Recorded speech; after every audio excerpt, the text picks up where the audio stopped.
It's uncut, it's unfiltered. This is the show of shows. This is the biggest names in drag racing. No holds barred. Speaking his mind. I've never had a problem expressing my opinions, but what we're doing here is bigger than that. These are conversations that need to be had in an unfiltered way. Exploring hot topics. Drag racing's all I've ever done. It's all I care to do. And and spreading the gospel of drag racing. I respect the history, I appreciate how far we've come, but I want more for this sport, and I'll fight for it. This is the great American motorsport, drag racing. The Wes Buck Show starts in 3, 2, 1. Hey gang, Wes Buck here, Drag Illustrated Magazine, checking in from the conference room, the tower of the luxurious, legendary Texas Motorplex. Man, it is going to be a whale of a show. Wherever you're tuning in from today, welcome. Thank you for being here. First and foremost, truly, from the bottom of my heart, everybody here at the magazine, everybody at Drag Illustrated, I just want to tell you thank you. Thank you so much for being a part of this. We have been blessed for years to be joined by you guys every Wednesday afternoon to do what I think we do best. Right? To do what we live to do, and that's talk about drag racing. So thank you, whether you're watching on YouTube, whether you're following along on Facebook, or you'll listen to the podcast later. Thank you so much for being a part of this. And a huge shout out to the team at the Texas Motorplex, from Billy and Christy Meyer, Andy Carter, Elin Warner, everybody involved with this deal. It's really been absolutely incredible. We've gotten the royal treatment, I think, absolutely, at a level that I don't know that we even deserve. It's pretty cool to think that we roll up. I got goosebumps. It's early. Man, early. It's early. 30 seconds into the show, and I've already got goosebumps. But truly, it means so much to be welcomed in like this, to be invited to do this. We've a few years ago, we were lucky. We got to do a live remote on the show of the SEMA show floor in Las Vegas, and it was an incredible production, a really cool deal, but nowhere near to the level that we're doing here this week. And it's kind of a pinch me moment. I don't know if it is for you, but again, I just want to thank you guys. I'm going to remind you. I see people checking in from the from the UK, all over the world, all over the country. If y'all don't mind, please do us a favor, click like, click share, smash that subscribe button, join the movement. That's what we feel we're a part of here right now, is that we're trying to do something different, trying to do something special for the sport of drag racing. We believe the conversation has to keep going, right? We truly believe that it's fantastic, everything that happens typically on Friday, Saturday, and Sunday nights at the drag strip, but we've got to keep that momentum and keep that energy rolling through the week. That's where we come in. We're so happy to be here, and we just mean it. We truly appreciate it. So spread the word. Before we dive into what's going to be an absolute, let's go ahead and do it. We'll start the drinking game now. Barn burner of a show. We will be joined today by Clay Millican. I don't know exactly what time Clay's going to show up, but he's going to dive into the studio, have an in-studio guest right here between Mike and I. We're also going to be joined by Scotty Palmer, Billy Meyer, Christy Meyer. We got a whole slew of folks that are going to join us. Al Tucci's in the house. He's right in the other room. Al's going to join us, I believe, for the last part of the show during after hours. But man, we've got a lot to cover. But before I do, I got to check in with my gang here, the squad. Mike Carpenter in studio, flew all the way down here from Charlotte to be a part of this. Murder Tundra, JT Hudson, what's up, brother? Bring yourself into the program. There he is. What's up?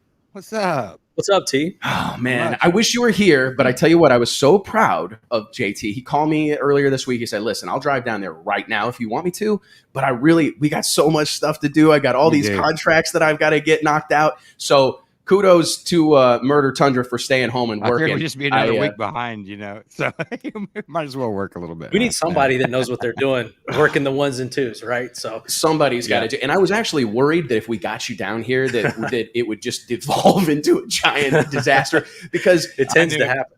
It tends to happen. It's what's been interesting, T, is that we've been here. This is day 3. We were out here Monday night. We were out here Tuesday night we were out here last night till 1 o'clock. We were here till 1 o'clock. Yeah, I mean, awesome night last night.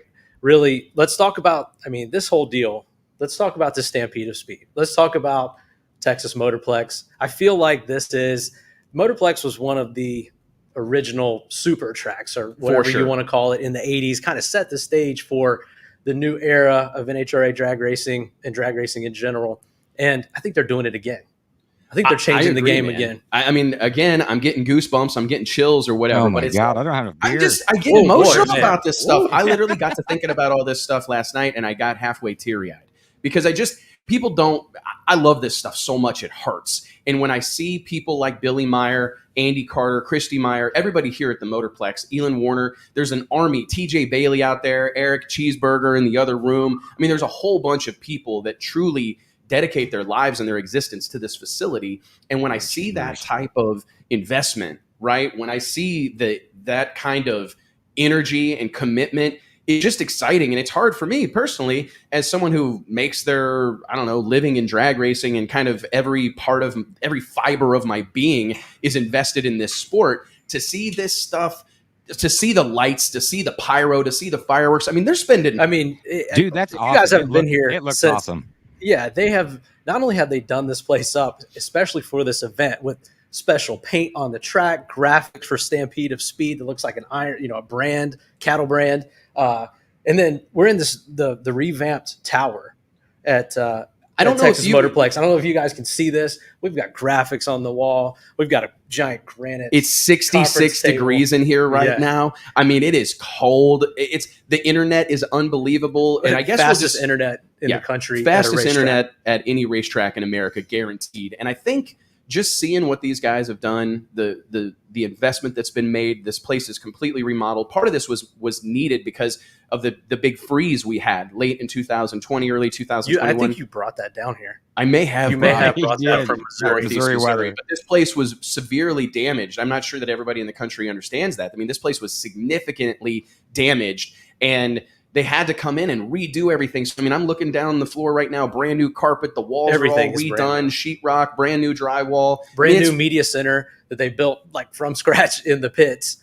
Media and event center, which is really cool, because typically most drag strips in the country, not all, but a whole lot of drag strips in the country, they're just like, I don't know what the word is. They're kind of like haphazardly thrown together. Like it's a closet that they weren't putting brooms in. So we may as well put all the media people in there. Right. Or, an unused floor that's got significant flood damage or something. That's where we're going to put all the media people. And I think that to be here and to have a place to work and to be treated with treated with this kind of kindness and appreciation, I know that it means a lot to me. And again, going back, Mike's talking about the production value. You look down on the starting line, there's like a stamp, a brand of the Texas Stampede of Speed. The lights, the scaffolding. They had a Jumbotron here every night. It'll be here every night this week. It was just really the music. I don't know who they have on the ones and twos here. I don't know who they have spinning, but it's impressive.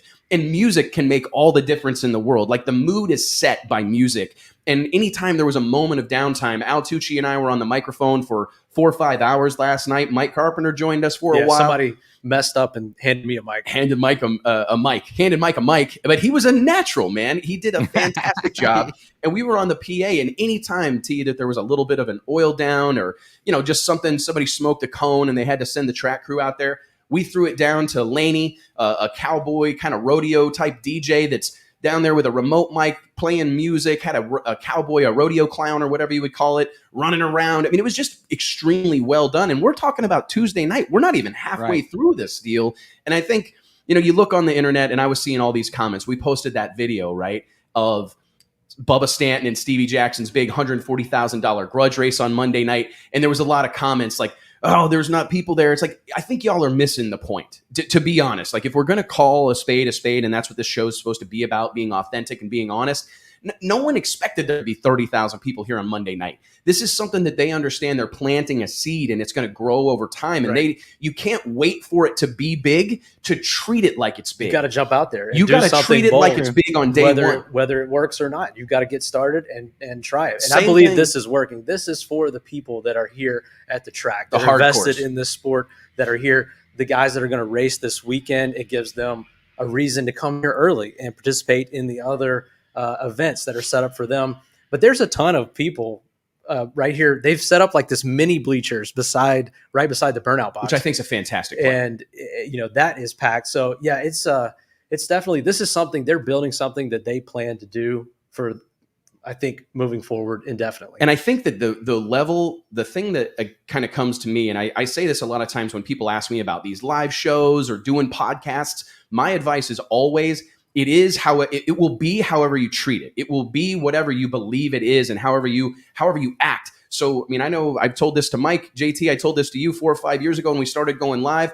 Whether there's 100 people watching or 100 million people watching, you got to do it the same way. You've got to act like you are in front of the eyes of the world. And that's what I'm seeing here at the Texas Motorplex, because you can't wait until the place is overflowing with human beings to treat it like a significant happening. You have to treat it like a big deal right now. And I mean, honestly, that's kind of been our song and dance for 15, 16 years. You've got to start you've got to speak it into existence to a certain extent. And if you wait forever, right? If you just wait indefinitely, like, you know what, we'll get the DJ going when we got a bunch of people here. Or we'll turn the music up when there's a lot of people to entertain. No. You got to act like this place is packed full of folks right now. And that's what I'm seeing happening. I actually said funny, this like to when Billy you Meyer.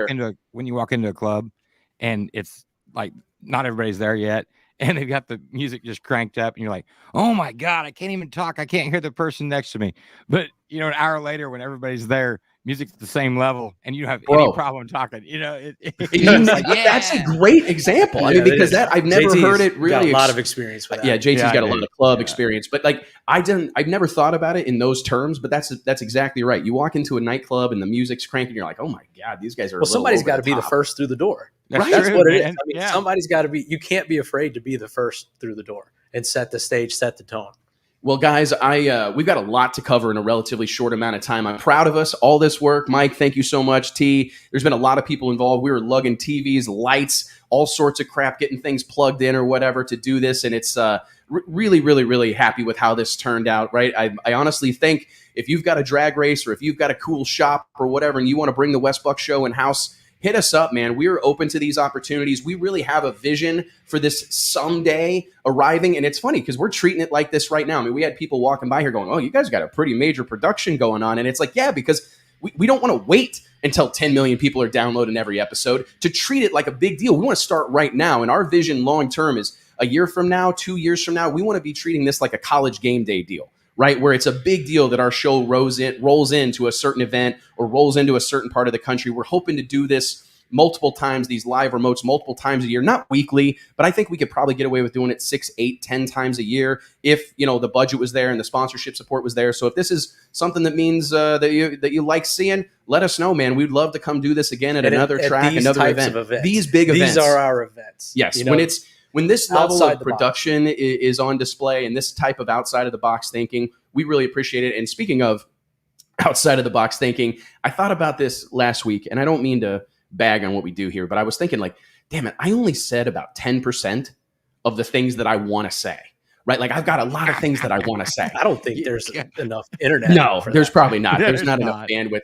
I had a lot of stuff. Like last week, we got off the air. We've been online for like 3 or 4 hours or something, right? Three hours plus. And I'm going, man, I barely scratched the surface. So Monday, I sat down out actually in my driveway because I was trying to catch some rays, right? Because let's be honest, I'm trying to get red out here. Yeah. I'm trying to look like the Kool-Aid man. That's what I'm going for, right? I want to be neon red if at all possible, right? So anyways, I'm sitting in my driveway in a chair, catching some rays, and I'm taking some notes on my phone, and I go, I'm going to introduce a new segment on the show. Every week, we're going to call it Reaction Time. Pretty easy play on words. It felt like a layup. We steal this reaction time thing. We've got some on-screen graphics that we were going to roll out this week, but it just didn't really make sense with all the other moving parts we had. So we're just going to have to work from Wes's notes. But I sat down and I thought, you know what? I'm going to come up with 10 things, the first 10 things that come to mind, and we're going to blow through these fairly rapid fire. This first ever piece of, I thought you do nothing rapid fire though. So I struggle with rapid fire. You'll get through like two, and then it'll be, oh, we're out of time. We'll go through the other 8 later. It feels like you're making fun of me. It feels like you're talking. I feel like it is rapid fire. It's just a lot. I mean, I don't have like a simple. I'll try. Listen, I got 10 things. I told Mike that we would try to do it in 50 minutes. I believe we're going to be joined by Billy Meyer at about 2:45 Central Standard Time. 2:40. 2:40, I believe. 2:40. So we've got 20 minutes. Said. Shout out to Elon Warner. Oh. Really, he's been a catalyst for this deal, I feel like, and especially as far as involving the media. Andy Carter, Elon Warner. Elon's really, as far as the media and our interaction with him, helped set this up 1,000,000%. To really get it out there. So shout out to him, one of the best in the business. It's Elon does such a fantastic job. I'm not sure that everybody that tunes in each week knows Elon Warner, but Elon, longtime member of the team at Tony Fay PR, based out of Dallas, Fort Worth.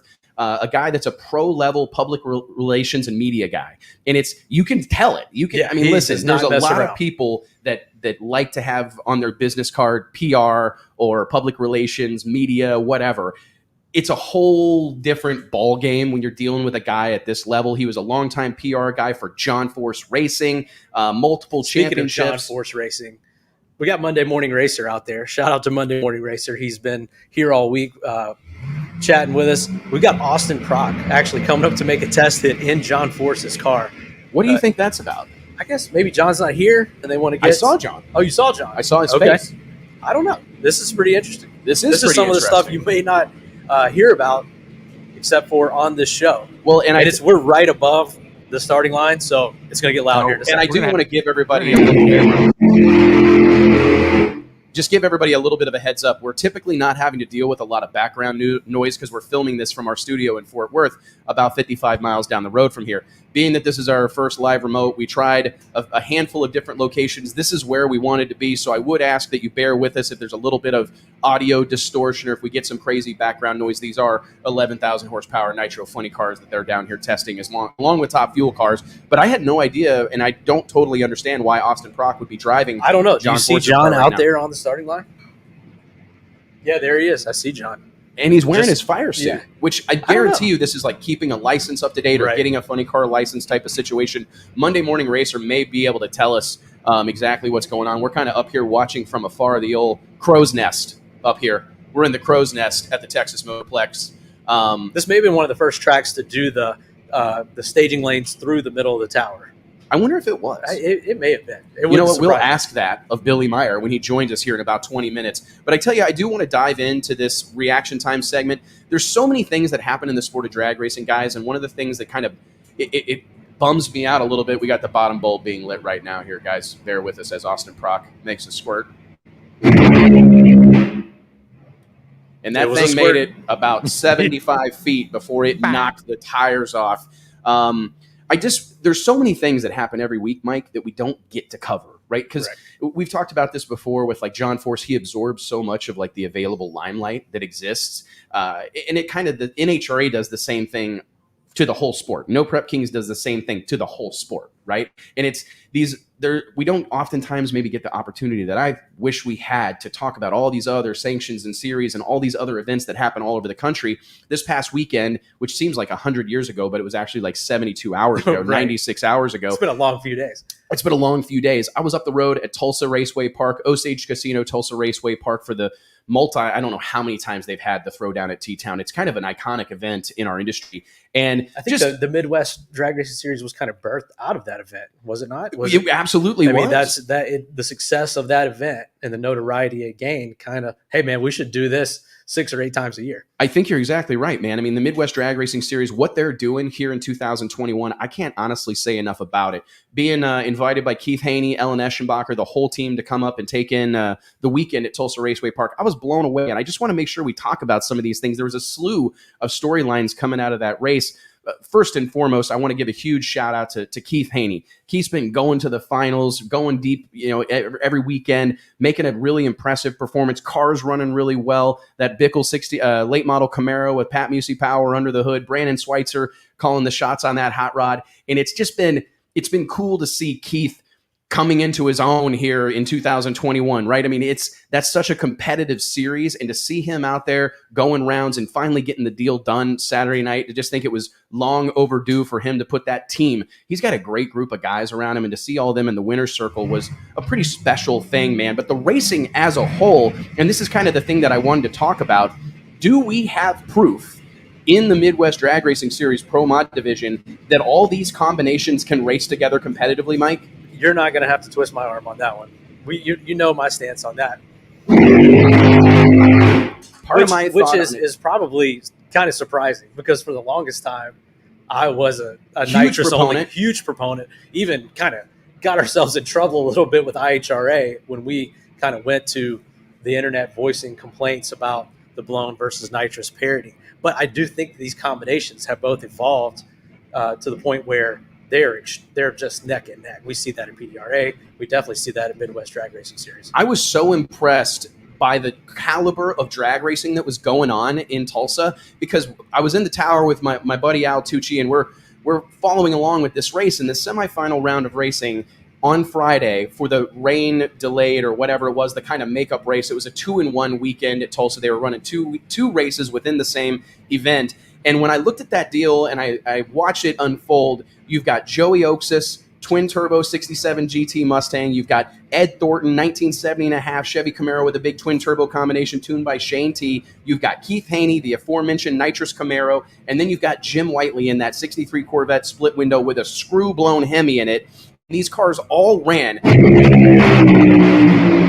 J.R. Todd looking to make a full pull out here. 393 with a 327 miles per hour. Probably the best pass we've seen. I'd say that's the best pass we've seen all day. But going back to the Midwest Drag Racing Series, that kind of parity, all those cars that I just talked about, 369, 369, 369, 370, to see all those cars run so close together. Stevie Fast Jackson was there helping out on Whiteley's car alongside Phil Schuler. He walks over to me and he goes, Wes, I'm telling you, this is the best door slammer rule package in drag racing.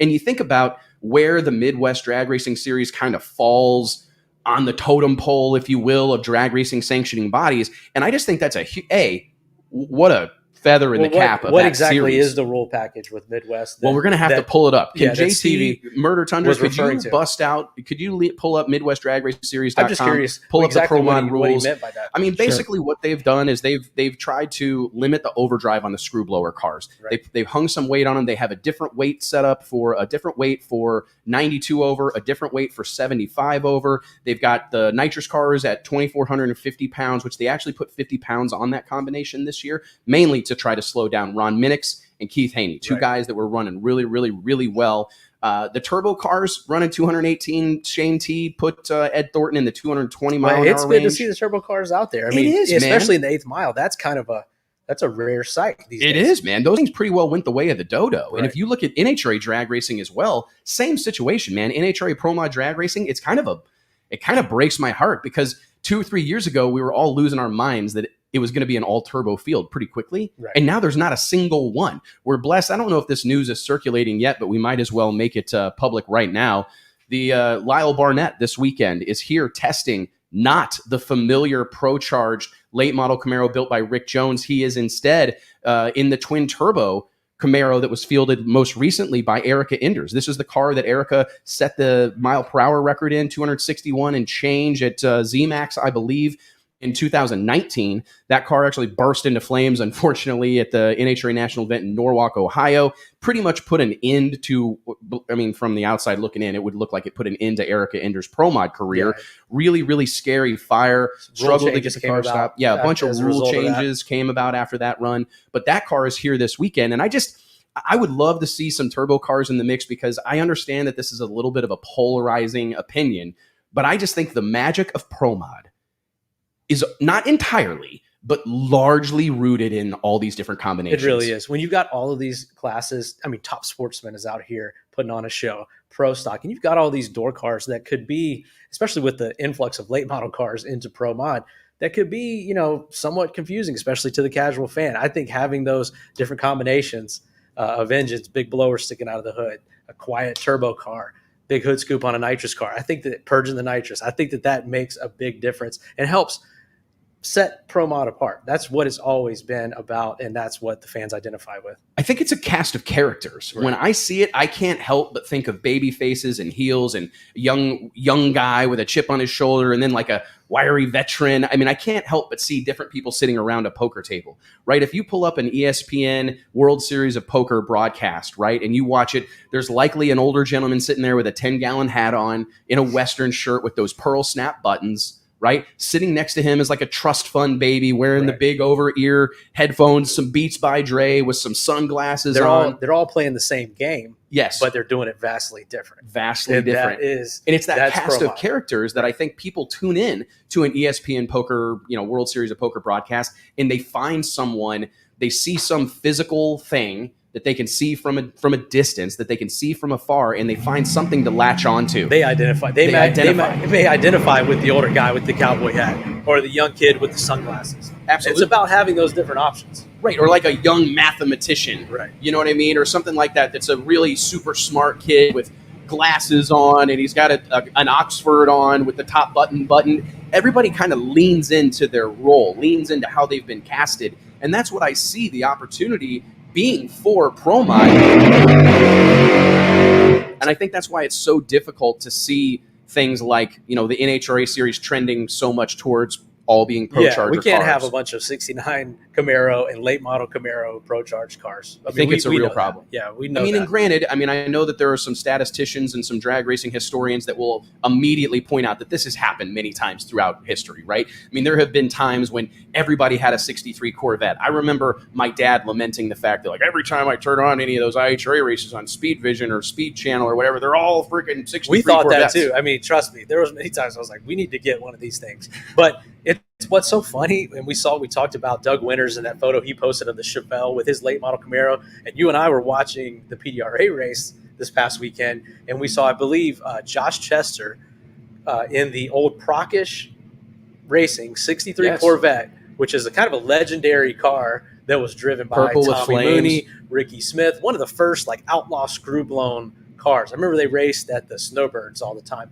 and basically we're out there just to try to knock the record book down. But that car looked gigantic compared to the modern day Pro Mods that we see out there. It really did. And that car, like you said, it used to be like, everybody thought it was like a miniature, right? It looked like something they were going to race in a legend circuit or something, right? It was a scaled down car. Now,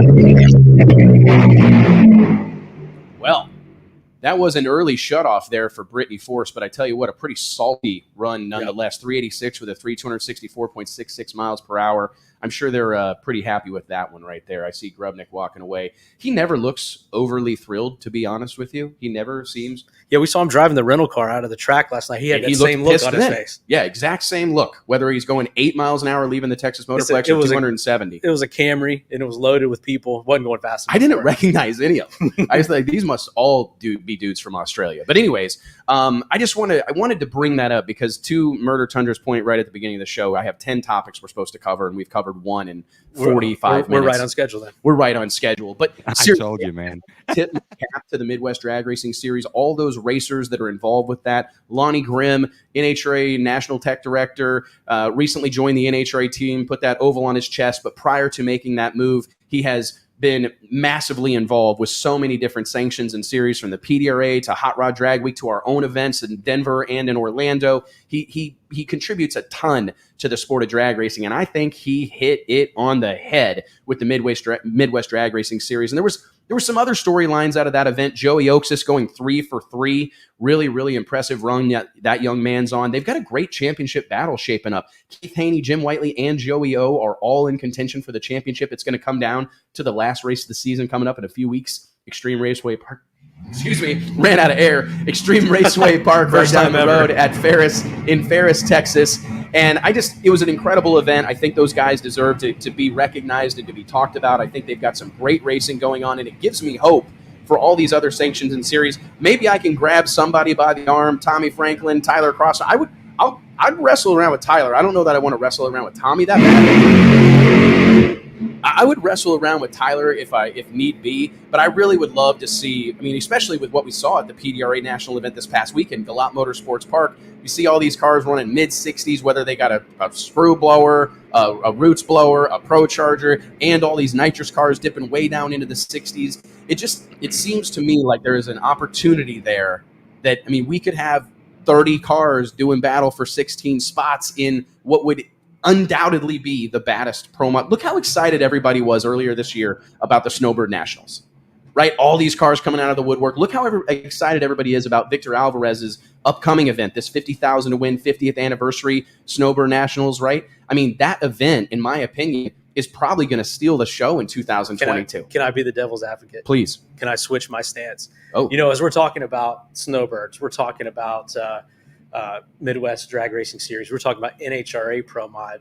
Really, all of these classes have blended the power adders together. PDRA may be the only remaining one that runs them separate. So maybe that's their calling card. And we know we've talked to Tommy at length. We've talked to Brandon Schweitzer, Jim Halsey. That's the way they want it. It's not popular. So this sentiment is not popular in that group. Right. It's not a popular sentiment. We instantly get feedback on this. So,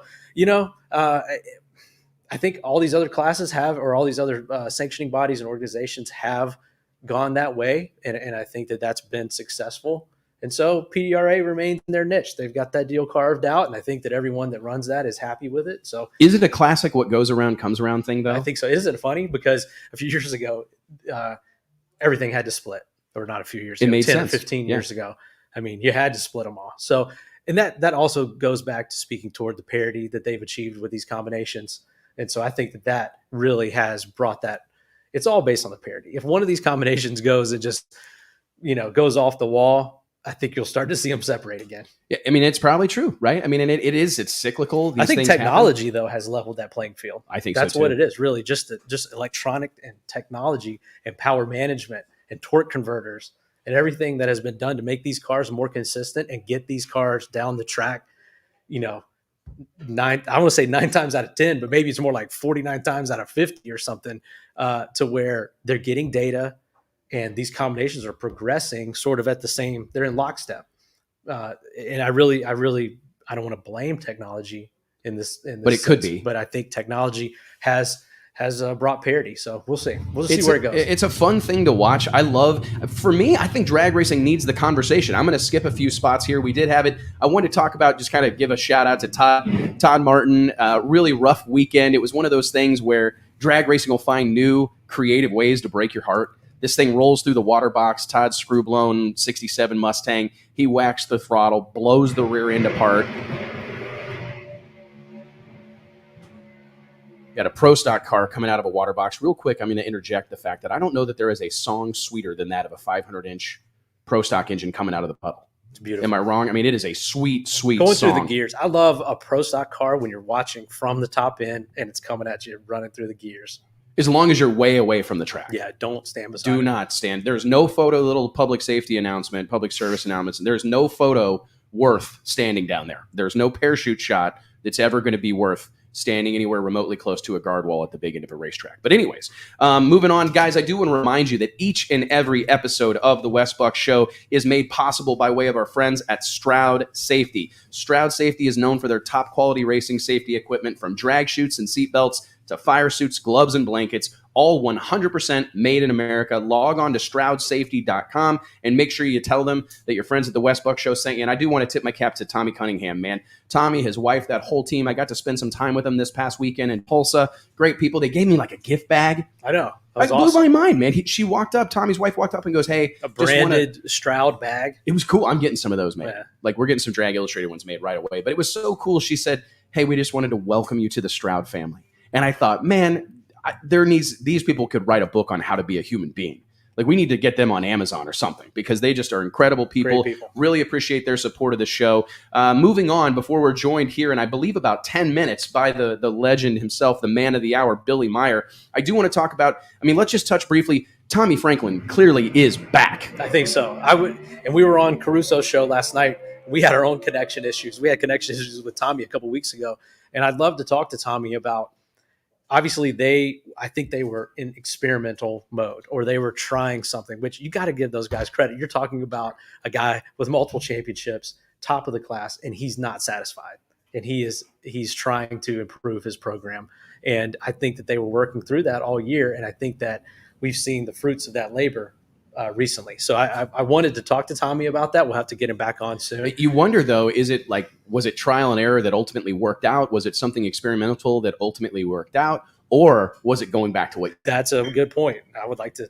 Yeah, because I think that it's an interesting thing. And I don't know that he'll tell us, but it was interesting to see them trying all year. You could see the car. And I'm obviously just talking from, this is the naked eye talking. I don't have any sort of inside information on this necessarily. I've got a little, but it would appear to me that they were trying to run that car differently. I think so. Those pro nitrous cars, you see them things dragging the rocker panel, right? You see them squatting hard, riding up on the wheelie bars, getting the front end up, the front end coming back up, right, whenever the lock-in comes on. And that car was doing more of what you see in radial racing, right? Driving the body into the air, separating the suspension. I believe he had Mark Mentzer working with Mark him. Mentzer involved, and I think they were trying to apply some of that radial racing technology to big tire racing, and I don't know if it ultimately worked out or if they had to divert course.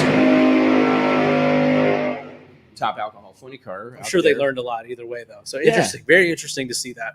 Amber Franklin, we would be criminals if we didn't make mention of what's probably one of the most successful debuts in a professional eliminator that's ever happened. Comes out of the woodwork. I'm sure she's been doing some testing, but 00 here, 00 there, goes to the finals of her first ever race, Pro Outlaw 632. Just a really Cinderella story, she man. Is serious about it too. I mean, I saw her on the starting line walking around. She's got her suit on, and she's helping her dad get. I think she was backing him up. I believe her boyfriend too was also racing. Yeah, I think in Top Dragster. Yes, sir. And they own a track. They've got all these cars. This family. Judy's got a car. Tommy's wife, Amber's mom's got a little S10 pickup truck. About it. They're about it. And I just respect Master that. P would be proud. They are about it, if I had to guess, man. I mean, and it's really cool to see, because we've talked about this a lot here on the show, that our sport is so reliant on second and third generation racers. I mean, I do think events like this right here at the Texas Motorplex, the Texas Stampede of Speed, I think they're doing their part to bring new folks to the sport. No Prep Kings obviously doing a tremendous amount to bring fresh blood to the sport of drag racing. But by and large, still to this day, the sport of drag racing is heavily reliant on fathers introducing the sport to their sons and daughters, and that tradition continuing over time. And to see Amber, I mean, we know how many years can go by between any sort of success on the drag strip, right? I mean, victories in drag racing are few and far between. No matter how successul you are, you're going to take a lot of L's. Their passion and enthusiasm and seriousness about it, we saw that a few years ago. We put Tommy and Amber on the cover together before she even made this leap to the big car, which they've been talking about for a long time. So it's cool an interesting leap. I mean, correct me if I'm wrong, but you're going from, she spent one season in Top Dragster. I think so. Yeah. I mean, it's pretty interesting progression. Like many seasons in junior. Many seasons in junior dragsters. And I think we need to promote these stories more, because I think it's going to inspire some young kids. And I say this a lot, and I mean it. And we've got a great crowd here. And I do want to encourage you guys, click like, click share, help us spread the word. Log on to youtube.com, search for Drag Illustrated, subscribe, support the movement, be a part of this. But we don't maybe talk enough about how important it is for us, as all of us in the drag racing world, to encourage these young folks. I hear racers all the time, fans all the time, kind of bemoaning, oh, they got to run juniors. Wish they'd get these guys out of here. It may not be your cup of tea. But thank God for those kids. They could be playing soccer, right, or some other tragedy. Think about like Amber, someone like Amber. Yeah, they could be doing some other sport, but that's what got her into the sport. Now we've got another young female superstar on the rise, and she's one of many that have gone through that kind of escalation. Like another father-daughter combination that we've seen come up through the ranks, Pat Musey and Lizzie Musey. Absolutely. How about tell us about No Prep Kings? Lizzie and Musey. I mean, we were. This is something that we could probably talk for the rest of the show about. Clay Millican, who's in the house here waiting to come on the air, he was actually there. He was on the scene, shot a killer video. If you haven't seen it, check out Clay's YouTube channel.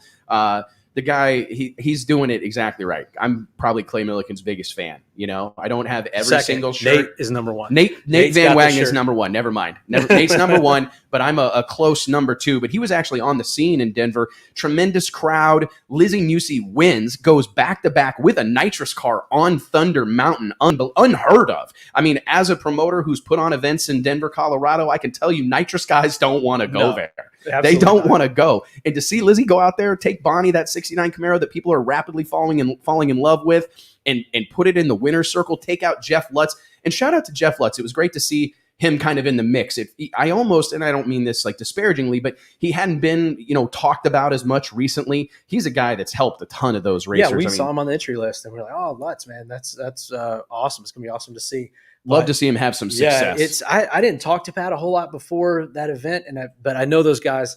They feel very confident about their combination right now. They feel like they feel like they were onto something before that unfortunate accident in Darlington.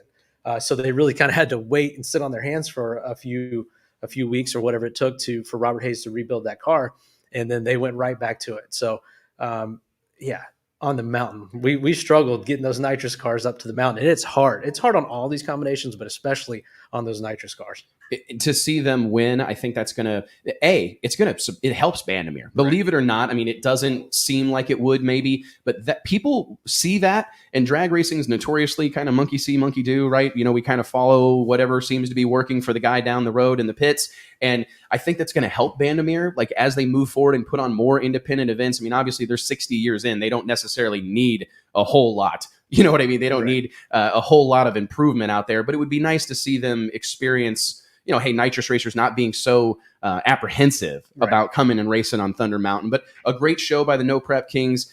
There was all sorts of controversy last week, right? All this testing. We had all these testing rumors, who's testing close to the track, who's testing far away from the track, whatever you want to call it. And it was just really fun, man. I mean, I got a bunch of texts about this. We had Pat Musey on the show. There was we've got to get Murillo back on the show. We do have to get Murillo back on the show. A bad signal when we for those that are uninitiated or don't totally know what we're talking about. Basically, there was a couple of drivers, Birdman and Mike Murillo, who were bounced from competition a few weeks ago. Where was that race at? I'm forgetting. Tucson. Yeah, Tucson, Arizona, the house that Jim Hughes built. They were bounced from competition because it became known that they had tested at that track inside of a couple of weeks prior to the race, which is no bueno by and large. I mean, it's interesting because actually what's happening right here at the Texas Motorplex is super unusual. Pro testing the week of the event. This never happens. Someone with more historical knowledge than you or I needs to tell us when's the last time this happened before an NHRA event. It's a very, very interesting thing. Clay may have some insight on that, and we'll bring him on here in a minute. I do see Billy Meyer in the other room looking around, so maybe we and Mike, I think we should just have him slide in right there. Yeah, throw him on the headphone, and maybe you move over or whatever. Or you're going to slide over this way, or what's the plan? I'll move over. We'll throw him right here. Yeah, we'll throw him right here. But anyways, people were kind of up in arms about this controversy, in my opinion, right? About what are we saying? Get LC and BC on. That would be a hoot. I tell you what, Michael Fuson is not incorrect. These guys are hilarious. I watched every little live stream that Justin Swanstrom does, and he's a little rough around the edges. I've told him that. He's got some colorful language or whatever, but they are hilarious. I actually think Big Country might be funnier than Little Country. Apple doesn't fall far from the tree on that deal. No, man, they've got a lot of energy and enthusiasm. They're clearly having the time of their lives doing this. I mean, driving across the country. They live in Florida, folks. So, I mean, to go to Denver, to go to Tucson, to go to wherever, Boise, I mean, this is some serious traveling. We've talked about that with Pat Musey, with a lot of these no prep guys, that I don't know that they really get the credit they deserve for the level of racing that they're a part of. I think a lot of people like to kind of treat that as a second tier thing, nothing compared to the NHRA or nothing compared to PDRA. But when you're towing cross country week after week after week, running multiple events in a row, building new cars, having a car rapidly repaired like the Museys did, that's professional drag racing. Whether the surface is prepared or not, it is really impressive, and it certainly qualifies as professional drag racing. But there was a lot of commentary online, Mike, just about people being a little bent out of shape, that there was all this talk and all this hubbub. And it seems like, personally, isn't this what we need? I mean, isn't this what we want? Something to talk about? No such thing as bad ink. It goes back to that. I mean, I think the really more they're talking about it, the better. I mean, personally, the more we can talk. It did get everybody going. And I actually had someone, I was tagged in a thread, and someone said, is this really what drag racing has become? Just arguing about this. And I'm going, thank God. I mean, this is what we need. I want to see more of this. If we can argue about stuff, I mean, let's be honest, guys. We're not curing cancer. I mean, you know what I mean? Drag racing is important. Don't get me wrong. Serious business. I'm very proud of it. All these things, right? Sure. But it'll create a rivalry. We got to be honest, right? We're creating some rivalries. It's a fantastic thing for the sport of drag racing, because I venture to say, and this may not be 100% accurate, Mike, but am I wrong that in my opinion, if the No Prep King race in Tucson had happened with nothing else, they just, whatever, Lizzie wins, is there near the buzz without the testing controversy and without somebody getting thrown out? I don't think so. Yeah, I think there's buzz, but I don't think everybody's talking about it all day for a week. Right. I mean, at least that's my opinion. Yeah, I totally agree. And I think also back to just Lizzie's rolling off the trailer, that I think the buzz around that deal is obviously it's Lizzie. She's polarizing. Pat's polarizing. They love to hate that combination. They love to hate that team. And no testing, rolled right off the trailer into Tucson, won that event, won Denver. Now what's next? Tulsa this weekend. Tulsa correct? This weekend, right? And then the week after that, they're here. Street Outlaws converge. Street Outlaws No Prep Kings converge on the Texas Motorplex. It's going to be a busy couple of weeks down here. I bet Andy, everybody involved with this joint, takes like maybe a winter-long nap. Yeah, wow. No rest for the weird. Mike, I need your help. Yeah. Ladies and gentlemen, I also need your help. For everybody tuning in out there, if you don't mind, click like, click share, help us spread the message, trying to share the gospel that is drag racing. I believe this is the great American motorsport. I believe the men and women in the pits here at the Texas Motorplex and competing in drag races all around the world, all around the globe, these are the salt of the earth. They deserve to see their name in lights. They deserve to get treated like rock stars. And that's part of our mission here, not only with Drag Illustrated Magazine, but with the Wes Buck Show, to give these men and women a platform, to let them be in front of a camera, to hear their voices heard, their thoughts and opinions heard. So please help us spread the message. Click like, click share. Mike, I need a little bit of help, brother. We've got guests piling up in the green room here. So let's find out where Billy Meyer is. Yeah, I see him. He's okay, right so through the window here. Should we get him? Let's go ahead and bring Billy Meyer on. Scott, do you have a little bit of time? Hang out for like 20 minutes? Okay, then we'll bring guys, what a moment in time. Yeah. We got Scott Palmer waiting to come on the show. This guy's like a biblical figure. Our next question. We got Clay Millican over here. Save it for Scott. Yes, and I'm going to save this next question for Scott because we were going to talk a little bit about Monday night's Nitro sideshow, but let's get the man, the myth, the legend in here right now. Billy Meyer, are you going to bring him and sit in here? Or are you going to sit? Okay. Billy, come on in, brother. We're doing this fairly informally. No, it's fairly formal. I think it's formal. Yeah, that's fine. I'm an informal guy. What's going on, Billy? How's it going, Billy, we met the other night, ladies and gentlemen, the one and only, the man of the hour, the guy responsible for what's going on here this week, the legendary Texas Motorplex. Thank you so much for taking the time to be here, brother. Billy Meyer, we got a car getting ready to roll into the water box, I believe, so we may let this burnout crack off. I see Richard Freeman standing down there looking intense. How far back are we? Is that a top alcohol car? Oh, Randy Meyer. This thing will probably go 508. An imitation Meyer. So true. Let's get this thing. These A fuel cars ain't that bad. We'll be able to talk about this. That's the worst part about A fuel drag racing. Short burnouts. I can't stand it, Billy. I can't stand it. You are the quintessential drag racing showman, Billy Meyer. You've set the bar for many, many years. Mike and I were talking earlier at the show. This is a guy that's responsible for what we believe to be drag racing's first real super track. Your commitment to our sport has been incredible to see. I think we're all better and lucky that we have someone like you that's willing to invest the time and energy to take our sport to this level. When you look out here after all these years, to see you still innovating, Billy, with the Texas Stampede of Speed, and I know you've got a lot of people involved, your daughter, Christy, Andy, I know there's a lot of people you've got to mention, but I do believe you deserve the limelight and you deserve the spotlight because they're serving a vision that you set out, that you set before them many years ago. What's this event, this 9-day festival, what's this mean to you right now, this moment in time? Means not enough sleep. I believe it, man. I mean, what's it been like getting to this point? To be honest, Billy, because I'm sure this was a multi-month year planning type of deal. Actually, we thought we were going to be able to do this 2 years ago. And through all the stuff that we accomplished through the state with them, finally getting them convinced and Congress passing, getting the state Congress to pass a bill to make us equal to the Super Bowl or the Final Four, or the Formula One race, that bill got blocked 2 years ago, so we actually lost 2 years on this project, so it is.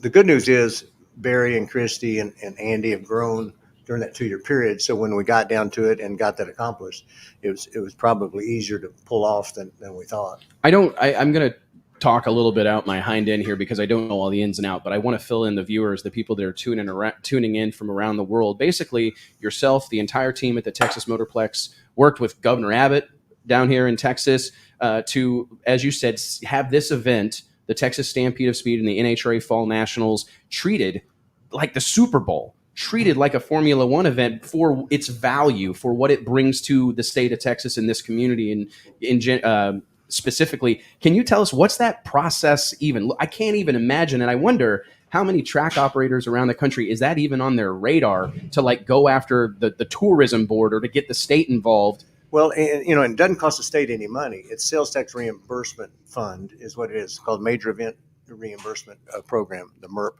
And so what they're trying to do is they're trying to help, which in a lot of states you don't see this, right? They're actually trying to help companies grow their and also increase the sales tax and also people coming to Texas. So it has so much to do with out of state people.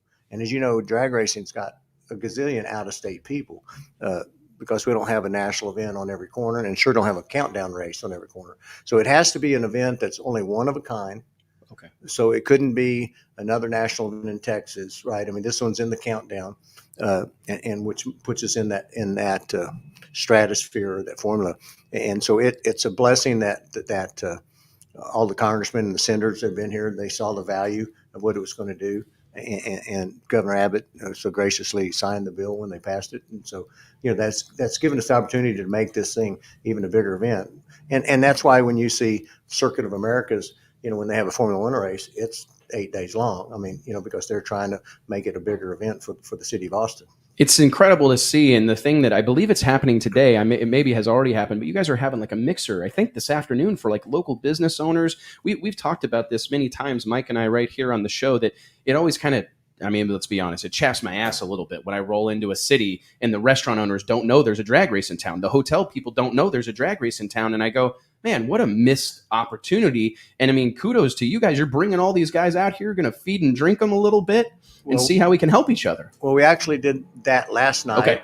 But tonight in downtown Waxahachie is a kind of a fan fest, a kind of an event, but mainly what it is a meet and greet. And they have a big amphitheater downtown now. Yeah. And so we're playing the Don Perdome, Tom McHugh movie, and Don's the Snake's will be here, and he and I will be both at that thing signing autographs. And so it's kind of just bringing the city involved. But we did that bull stampede thing in downtown Waxahachie today, and we had two people at the mixer last night come up and tell us how their business was 3 times larger Friday than any other Friday they've ever had. Just because there happens to be thousands of people in there, right? And so we're trying to grow everybody's business and try to make this more entertaining, not just cars going up and down a drag strip.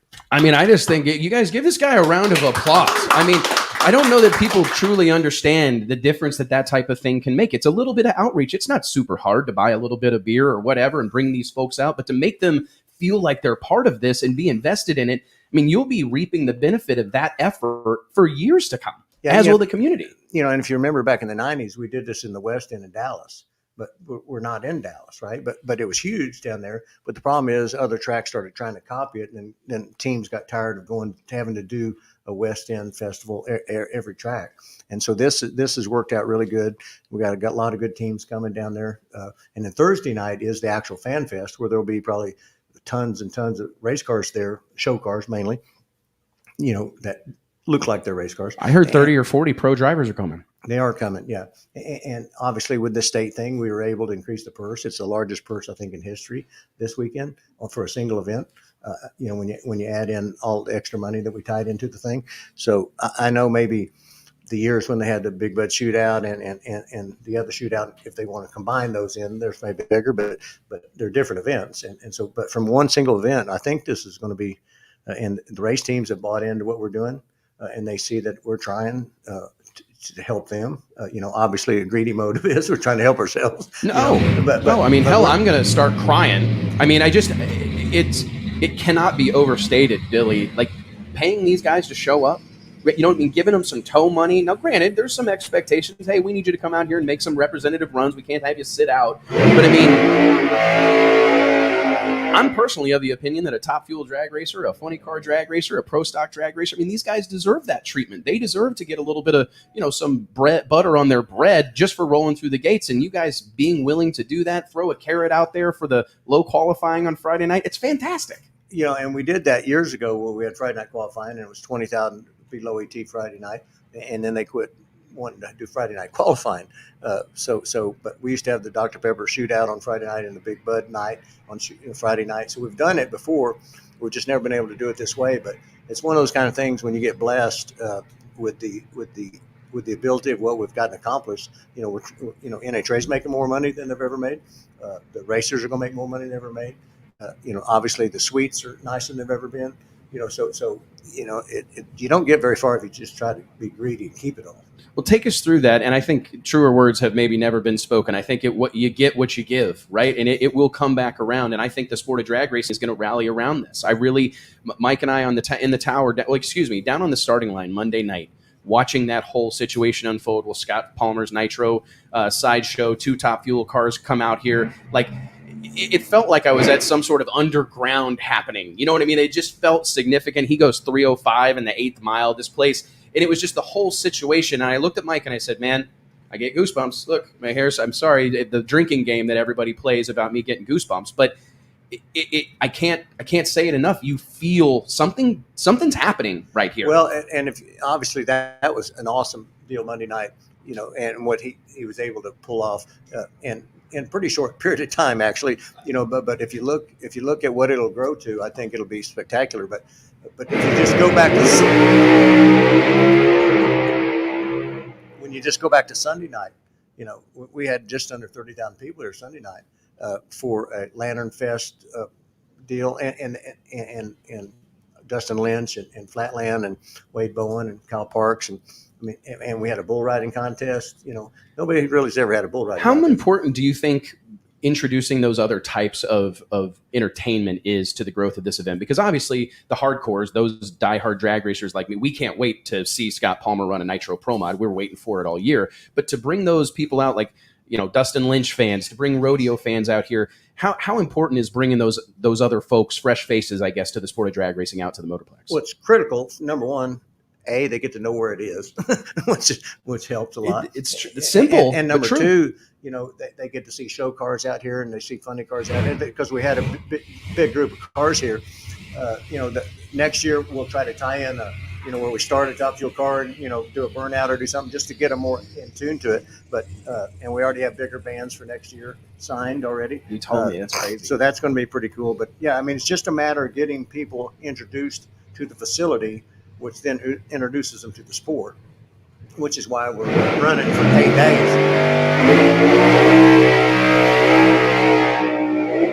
What do you make of this test session? What has the reaction been? Because I will tell you, I know you're one of the track promoters that so many of us model ourselves after. You're involved with these people. You know them. You're on a first name basis with them. I've seen you bouncing around, shaking hands in and out of all these different suites. You know how to do this deal at a high level. You have to remember I was one. Yeah, that's such a unique perspective, honestly, in this day and age. I don't know that there's, a lot of times you look around the top of drag racing organizations, and this is just being honest, you don't see a whole lot of guys that have been in a fire suit or have sat in between some chromoly anytime soon, if ever. So that is a very valuable perspective for you.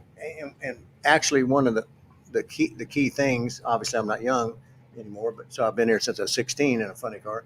So obviously nobody's driven a funny car for 18 years, owned a sanctioning body, owned a TV production company, owned a magazine company, Drag Racing Today, if you remember, and owned a racetrack, and seen every angle of it. And so, and being the crew chief, not only just the driver of the funny car. So it brings a different perspective to me than probably anybody could have. But it doesn't mean anybody can't do this better than us. Don't get me wrong, but it does help us understand when somebody's upset about something or somebody's excited about something, why, because, I've been there. So I do tell you, I think this is an interesting thing because going back to what we were talking about a moment ago, you can sense the buy-in. Like, I think it's pretty easy to tell when you talk to somebody like, hey, do you understand what we're trying to do here? And if you walk through the pits, these guys get it. Yeah. They recognize that, hey, this is a group of people collectively that are trying to do something significant for the sport of drag racing. I look down the road 2-3 years from now, Billy, I'm not blowing smoke. I think this is going to be U.S. national. This is going to be maybe more so. Honestly, we hear all the time, like, nothing against the NHRA U.S. Nationals. I believe the magic is still there. I believe it's the granddaddy of them all. But the level of pomp and circumstance, the production, the belt buckles, it was such a cool moment for me last night to get to hand that belt buckle to John Baker. And thank you for letting me present that award. But, like, all that extra thought and the stamped logo there in the center of the track, all that attention to detail, I really believe it makes all the difference in the world. And they get it. They're on board. And that's not me, by the way. So obviously that's Christy, my daughter, and Barry, my son-in-law. and Mike Woodard and Andy, our general manager. I mean, and Terry and Ben, and I mean, there's just a collection of guys there that actually think out of the box. And since they know I've never been in a box, so they know it's easy to convince me of things. Well, I think it's an incredible thing, and I appreciate you taking the time to be here with us. I don't know, we got daughter Christy in the house. We'll swap out here in a few minutes. I got a couple more things. What kind of feedback are you getting from like other racetrack owners? I mean, I don't know what kind of relationship you have. Are people? I mean, are you Al and I, Tucci? You know, you had us on the microphone last night. Thank you for that. Al and I were getting text. I mean, we posted a video on the Drag Illustrated YouTube channel of that big grudge race on Monday night for over $100,000, and the lights and the smoke and the pyro. People are losing their mind. Are you hearing from other people about like, hey man, you guys are onto something? No, I mean, times have changed in our ownership of tracks, right? So the guys that I grew up with in the 35 years of track ownership, most of them are gone.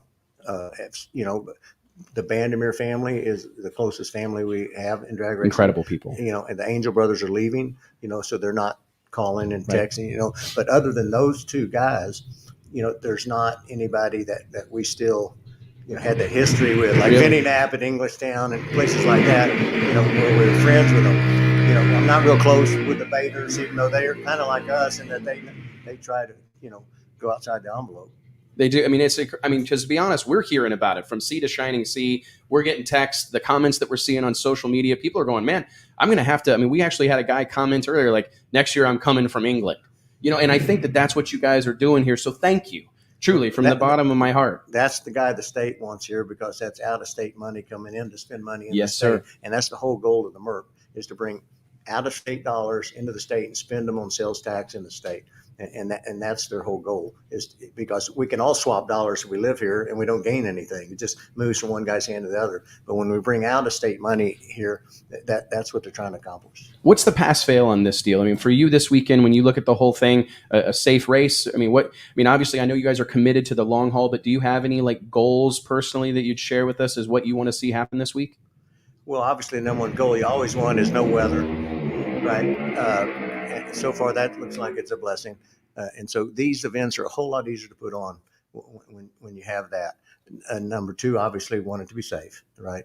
And number three, we want it to be exciting. We don't want it to be a typical drag race. I mean, we want to be able to have the drivers get suited up on the starting line and talking to each other. We want to play music while they're doing it. I mean, we want entertainment for the fans. Fans came here not to see a car every 18 seconds go down the racetrack. They came here to, just like they go, that's if they wanted to see a golf ball go down, you could go to any hole on a pro event and watch somebody hit a golf ball. But if you want to see Don Verdome and if you want to see Tiger Woods and Dustin Johnson, those, it's entertainment. There's going to be a lot. There's a reason why there's 50,000 people around those guys, around Phil Mickelson, because it's entertainment. It's not just seeing a golf ball go to the hole. And this is not just seeing a race car go down the racetrack. It's getting to know a little bit about them.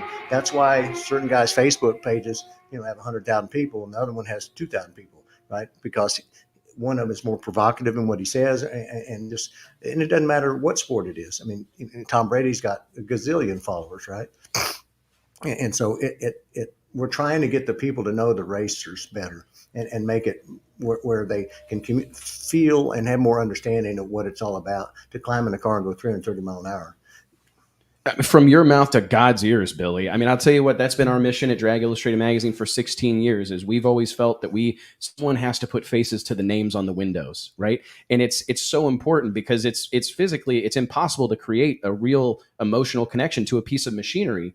People relate to other people. And I think that whenever that they have the opportunity to let people get to know them a little bit, hear how they sound, hear the way they talk, hear the way they behave themselves, that's the ultimate difference maker. And Billy, I just want to thank you seriously for your investment, your commitment to the sport of drag racing all these years. It's been incredible to see. It's a real blessing, a pinch me moment for all of us to be here in the tower that Billy Meyer built. And I appreciate what you're doing for the sport of drag racing. Thank you so much, brother. It's going to be a great weekend. It is. Thank you so much. Incredible. JT, are you still on here? The Stampede of Speed. That's exactly right. Texas Motorplex. JT, did you hear all that? Did you catch that? You're probably a lot smarter than you were 20 minutes ago. I am. Do you feel that way?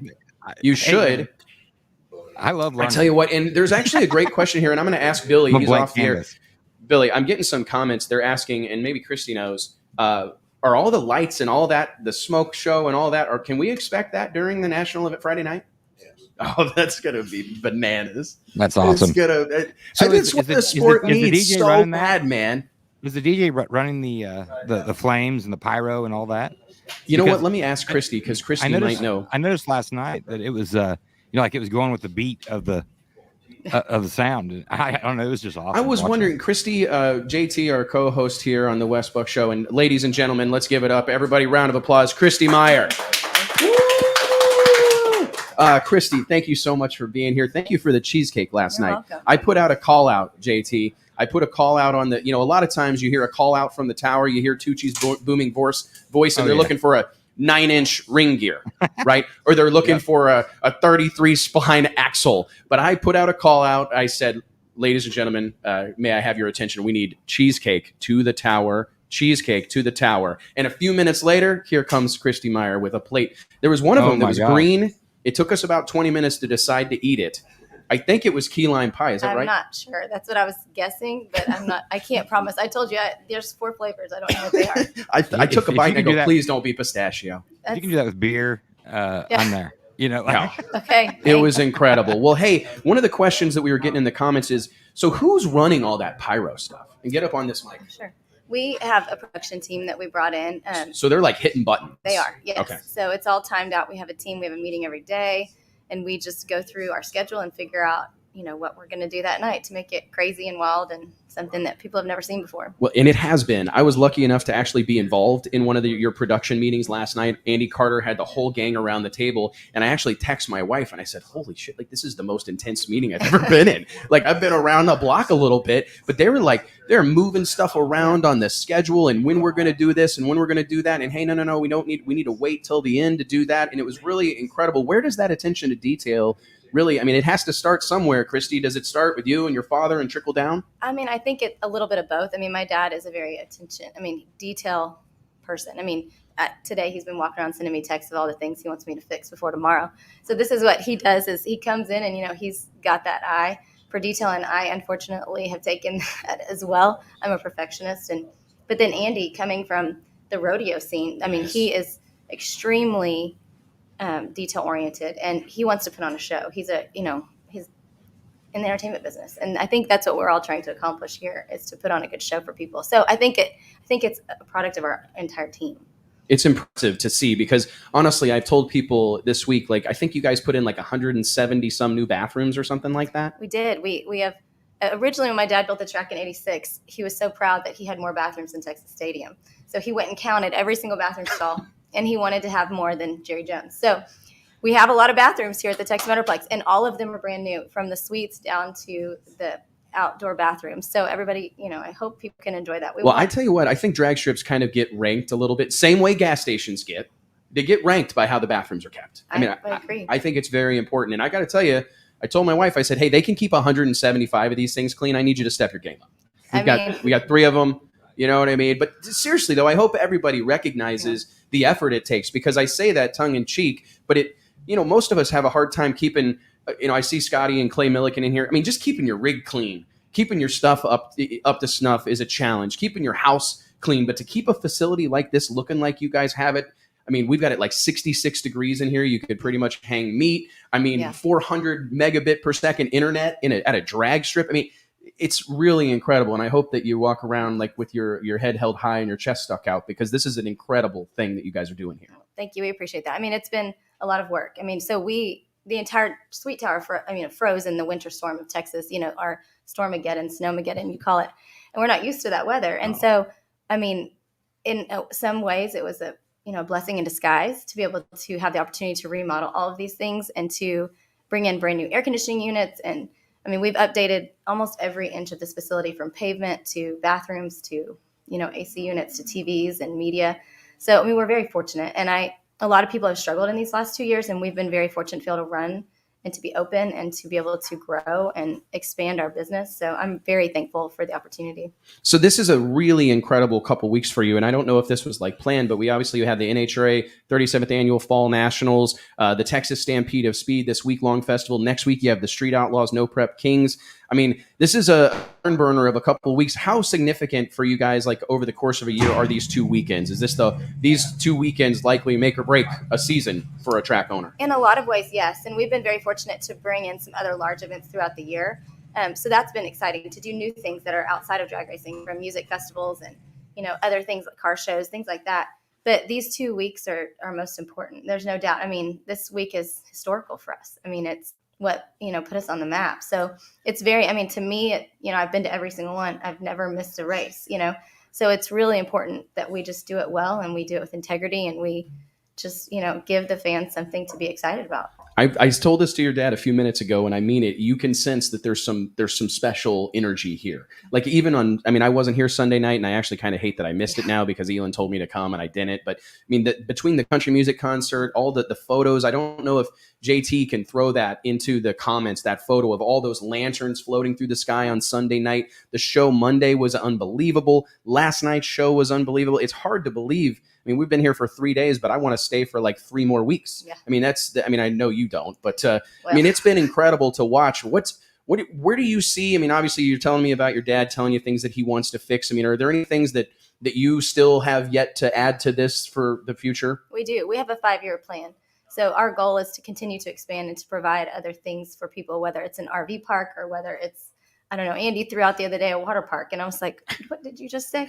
Water park. But I don't know. We have some exciting things in our, arsenal that we are trying to provide in the next 5 years. So, we're one step at a time, and we're just trying to, do our best with everything we do and provide an opportunity for people to come have fun. And to, our goal is to bring new fans in. That's the whole purpose of so many of these promotional events this week, is bringing new fans to the track that have never experienced it before. It's been an incredible thing to see. We have a lot of like track operators and race promoters that watch this show and listen to the podcast, download it on iTunes. If you're not a subscriber, I encourage you to do so. Log on to dragillustrated.com or check out our channel on YouTube and hit subscribe, click share, help us spread the gospel of drag racing. It makes a huge difference. And I thank each and every one of you that do it. When you look at this whole deal in the scene, what inspires you to put on events like this? How do you even arrive at the notion that, hey, we need to go from doing a standard national event that, to your point, you've been doing for 36 years or whatever, you've never missed one. What was the catalyst to go, hey, we need to take this from a Friday, Saturday, Sunday deal to a week plus long deal? Or was it an opportunity with the state of Texas that you guys saw? I think it was both. I think we've just gotten tired of just the same show every single year. And no offense with that at all, but every year it's the same thing. Every single Friday we did the same thing. Every Sunday morning, the opening ceremonies was the exact same thing. So I think people get tired of seeing the same show everywhere you go. So what we've noticed with our tickets is a lot of people come every other year because they don't want to see the same show every year. So we want those people to come every year. So if we can pivot and do things, friends pivot, if we can do new things, then hopefully people come every year.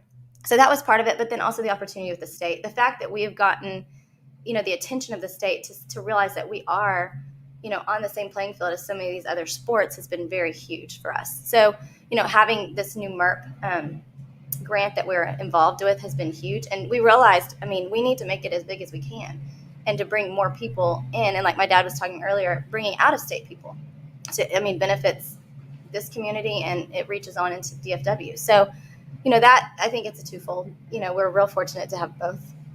For me, I think it's important for people to hear that because I don't know that, I hadn't even considered the notion that, some people skip a year, right? Or maybe don't come back because it's a little bit of a rinse and repeat thing. Yeah. So there's some real pressure there to figure out, hey, how can we reinvent this deal? It's when you look around at the landscape of stick and ball sports, pro bull riding, you talked about Andy Carter, the general manager here at the Motorplex, having a history in he's a circle track guy. He has a history in rodeo. Where do you look for inspiration when it comes to putting on these events? That's kind of a hard question. I guess it's, my personality a little bit. I like to just do new things and surprise people. And I like to, if you tell me I can't do something, I'm going to figure out how to do it. So, but I think, just watching my dad be able to do these, like, people told me he couldn't do it. And I've watched my entire life him just, Prove grab the people bull wrong. by the horns and just do it. And he's softened over the years. And, he's been an incredible dad. And he gave up drag racing for me and my brother. That makes me emotional. But he continued to stay in the sport. And it's his first love. I mean, even though he's not involved to the extent that he once was, like, when he got inducted to the Hall of Fame, it was one of the most emotional times for us because this is his love. So just watching my parents and everything that they've done and the family that we've created here with the employees and with the fans. I mean, I know these fans, like, same people every year in the Champions Club. We have conversations. I know who their kids are. It's really special to have these relationships with people that you get to see once a year from all over the country. You spoke about that guy from England. We do have one gentleman from England that's got to be in his 80s, and he didn't get to come last year because of COVID, but he has come every single year that I've worked here. And to be able to have these conversations with people from all over the world is incredible. How exciting is it for you to have the opportunity to carry on that tradition of outside of the box thinking, over the top in every aspect imaginable? I mean, it's got to feel good to be able to carry that on. And you can see the glimmer in your dad's eye. I mean, I obviously don't know you guys that well, just getting to know you, but like, your dad's a living legend, but you can see, like, he was excited to get out of the way here in this interview so you could talk. What's that feel like? I mean, it's been so cool to be able to work with my dad. I mean, I've been here 15 years, and he started me selling T-shirts. I was a teacher, and I always wanted to be a teacher because my mom was a teacher, and quickly realized it wasn't what I wanted to do. And so he said, do you want to learn the business? And I was like, it never dawned on me my whole life to be involved in drag racing. So I came out here, and he put me in the T-shirt booth, and he said, you sell T-shirts. So I was 24, maybe 23. So I, came and I was the T-shirt girl. I helped with some of the merchandising, but then I slowly over the last 15 years have worked my way up to, a co-owner with him. So it's been really neat to just learn every aspect. I've sold tickets. I've, pretty much done everything here so I can, just really be a part of the team and just say that I've done it. I mean, I'm not one of those people that wants to tell people what to do. I'm going to go do it and we can do it together. So I don't know. It's just been pretty incredible to have that opportunity with him. I've got to tell you, Christy, it's been incredible to watch. I mean, my family recently relocated from Northeast Missouri to the Dallas-Fort Worth area. And I've told my wife, like, I've waited my whole life to have a national event track in my backyard. And to be able to burn over here and see what you guys have built relatively frequently, it's incredible. I mean, literally from TJ on the starting line, Cheeseburger, the guys in the tower, the girls over there at race control. I mean, you can sense the camaraderie, you can sense the buy-in and the commitment from the whole group. And I hope you're as proud of yourself as you should be, Christy. And I appreciate you putting this on, inviting us in, letting us take over the conference room today. Thank you so much. Thanks for joining us. Well, thanks for having me. I appreciate it. No problem. Thank you so much. Seriously. We've got, let's a round of applause, ladies. I mean, what are we doing in here? Are we changing the game? You guys are going to arm wrestle for who joins me next. Who's got on a tighter schedule? Let's get Scotty in here for. Clay, are you good? Hang for a minute. We're kind of twins. Okay, let's get Scotty Palmer in here for a second.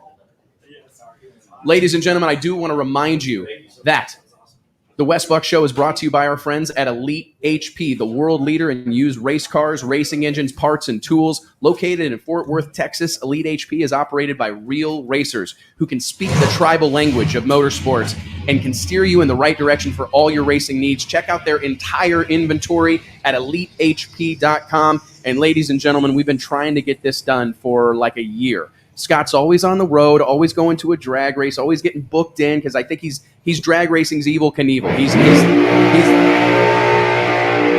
I don't know about you guys, but they're going to have to put rods in Stevie's car. Yeah, he's wearing this thing out. I mean, my goodness. He's wore out everybody on the pits this weekend, I'm telling you, including me first round. Oh, well, ladies and gentlemen, let's give it up. Al, Clay, everybody, Scotty Palmer in the house. Woo, woo. Unbelievable, man. Thank you so much for being here, buddy. I know you got a lot. You've probably got, you got 75 race cars over there. I'm sure you got 3,000 people. What has this week been like for you? I mean, we saw that Nitro Studebaker in Tulsa with the blower kind of hanging on the hood. Yeah, it landed in my lap at Tulsa. Oh, that was a sketchy deal. It was ugly. It was ugly, man. But you know that's going to happen. That's what I tell everyone. You know, yep, it's bad that it happened, but it's going to happen. And the reason you sell T-shirts and the reason I get so much messages and fan response from that car, yeah, some of it is, hey, that's never going to work. And it may not, but I bet it does. It's went further than people think. I've tested it more than they think. We've had a few mishaps lately, and it's all self-inflicted. That one was me. I heard Tucci. I'm blaming it on him because he sat in the tower. He might have went 300 feet a few times, but so I'm down there and I'm like, oh yeah, watch this. It went 500 feet last weekend. Well, guess what? I like Ronnie Stidham, alcohol funny car guy, used to tell me, put your hip into it when you stomp that gas pedal. Well, I did, but I couldn't get off the gas pedal soon enough. The RPM went to the moon. When it came down to hydraulic, the blower landed in my lap. You know, the blower lands in my lap after it splits a rod down the middle from hydraulic. But that's going to happen. It's just a chance you take. You know that car is going to do that sometime. It is a fuel car. It is a 100% top fuel setup. There's not one thing. We took another motor out from under the bench, put in it for Saturday night. It's incredible, man. I mean, I was going to get to I think we got to start with the Nitro Studebaker and what you guys are trying to do. I'm drawing blank, the Sandman or Mac Daddy. J.R. Sandlin. Yeah. Yep. J.R. Sandlin. He was out here last night and he made a pretty good, He made a good run. I mean, did it run good? It ran pretty good. Okay, because it looked like it ran pretty good. The scoreboards weren't on, but it was a visually stunning It run. was a good run. Okay, so, I mean, I guess that kind of I'm not tells us. saying it is a world record pro mod run or nothing, but you gotta understand what we're trying to do. My car is definitely there to be the wildest thing ever. I want it to be wild. I want you to have to go back, pull the heads off. The full service, that's part of the show. Once we get this really lined out, and we will, it's closer than it looks. I get carried away.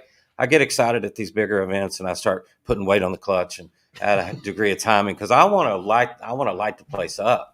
Well, real quick, let's back up. That run on Monday night, Yes. right? Those two shots, the top fuel cars, you and Mitch Yes. King, an outlaw fuel altered and top fuel kind of legend down here in Texas, that was nuts. It was nuts. 305 in the 8th mile. And it was actually, honestly, I kind of liked seeing the top fuel car go to the 8th mile better than I liked the 1,000 foot. And I don't want to get a whole bunch of shit stirred up, but I recognize those numbers. You know what I mean? Like the 8th mile numbers just mean something to me. And I know 286 mile an hour to the 8th. You know, we weren't like trying to go super fast, but you're at the Texas Motorplex. We weren't trying to go slow either. Right. I mean, we want to put on a show. This deal is all about, this is about the future.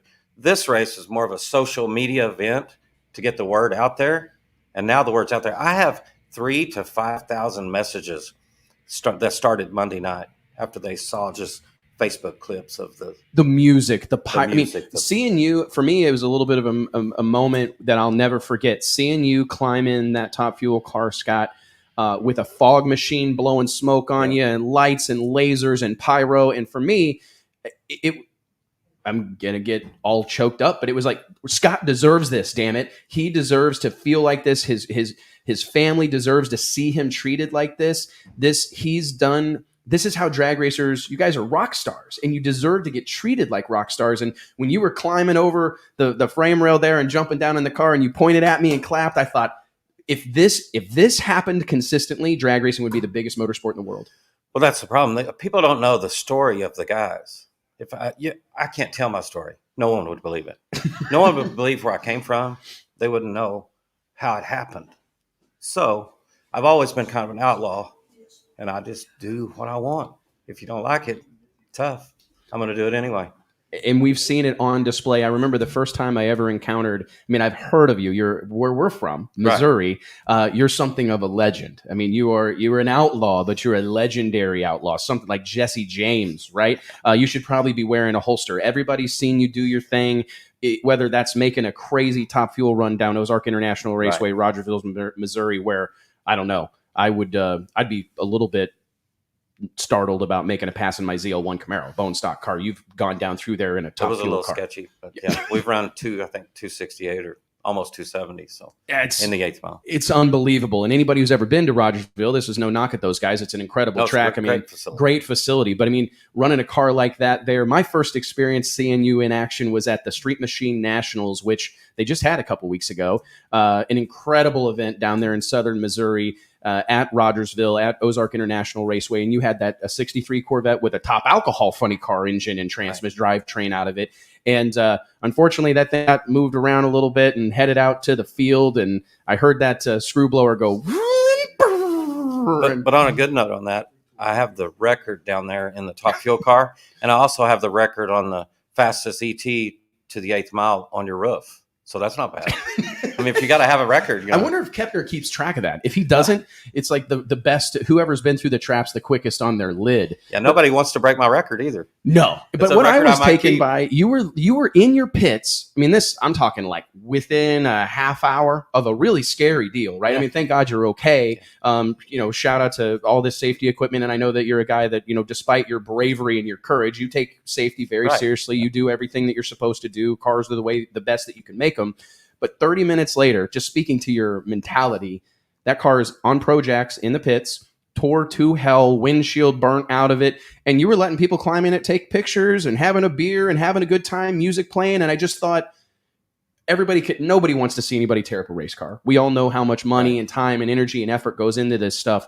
But you know what? It was seeing you take it in stride. I mean, it was just, for me, I'll never forget it my entire life, walking over to your pits, and you're okay first and foremost, but you're still having a good time. You know what? It's a chance we all take, and you can be sad about it, let it get you down, or you can get your ass back to the shop, get your car fixed. We actually fixed that car. We bought a front end for it, never replaced a body panel, because I did paint body work, so we painted it. And the very next year, we went to the Orlando to the World Street Finals. That's actually where I met Tucci at. I remember. I think that's actually the first place. I think that's where I met Tucci. Matter of fact, at the World Street Nationals. Shout out to Carl Weisinger and the whole team down there. Right, Orlando. It's been that was one of the events that started. Ever. I mean, no doubt about it, man. Tell me a little bit. I don't know that people do know how the legend of Scotty Palmer came to be. I mean, what was your first? I came to know you as a top alcohol funny car racer. What was the progression to that point, Scott? Pretty much street racing. Street race. I moved to Missouri when I was probably, I would say 20, maybe 25 or 30, maybe. I moved there, but I'm from Oklahoma, so I grew up racing at Noble, Oklahoma, Lawton, Ardmore with my dad, so, and it was just bracket racing. So I moved to Springfield. I went to visit my future wife at the time. Her dad ran a company there, and I actually went to town, and there was a Vega carrying the front wheels in a convenience store parking lot. Whole crowd of people there. 4-speed, small block Chevy. And it was just it wasn't popping the wheels. It was carrying the wheels across the parking lot. I went directly back to the house, called my mom. Said, Mom, get ready. I've found where I'm going to live. And within a week, I moved. I had a Corvette that I'd fixed up, loaded everything I could in my little Corvette, and I hauled ass because of the street race scene. And then that just, I ended up with a small block blown Camaro. I think we run 832 at Noble. And that was 1993. Holy cow. And I drove it to work. So started there, and then I just kept going. And it just got out of control. Well, it's certainly gotten out of control. But I mean, it is certainly. Talk about the street racing scene in Oklahoma and Missouri. Yeah. Missouri, I think, is slept on a little bit. I mean, I actually kind of got mixed up in that whole world in Kansas City, and I was Larry Larson and all these guys. I mean, there's some real legendary street race guys from that part of the country, and I didn't really know that was your background. I don't know how many people can say that the catalyst for their moving was a car pulling the wheels across the parking lot. It was definitely. And later on, we were good friends with that guy. No joke. Oh, because I searched him out immediately. I'm going to find who this dude is. Who this guy is. Right? That is awesome, man. So when did it start to get the momentum? Top alcohol funny car, then Pro Mod, then Top Fuel. What made that kind of progression possible? I grew up in Oklahoma. Jackie and Ronnie Stidham had a alcohol funny car. I didn't know them, but they always played Allman Brothers in their pits, and I'd go by the pits and I would just stand there and drink a beer and listen to them watch. So that's been a goal. And I loved alcohol funny car. But when everybody started having to have 4 motors to go run Pomona, I actually left Pomona one year and said, give me a Top Fuel car. Dumbest idea ever. But nobody helps you financially unless you do something crazy. So you got to take the step first. Nobody's going to give you the money to go run a Top Fuel car if you don't have a Top Fuel car. Hey, if you give me the money, I'll go and get me a Top Fuel car. Right. Sure, everybody would. Right. Everybody would do that. 100%. So you had to throw your hat into the ring and kind of prove that, hey, I'm willing to do this. And do that with no money. I painted cars in my garage. I did not have a fancy shop. But I did some, Haas Pro Stock cars and trucks, and I did a lot of cool stuff, but nobody really knew where I did it. But I just did enough to go race somewhere. Probably nobody is more eat up with racing than me. Maybe Billy Meyer.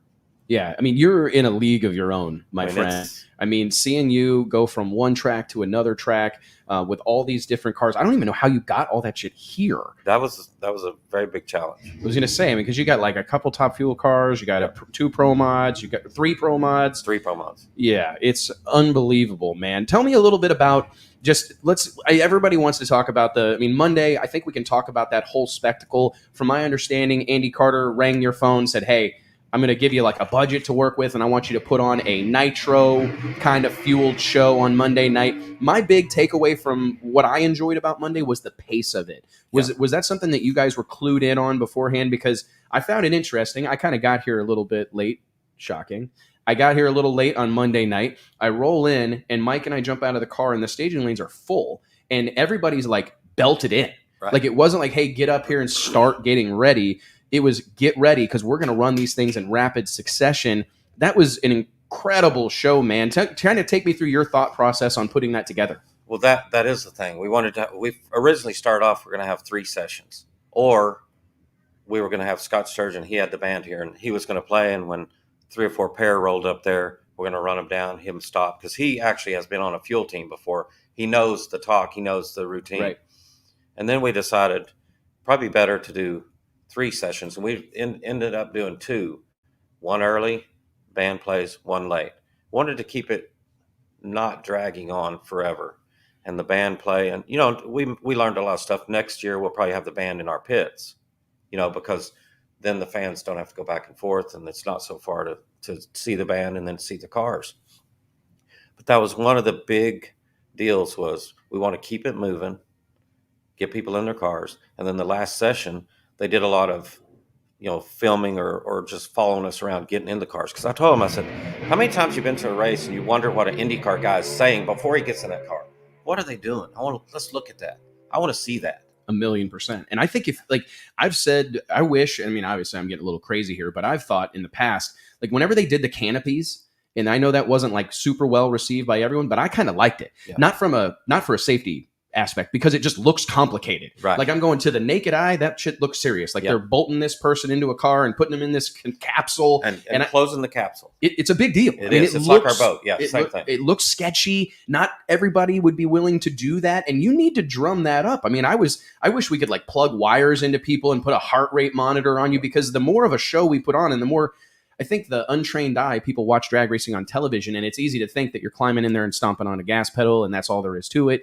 But when you paint that picture and you show that little bit of that behind the scenes, and I noticed that, Scott, Monday night, I saw all the cameras pointed on you, and it's like, man, they're really paying attention, watching him put his Hans device on, watching him get all of his gear on. That's important. They need to get inside the car with you and hear the noises. And, I tried to put a camera in there, but it doesn't stay on. I haven't figured this out yet. I want them to hear the noises just when you're winding it over. Shit's clanging around in there, and you start, the average person doesn't know all the noises that are going on in there. When it starts, of course, it sounds like a buzzsaw in there. I've got couplers and, right. It's kind of a contraption, but I think they need to see that, even with the dragster. What are you doing? Flip the switches, do that.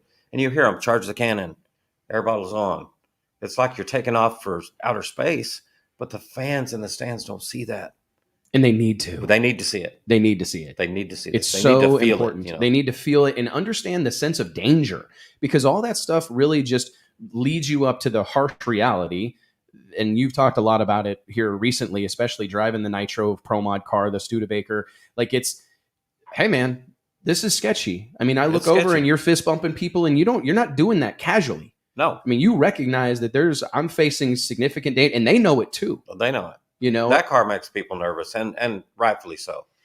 The people on Facebook, when it blows the tires off or does this or does that bash me, I don't even get offended by that, because they obviously have no idea what we're trying to do here. The fact that it's went 300 to 500 feet, it went here. The second run it ever made went 300 feet. And Billy Meyer let me do it because, NHRA banned it for a long time. I couldn't really run it on an NHRA track.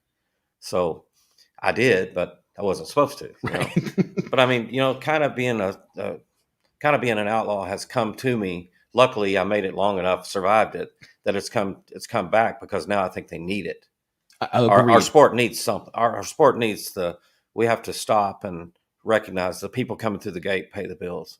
1,000,000%. And I think we've forgot that. I do too. I mean, I think that this newfound kind of what they're doing down here, Billy, Christy, everybody, Andy, the whole group, you can sense that. I mean, we just heard it from both of them that we recognize we got to put on a show. We got to entertain these folks. And I got to be honest. I mean, for me, and I have a point to make about the pits, because you said something really interesting, but I was satisfied. I mean, if the car, it would have been cool if you guys both went down there side by side with the candles lit, but all that commotion and all that intensity before you'd even gotten in the car, I felt like I'd gotten my money's worth. If I bought a ticket, thank God all these people let me in for free. But I mean, I'd have paid whatever they wanted for me to come see that whole thing unfold. Take us through. We got a lot of people that watch this show that are hardcore. These are guys that have race cars, that race a lot, that are above average, mechanically inclined. One of the things I was saying on the PA last night alongside Tucci was, I don't know that people understand how hard it is to slow these cars down. Like it's not like turning the volume like on this mixing board. I can just turn it back. Can you take us through like what you guys are trying to do or having to do to try to slow that car down enough to go down the track? Well, one of my biggest problems is I run a top fuel dragster. So I wanted to run the dragster first because I was 99% sure it would go right down the track because the track's good. So my problem with the Studebaker is if you make the same corrections for air, track temp, track condition that you do in the dragster, that car won't take it. The motor is 18 inches further forward than a fuel funny car. So even fuel funny cars are more weight to the rear. Right. So my problem is, and I have some funny car friends that try to calm me down, but I have a problem with that.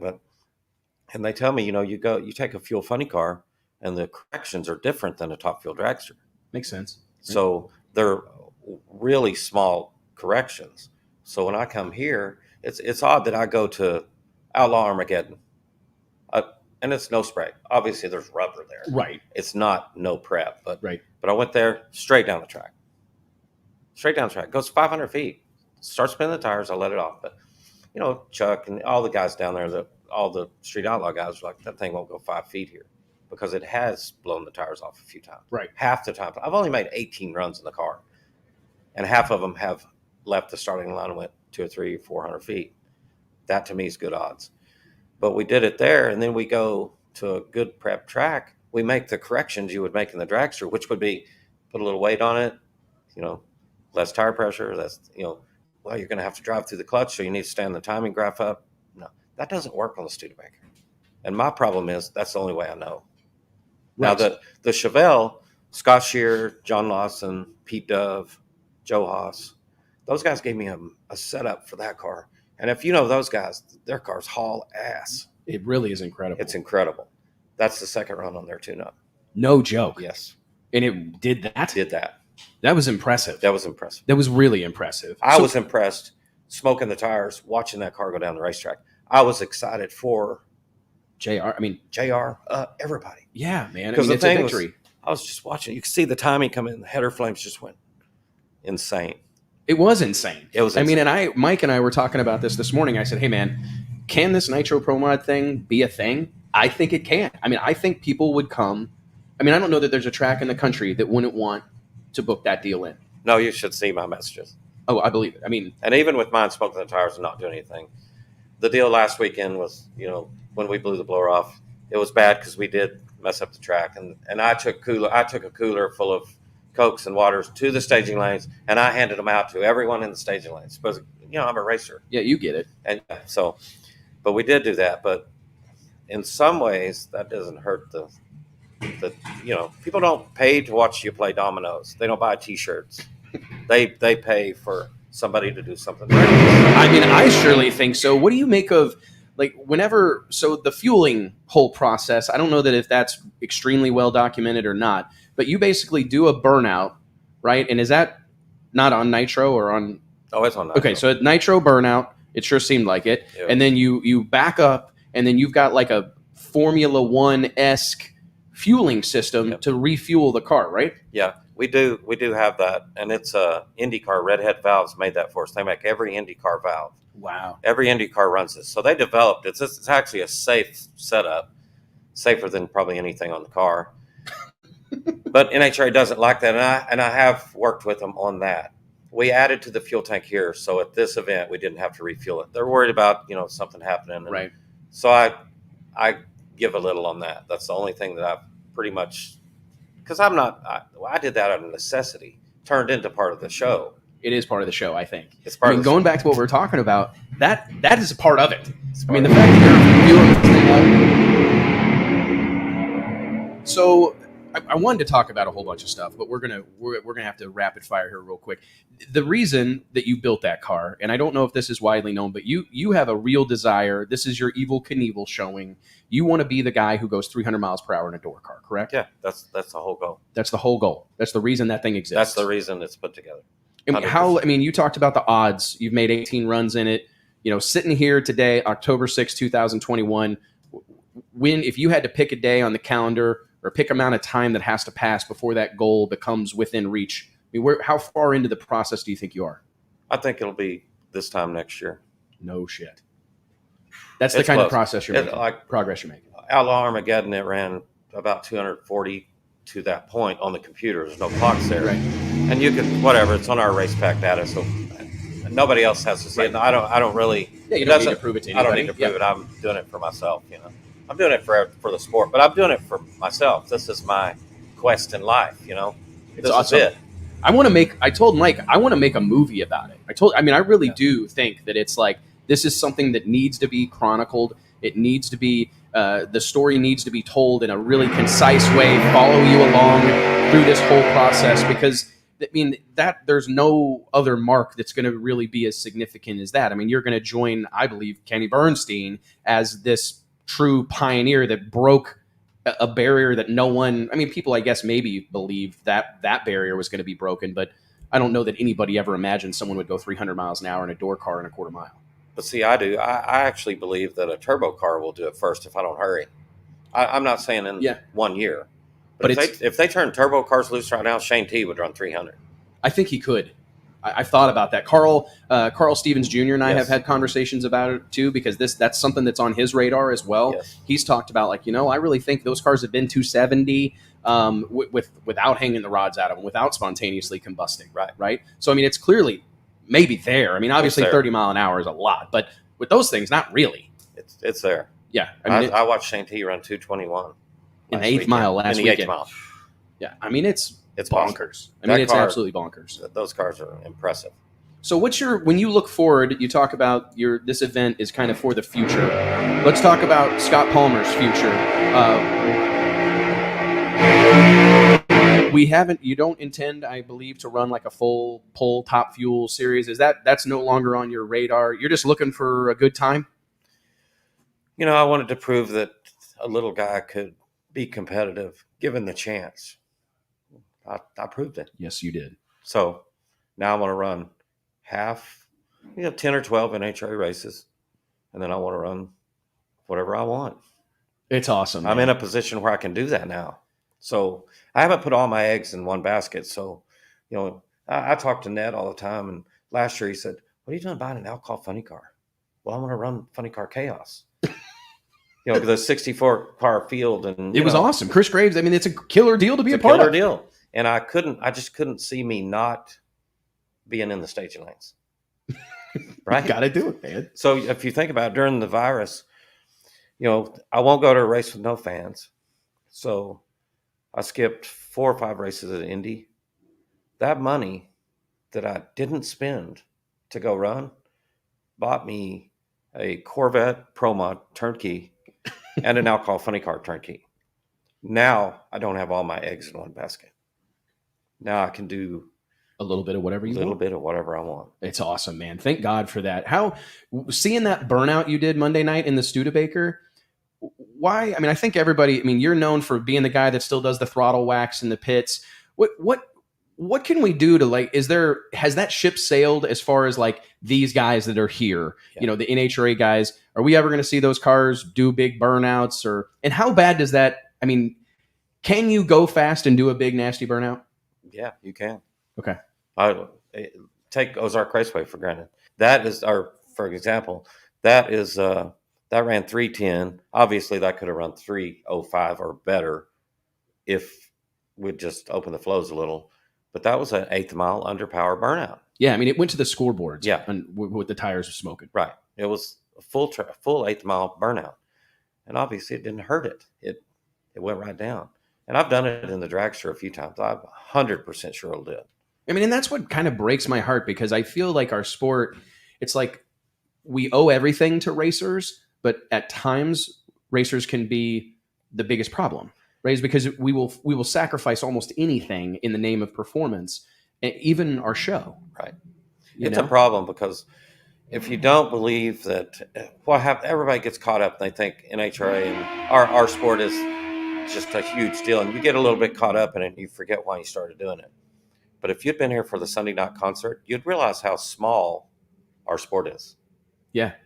They came for a lantern show. They lit lanterns and send them in the sky. Half the people there was 35, 40,000 people probably here.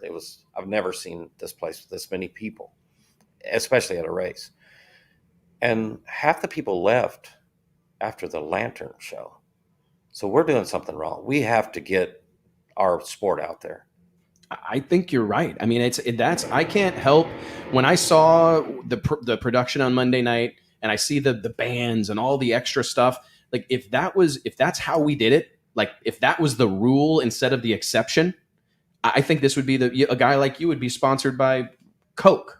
You know what 100%. I'm saying? Like it frustrates me, because clearly you look at Motor Trend can't get enough car content. I mean, they've got 70 different dudes rebuilding cars and restoring whatever. I mean, automotive content is doing well right now. We got Detroit auto manufacturers that are sending cars off the assembly line that makes 700, 800 horsepower. Right. That Dodge has got a truck that makes like 1,000 horsepower. Tesla's got 1,000 horsepower electric car. Performance matters. People still care about their car. People still are into this shit. The Street Outlaws have done a fantastic job. They've done great things for our sport. Great things for our sport. And so to your point, Scott, whenever I'm here and I see, maybe the crowd not being what we want it to be in some of the events all over the country, I feel like we got to take a little bit of responsibility for it. We do. And the problem is we don't ever do that. No. As a group, individual here and there, like us doing our crazy shit that we do. Yeah. That's cool and everything, but somebody else has to I'm not a businessman. I'm not a promoter. I'm not anything. I'm just out here, We're more than that, but doing what I love. I get what you're saying. Yeah. But I mean, somebody has to do that, like Andy Carter and Billy and Christy, and they saw that. How do you call me to do this?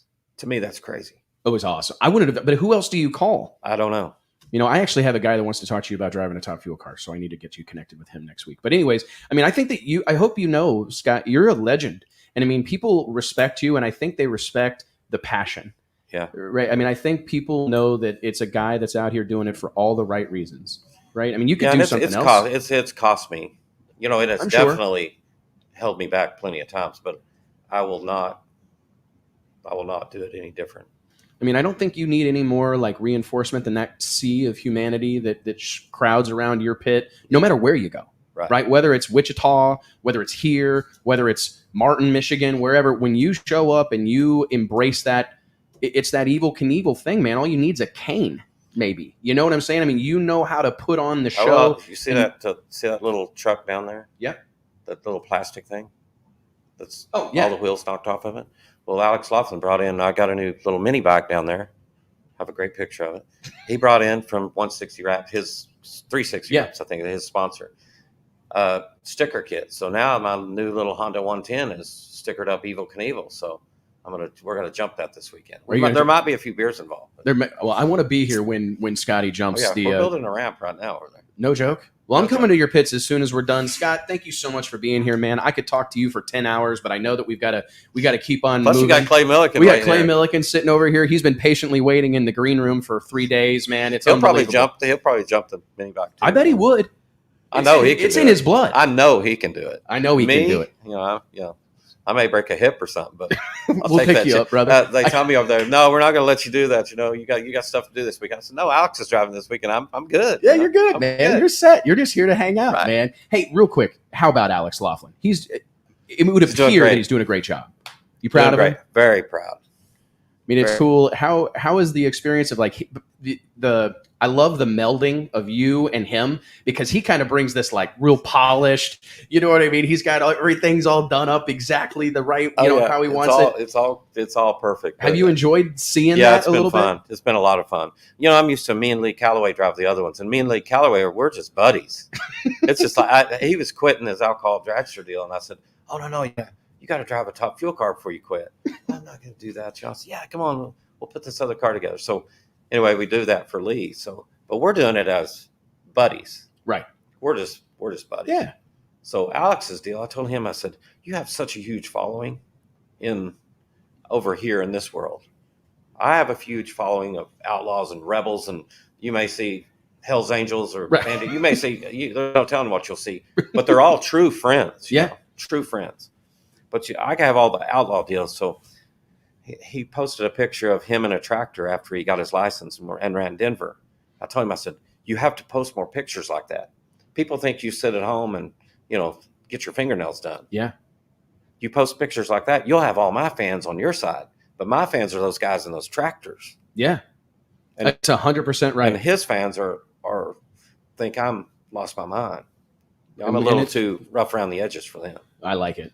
But I think it's kind of merged them together. So it's been a pretty cool deal. And Well, he's doing a great job. I mean, and you've given him a car and that's the coolest part, right? It's not like this thing's making it 8 foot. I mean, he could win this weekend. Oh, yeah.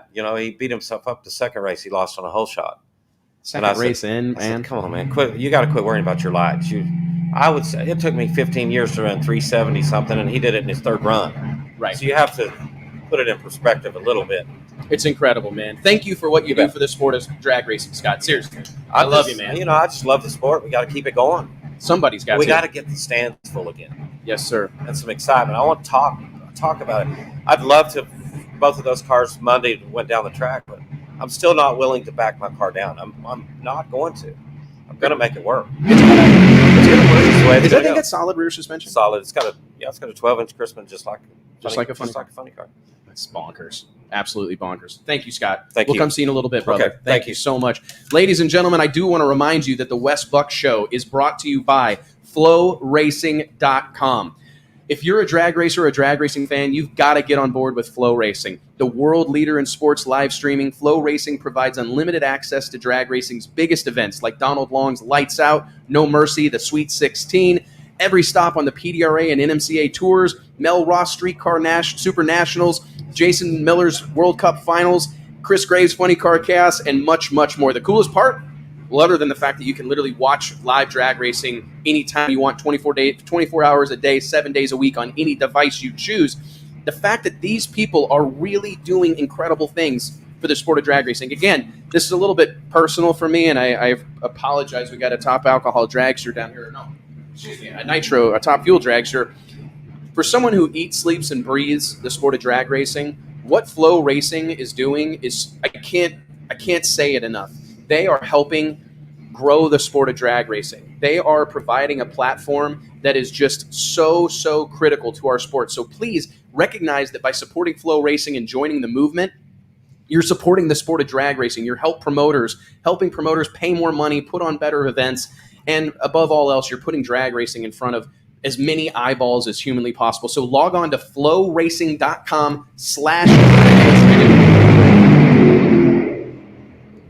That's flowracing.com/drag illustrated and join the movement today. I appreciate it. They appreciate it. And we certainly appreciate them sponsoring this show so we can hang out and talk drag racing every week and chill with living legends.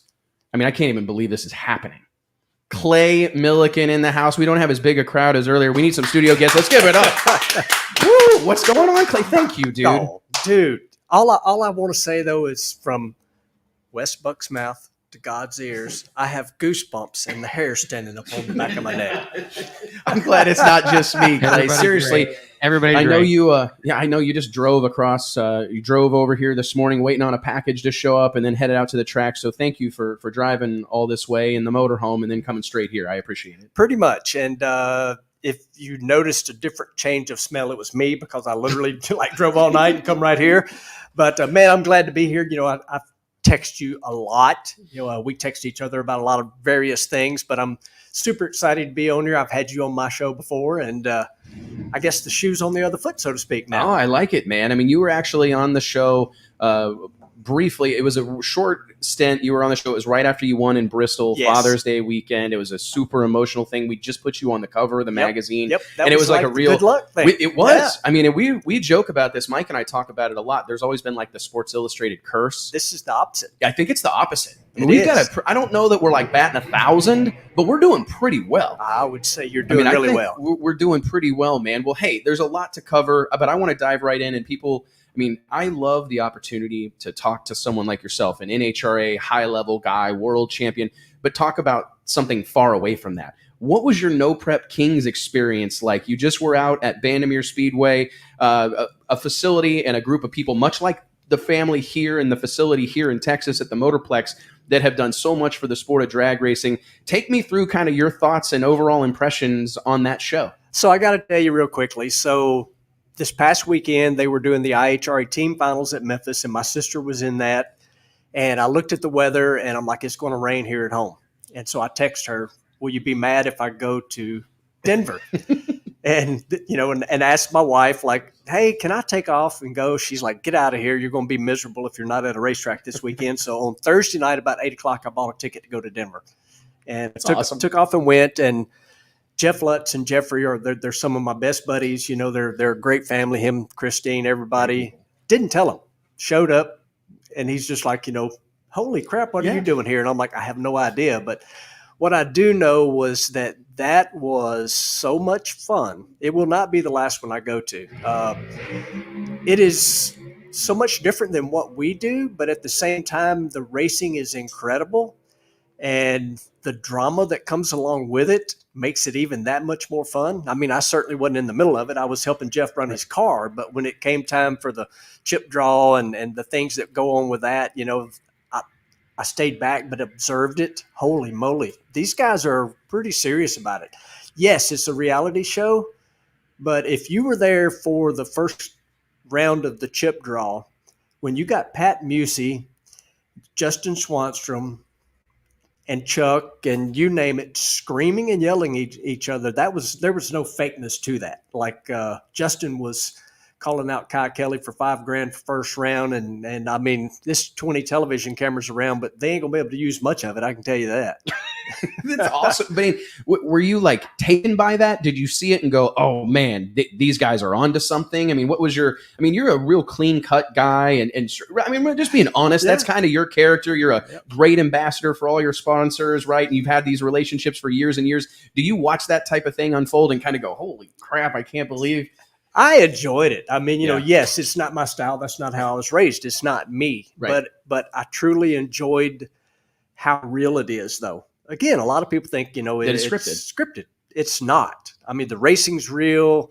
That was real. And for them to be able to have those kind of moments where they are literally screaming and yelling at each other, and then to be able to go put their helmet on and not totally fist fight every time is pretty impressive. They're very serious about their racing. It was all around. I mean, there is so many things we could learn from what they're doing that it would help our show. I think so. Tell me, that was literally, thank you for that, because that was what I was going to ask. Are there a couple of things that just at the top of your mind that you could say, hey, we should try that, or some things that really stuck out to you in terms of like how they did the show? Well, I mean, I think it would be one of the coolest things ever that, we're in the middle of the countdown right now. How cool would it be for us to gather up in a pile with a microphone where the fans can hear it and do call outs? You think Brittany Force wouldn't be calling out Steve Torrance first round? I think you know what I mean? I mean, I think that would be exciting. I would love to see, Richard Freeman and some of that bunch in a pile, calling out Greg Anderson. Absolutely. I mean, we saw a little bit of that at the World Door Summer Nationals. You were there. I was there. And like, that was kind of our approach to that event. And then prior to that, with the World Series of Pro Mod in Denver, we wanted to, like, I'm not at all afraid. Like, if somebody's making $1 million down the street with a lemonade stand, I'm not going to feel inclined to sell like peach lemonade. I'm just going to do whatever they're doing. Yeah. It looks like it's working. So I looked at the drag racing landscape and I thought, I'm going to pick and choose the things that I like from all these different type of events.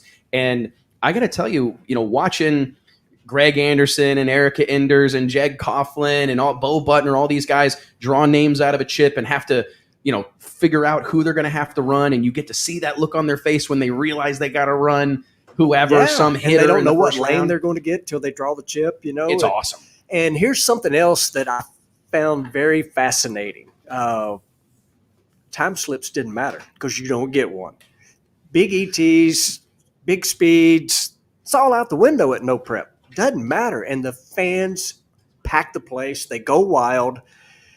They are attached to those drivers and the cars and all those things above. And it was really interesting that it is such a different crowd. Now, there were plenty of people that recognized me, and there were way more that knew who Jeff Lutz was. They knew who Sean was. They knew Murder Nova. They knew Daddy Dave.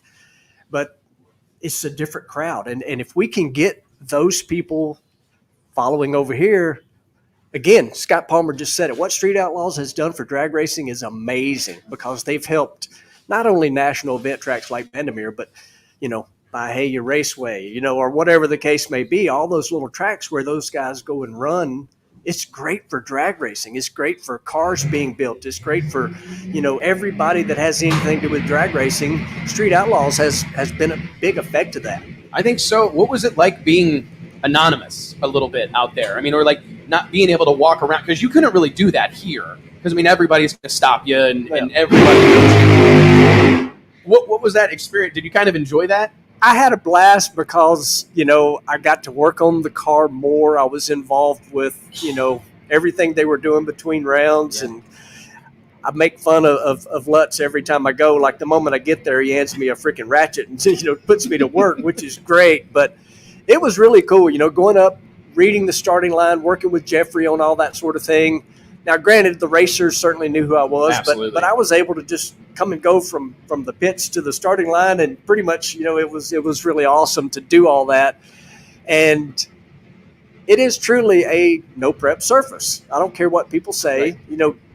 Am I saying the racetrack was good or bad? No. But did they touch it? No. So I think there's a little bit of misconception on that they scrape it down to nothing. And no, they don't. It is how the track is when they get there.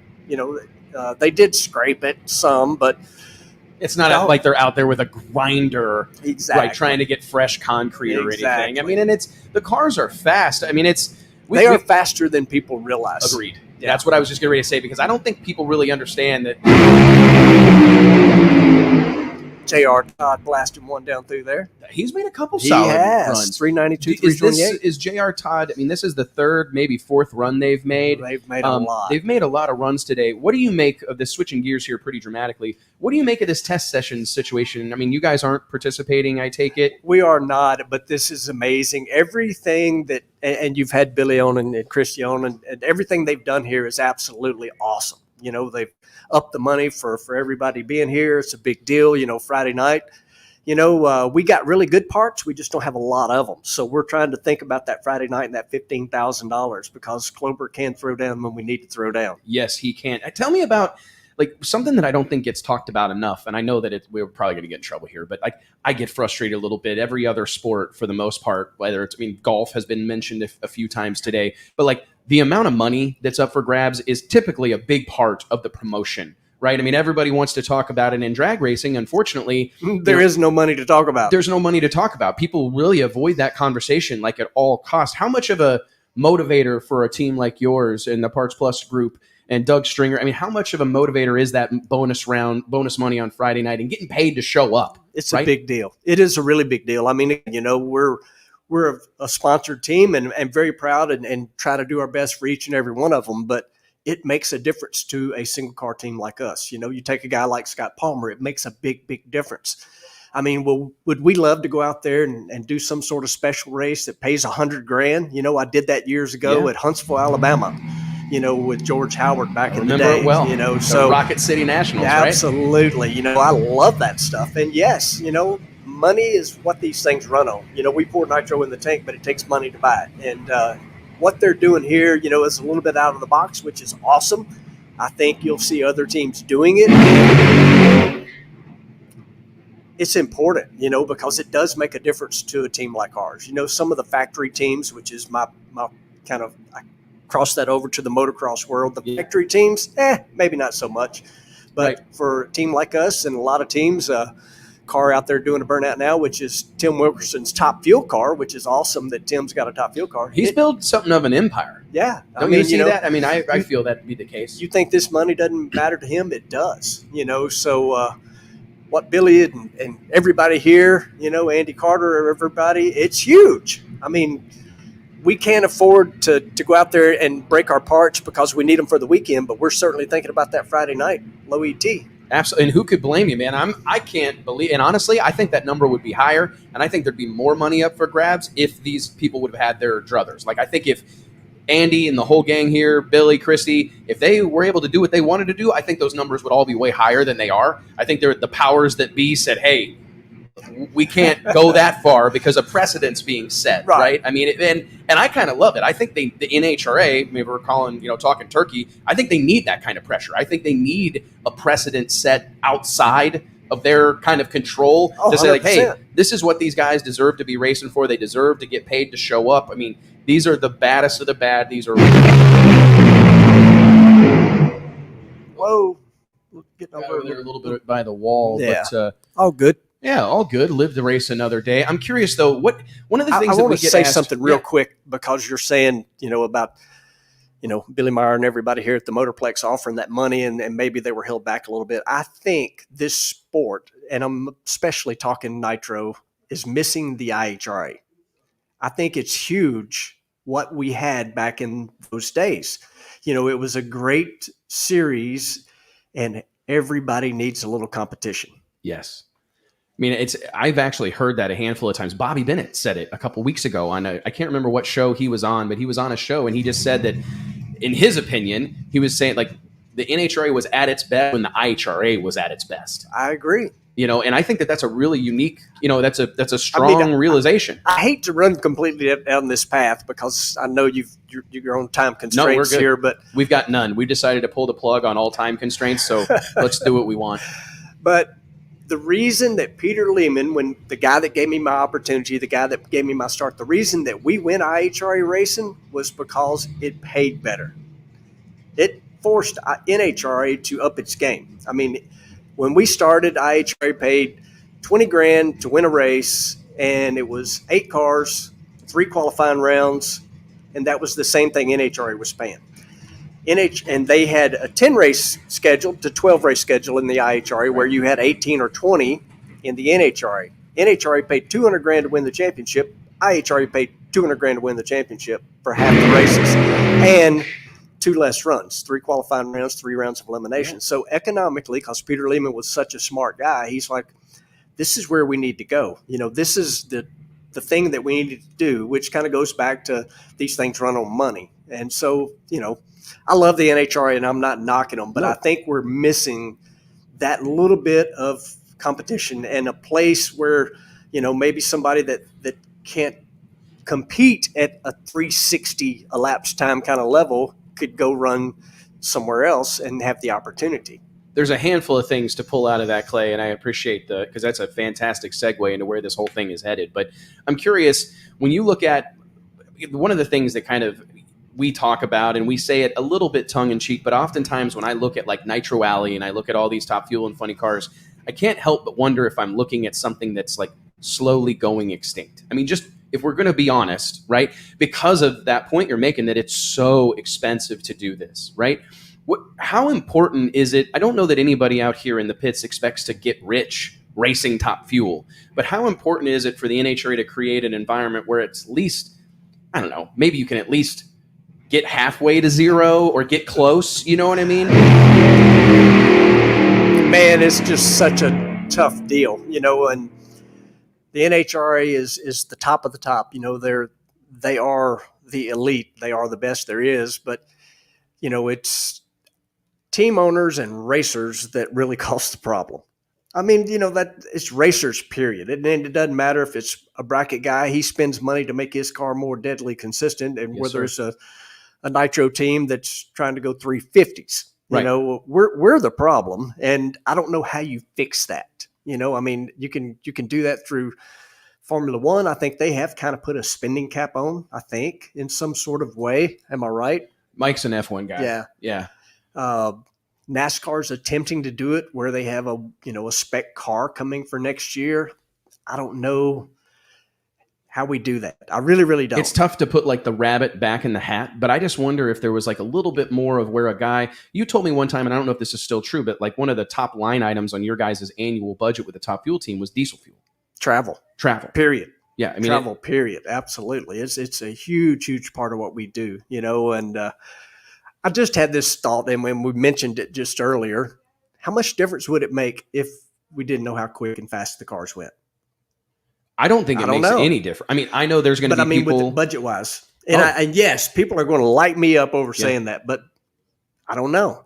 Well, I mean, I definitely think it pushes everybody. It keeps the spending kind of ever increasing, right? Because if Grubnick goes 364, we've got to. I mean, we saw it in action, and it was actually kind of a rare little sampling of how this whole sport works, because we saw that one-upsmanship in St. Louis on full display. Yep. Right. I mean, we saw one car out there go out and go fast, and then we just saw everybody trying to one up that guy. Not really necessary. Like you're all qualified. I don't know that there was enough cars for anybody to get bumped out. No, it was 18 cars. Okay, there was 18. Yep. But I mean, it was kind of an interesting dynamic because racers kind of showed their racer. Yeah, Alan Johnson showed out with Mike Salinas. Yes. And everybody felt this pressure to go out and try to one-up that. Yep. Saw a bunch of cars smoke the tires, a handful of good runs. But it was just funny because you saw that whole when racers kind of get going, right? Oh, when absolutely. You saw it on full display there. Ego, right? And it's a healthy thing. It's not a bad thing. But I don't know sometimes how to pull that back or put the rabbit back in the hat. But I mean, part of the conversation and a lot of the comments we get, how much do you think that there's a little bit of do we need to change the narrative on what it takes to run a Top Fuel car? Because I think you're one of the guys that could maybe fill us in that it maybe it's not. I mean, there's no way to say it's affordable. There's no way to say it's cheap. But is it maybe more doable than people think? It is 100%. I mean, our team, Scott Palmer, there's a few others out there. We're not spending $4 million a year. We don't have it. Could I go Top Fuel racing and go to all the races for $1 million? Probably not. $1.5 million? You'd be really close. Okay. You'd be really close. I mean, with $1.5 million, $1.7 million, you could get the job done and compete. Maybe not, blow everybody's doors off, but be in the hunt. I think so. I mean, if you compare and contrast that to like NASCAR racing or any other type of high level motorsport, I mean, I wonder if kind of the show that has been put on the last 20 years by Don Schumacher and John Force and Coletta. The factory teams. It's kind of like American Graffiti. We're going up against the factory, right? And it's like those guys. I think that it looks so big, and the big shop in Brownsburg, the big shops in Brownsburg, and all these huge facilities. I think on the outside looking in, people don't even want to attempt it because it just looks like it costs $10 million. Yeah. I mean, a good number to use. If you can come up with 90 to 100 grand a race, you can get with the program with that. And go make 3 runs. Yeah. Okay. And win races. If you kind of use that 90 to 100 grand number is a good number, and you're not going to have that big fancy shop. You don't need that. Right? You don't race your shop. You don't have to have all of that. You just need clutch, disc, crank, rods, pistons, blowers. The main thing that you really got to have, though, is good people. You got to have people that have the want to. They want to do this. Yes. I mean, I live it every day. I want to do this. My wife and I laugh. I've been married my whole life, going on 36 years this year. Congratulations. That's awesome.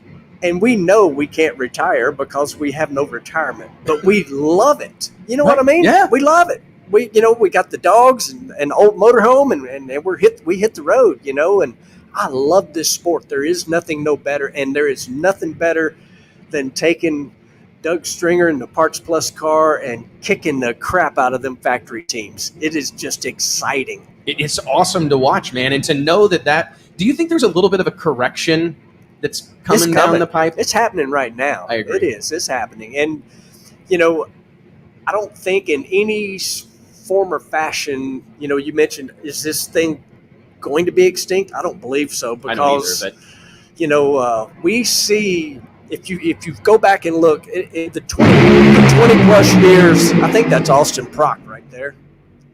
it's a great segue.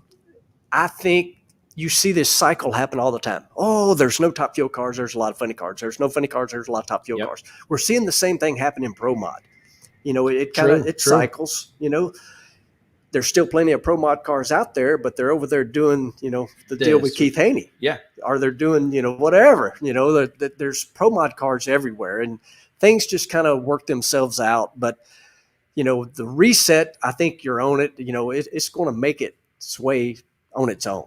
It feels like there's something of a reset going on. I mean, this has been a wild, the silly season, or the rumor mill has been churning all year long. I mean, I think more than I've ever seen in NHRA. There is so many things coming that I'm excited that I can't even talk about it. Same here. I mean, I kind of feel like a burden on my shoulders that I can't share all this information, but I'm telling you guys and everybody that's tuning in, like, be paying attention, because there's going to be a lot of like major news stories this off season heading into the end of the year. And I think that there may be something of a correction that's going to arrive here, but that we've got a lot to cover still. And I do want to remind everybody, thank you so much for being a part of this. Like, having all these people tune in and be a part of this conversation every Wednesday afternoon. I think I can speak for my partner in crime, Mike Carpenter, Murder Tundra on the ones and twos, everybody at Drag Illustrated, that we just really appreciate it. Clay Millican for being here in studio.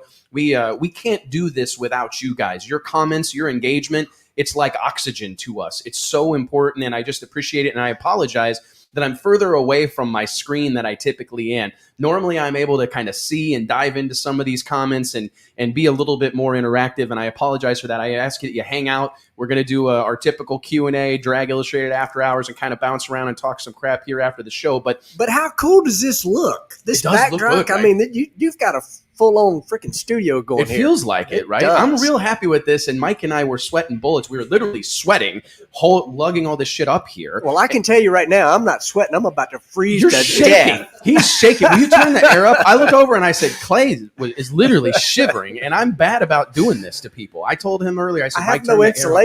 No, bro, we need to eat. I'm taking you to eat right now. We're running up the road to Midlothian and going to In-N-Out. But Whataburger. Are you a Whataburger guy? Oh, yes. Are you serious? Oh, Whataburgers. What do you get on? Mustard? Man, mustard. Yeah. Onion? No onion, Me just either. everything else, though. You're a Whataburger over In-N-Out? Oh, 100%. And I'm going to get in trouble from Drag Race fans for that. But I like In-N-Out shakes, but I'm not as big a fan of the burger, but I love Whataburger. Whataburger, I think, wins on fries. But I don't know, man. I'm actually kind of stunned right now. It's going to take me 3 or 4 days to recover from this. I think I'm with you. There he is, Murder Thunder. Yeah, man, I'm with you, Clay. Thank JT, you. out of here. Don't. This is blasphemy, brother. I mean, and actually, this is a great way to get some great comments going. Let's throw it out there. Let's do a poll.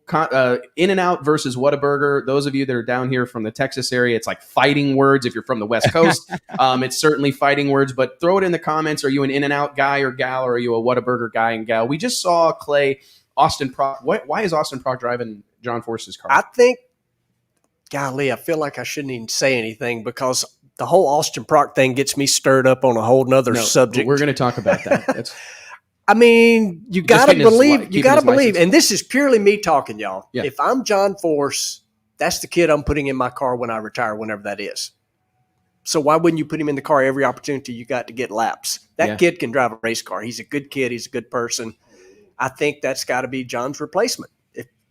I mean, question, and then I want to go back to Austin, but I asked this, Mike, should I save this? Mike, you got to give your take in a minute. We don't have enough microphones to go around. I apologize, but I do want to ask this. John Force is in contention for a championship. I mean, it's not unreasonable to think that he could win a 17th ring in 2021. I mean, he's right there. I mean, obviously he's got his hands full. Ron Capps, Matt Hagan, bad sons of guns. Matt Hagan's on a roll like we don't see very often in drag racing. John Force is really one of the only guys that put on dominating performances like that in Funny Car. He's got his hands full, but I do think, I mean, I see a path. I mean, it may start this weekend in Texas for John Force to win a 17th ring. If he wins that 17th championship, does he go out on top? Does he hang it up? Man, that's a tough one because John Force, I feel like he has no other hobbies. This is what he does. He's done it his entire life. He is Elvis of the sport, so, but what better way to go out? What better way to go out? You think about, let me think, John Elway.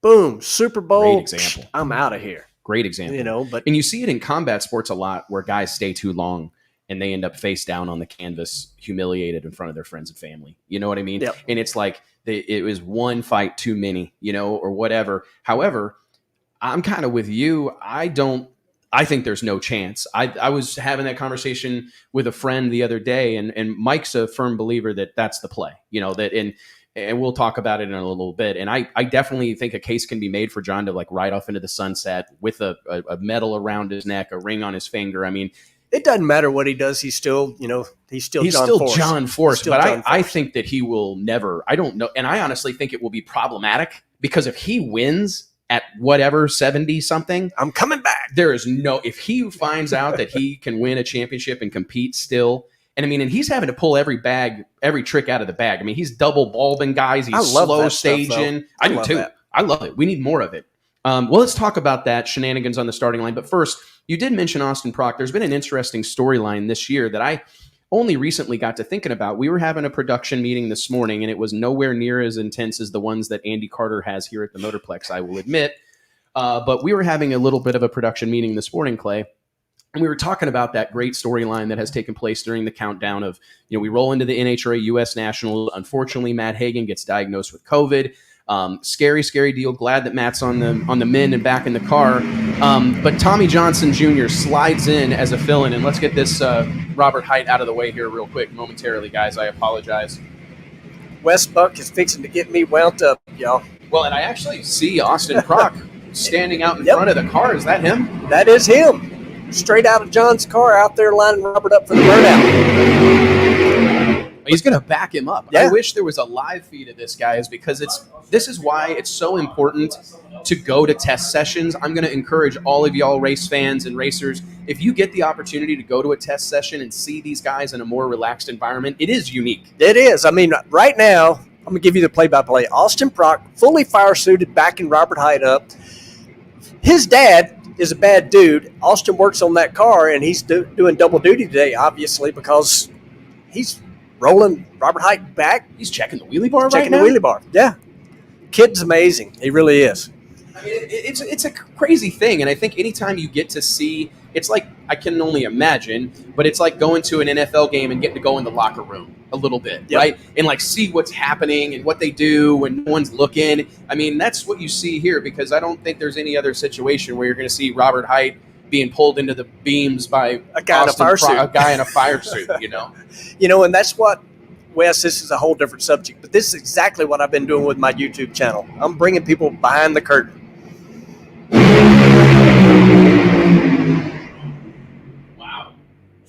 396, 321, straight as a string. I've got to talk to you about how fast these cars are going, because I find it bananas. But I do want to talk about Austin Prock as he walks away back over to the scooter. Looks like he's talking to Force, the old white hat. That's a brand new white hat, Tucci. That's brand new. No clutch dust, no nothing. It's brand new. Interesting situation that happened this year, and I'm going to love to. There's going to be some great commentary, I think, on this, because I do find it interesting. It's interesting that there was a situation. As I said, Matt Hagan gets COVID. A fill-in driver is identified. Tommy Johnson Jr. Shout out to another Midwest guy from Iowa. Ottumwa. Yeah, Ottumwa, Iowa, man, 87 miles up the road from where I was born. I went to college there for about 2 weeks before I dropped out. Anyways, Tommy Johnson fills in for Hagan at Indy. Doesn't go so well, but goes to Maple Grove, the first race of the countdown, wins the damn thing. Really impressive performance, a great storyline, and it really kept, I won't say entirely kept Matt in the hunt, but pretty much kept Matt Hagan in the championship hunt. I mean, had he suffered a DNQ and a first round and then missed a race, I mean, it would have been insurmountable. If he would have gotten 0 points at 2 events, there's no coming back from that at this level, right? Interesting thing happened to you earlier this summer, right, where you missed a race, and I'm not trying to put words in your mouth, but I mean, you probably thought maybe I've got COVID. I don't know what's wrong with me. Something's wrong with me. Well, my mama raised me right. I got out of the car and told the truth. Yeah. And from there, again, this is where I'm going to get a little wound up. So I did what I felt. I'm going to back up and tell you what happened. So the week leading into Norwalk, I work out 5 days a week. Sunday, I lay down to stretch, felt a little dizzy. I'm like, whatever, something's weird. I'm like, I'm just going to skip working out. I go out to my shop, not the race shop, but my shop behind the house. Need to change the oil in my generator. Lay down again, feel dizzy. So right to the doctor. I couldn't get in until Tuesday. I go in, they're like, ooh, you got a bad ear infection. Okay. They clean my ears out, blah, blah, blah, blah. I'm good. Step on the gas of the Park Plus car Friday night. I'm not good. I'm drunk. I don't drink at all. I'm a zero drinker, but I'm like, man, something's wrong with me. And get out of the car, get with Mike and Doug, and I told them, I called my whole team together. I don't even think I've really told this story. And I was going to give them the pump you up speech, like, hey, we're going to be okay. We're going to get somebody in the car. The moment I started to say I can't drive, just started bawling like a baby. I mean, absolute snot rolling, tears. Like, I literally just said I can't drive. Something that I never thought I would say. Words that you probably never said. And it was just the right thing for me. It was the right thing for the sport, for me not to drive that race car that weekend. So what do? We get Austin Prock. We put him in the car. Does an amazing job. Qualifies the car well. Qualifies the car. He's got no testing, no nothing. Put him in the car. And I drive my car old school, and Austin couldn't believe all the things I do that they don't do in the other cars. That's a different story. We're going to have to touch on it because it sounds interesting. And he goes to the semifinals. We went into the countdown in 9th place in points because I got 0 points for that weekend, and our car made 78. So the difference of me going into this countdown, if I had got those points, would have been 5th place versus 9th. Well, if I had got out of that race car and said I have COVID symptoms, I would have got the points. So to me, it's a disconnect somewhere, because what would be the difference of forcing drivers to drive a car when they shouldn't, and knowing if you're not capable of driving the car and a doctor can back that up, verify that. And I want to jump back to the Norwalk week. Doug Stringer insisted. I went and spent the night at the Cleveland Clinic, and amazing hospital. I know for a fact I'm a healthy 55-year-old man. They did brain scans. They did echograms. They checked me from head to toe. The only thing they found was I got some jacked up ears. That's what they found. And I continued to go to doctors. I went to ear specialist. I did all these things. I had to provide paperwork to the NHRA to prove that I was good to go. I love that. That's awesome. That's the way it should be. Yeah. But with all that said and done, we got 0 points. We didn't even get points for attempting to qualify. Matt Hagan got points for Tommy Johnson attempting to qualify with the broke pin in the wheelie bar. He did not stage, didn't anything. I made a qualifying run. Anyway, all of this stuff, nobody's talked about it, and it hadn't been talked about, but I don't think you can have a rule two ways. What's the difference in COVID versus someone that's not 100% healthy and should not drive, as long as they can go and has this been discussed? Oh, 100%. 100%. Okay. Because I it hadn't been discussed publicly till right this moment. Because it is, it does kind of beg the question. That's terrible. Anybody who has any appreciation for the grind, for how hard this stuff is to do, to look at a situation and see the difference that would make, like going into the countdown in the top 5. Yeah. Right. You're undoubtedly in the hunt. Right. And Clay Millican is a championship guy. This is a guy who's done that, been in those moments. To see that taken from you for no fault of your own is a pretty for doing the right thing. Yeah. I would have been better off if we had just parked the car that weekend. we would have been better off points wise. I think it's 30 points for attempting to qualify. Really? We'd been better off if we just parked it. I mean, we're doing it for our sponsors. We're doing it for fans. We love Norwalk. Norwalk's Absolutely. a big part of my history, you know. But, you know, the whole thing to me was handled incorrectly. There needs to be something done. I mean, I've done stupid stuff. I've driven these Top Fuel cars with stitches, broke bones. I've even driven with an IV bag inside my fire suit one time. All stupid. But at some point when you know you're not well, there's someone in the other lane. There's more at stake than yourself. Yes. This is bigger than you. Fans in the grandstands, the whole 9 yards. I know I did the right thing. You know, the only thing I got to question, but again, Mama's always in my ear. I was going to say that you never would have done. There's no other outcome, ladies and gentlemen, because Clay Millican's not going to handle that situation any other way. Yeah. But it doesn't diminish the fact that that is a pretty tough pill to swallow. And I do wonder what the NHRA's stance on that is, because it's me too. I would love to know that opinion, because we've talked all year long. Mike and I have had innumerable conversations about, is there an asterisk? If Hagan wins the championship, and we all know that Tommy Johnson won a race for that team. There is no asterisk, and here's the reason why. And we are not NASCAR. I've brought NASCAR up a couple times because I'm a fan. My oldest son's named Cale, after Cale Yarborough. But you think about Kyle Busch. They had rules over there. That if you don't make all the races, you can't be in their chase for the championship. Kyle Busch broke his leg. They made an exception. Boom, he wins championship. So, 2 races with Tommy. I didn't even know about that. Yeah, 2 races with Tommy driving the car. The car did its job. The driver they put in there did its job. And I don't see an asterisk. Now I'm with you, Mike, on 2019. Pretty much, I say last year. I'm with you. I heard you say 2019 didn't, or 2020. Excuse me, whatever. COVID year. It's like, oh my goodness. That's all weird. But I don't see an asterisk by that, because NASCAR can have a driver, make a lap, put a substitute in, boom, they're good to go. It is a tough thing, and I'm anxious to hear that if we spark any further conversations here today, because it does need to be talked about. I mean, I have a multitude of opinions. Part of me does worry about if that happens. It does happen. Yeah, it does happen. It does happen. People drive these things when they shouldn't, and like I say, I'm one that admits to it. But when it's to the point that I was at, to where I felt dizzy in the car, an equilibrium deal, with ears, I knew I couldn't do it. Driving with stitches, broke bones, whatever, that's kind of a different thing. But maybe, yeah.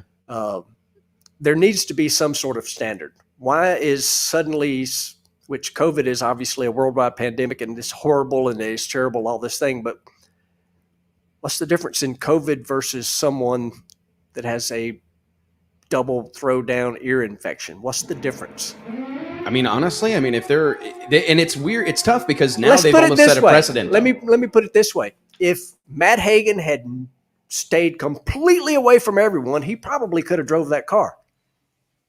Me, with the ear problem, ear equilibrium deal, I couldn't drive the car. Yeah. And I'm not saying that Matt 100% did the right thing. I don't want that to sound that way. No, but if he was in a complete bubble, breathing his own oxygen, he probably will tell you, I could have drove the car. Physically was able. I was physically not able. Yeah. So I don't know. I don't agree with how the whole thing was handled. Now, granted, it'll be some comments on here. Well, you've sucked during the countdown. You've only won a round or two. True.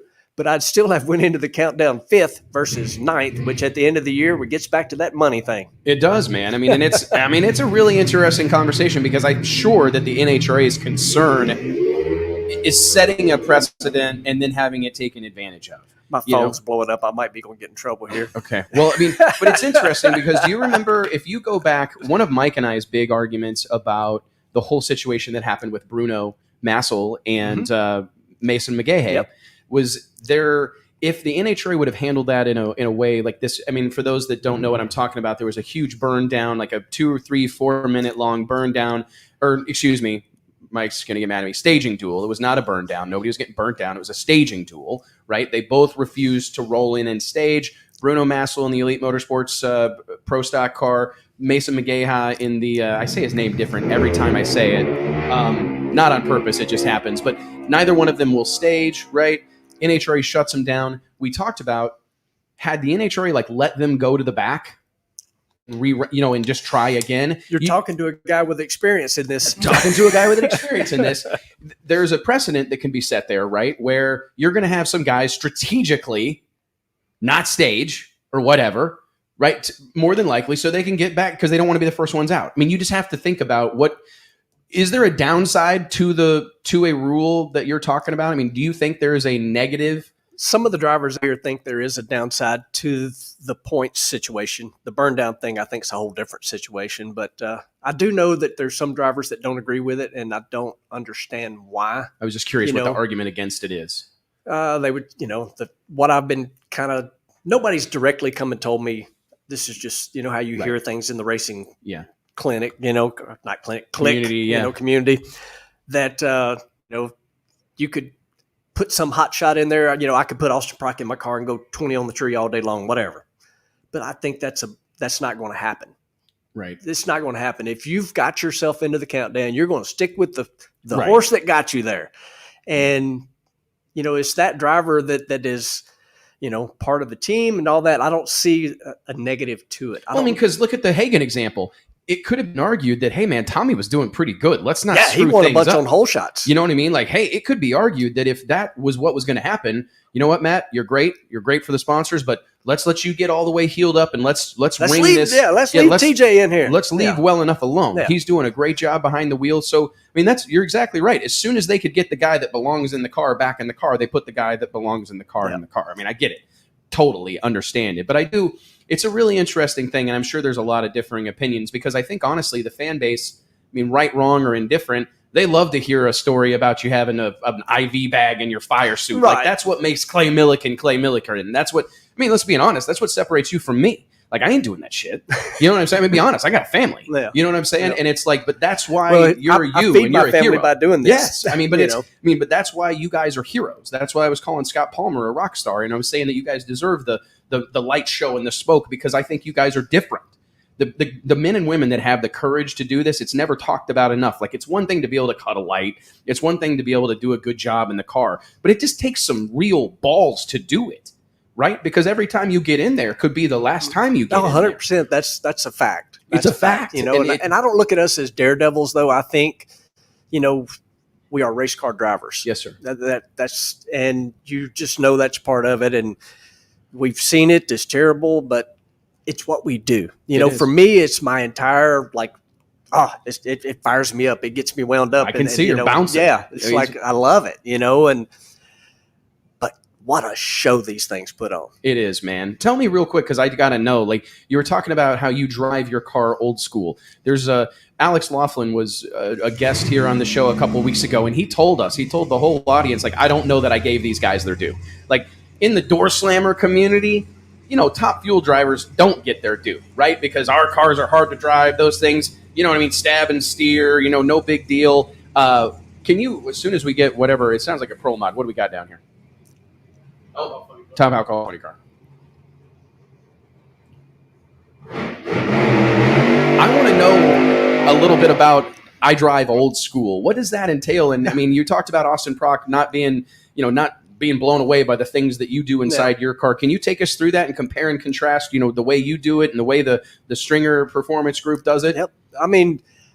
This was just how I was taught. And it's crazy, but I was taught this way from Mike Klober. He was my crew chief when I started. He went away for a while. He's back again. But, I don't use a throttle stop. It's on the car because it's required, but I don't use a throttle stop, which is an art. I love hearing someone that controlled the throttle. It's just so cool.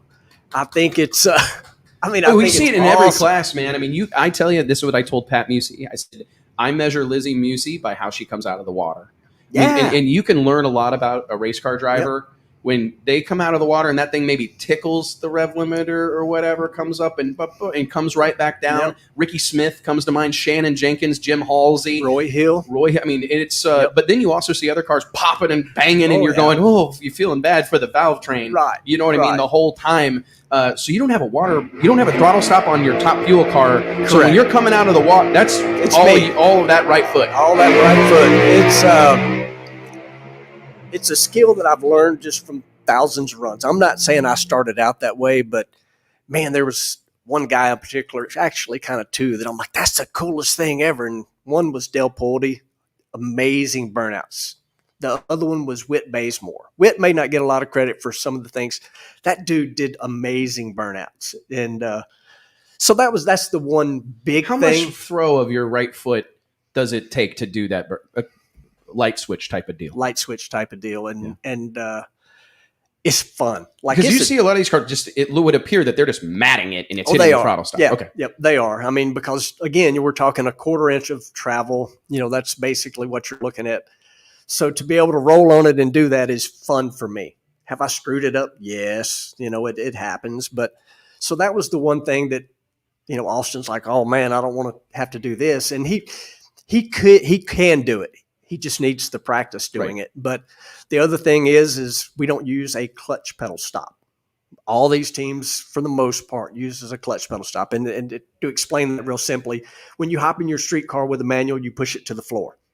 If I do that in my car, it'll overcenter the clutch. So I feel where the fingers are in the clutch, and I know where neutral is. And again, I'm an old guy. I've made thousands of runs. So, we made those two things correct for Austin. Golly, I hate to get into too much of this because I feel like I may be talking about people, but no, it's good. Let's talk about them. I don't use a wheel counter, which shuts my throttle off at 1,000 feet and also opens my parachute. I don't use any of that. All that stuff is on a lot of these cars out here, and it's nothing wrong with it. I do have all the safety stuff. I don't want people to think I don't. But the RF shutoff device and all that stuff is what he's talking about, which is so people understand those things are in play in the sake that, or in the situation that unfortunately you're incapacitated. Correct. Right? Something happens. A concussion type of deal, something's put clay out of control. Correct. Those things are in play to stop the car, to get the chutes out, to get the fuel shut off, to get the ignition shut off. But what you're talking about is not that. That is not, yeah. I mean, there's a lot of cars out here that literally once they hit the throttle, they don't have to shut the throttle off. They don't have to pull their parachutes. They don't have to do anything. So it's on a timer?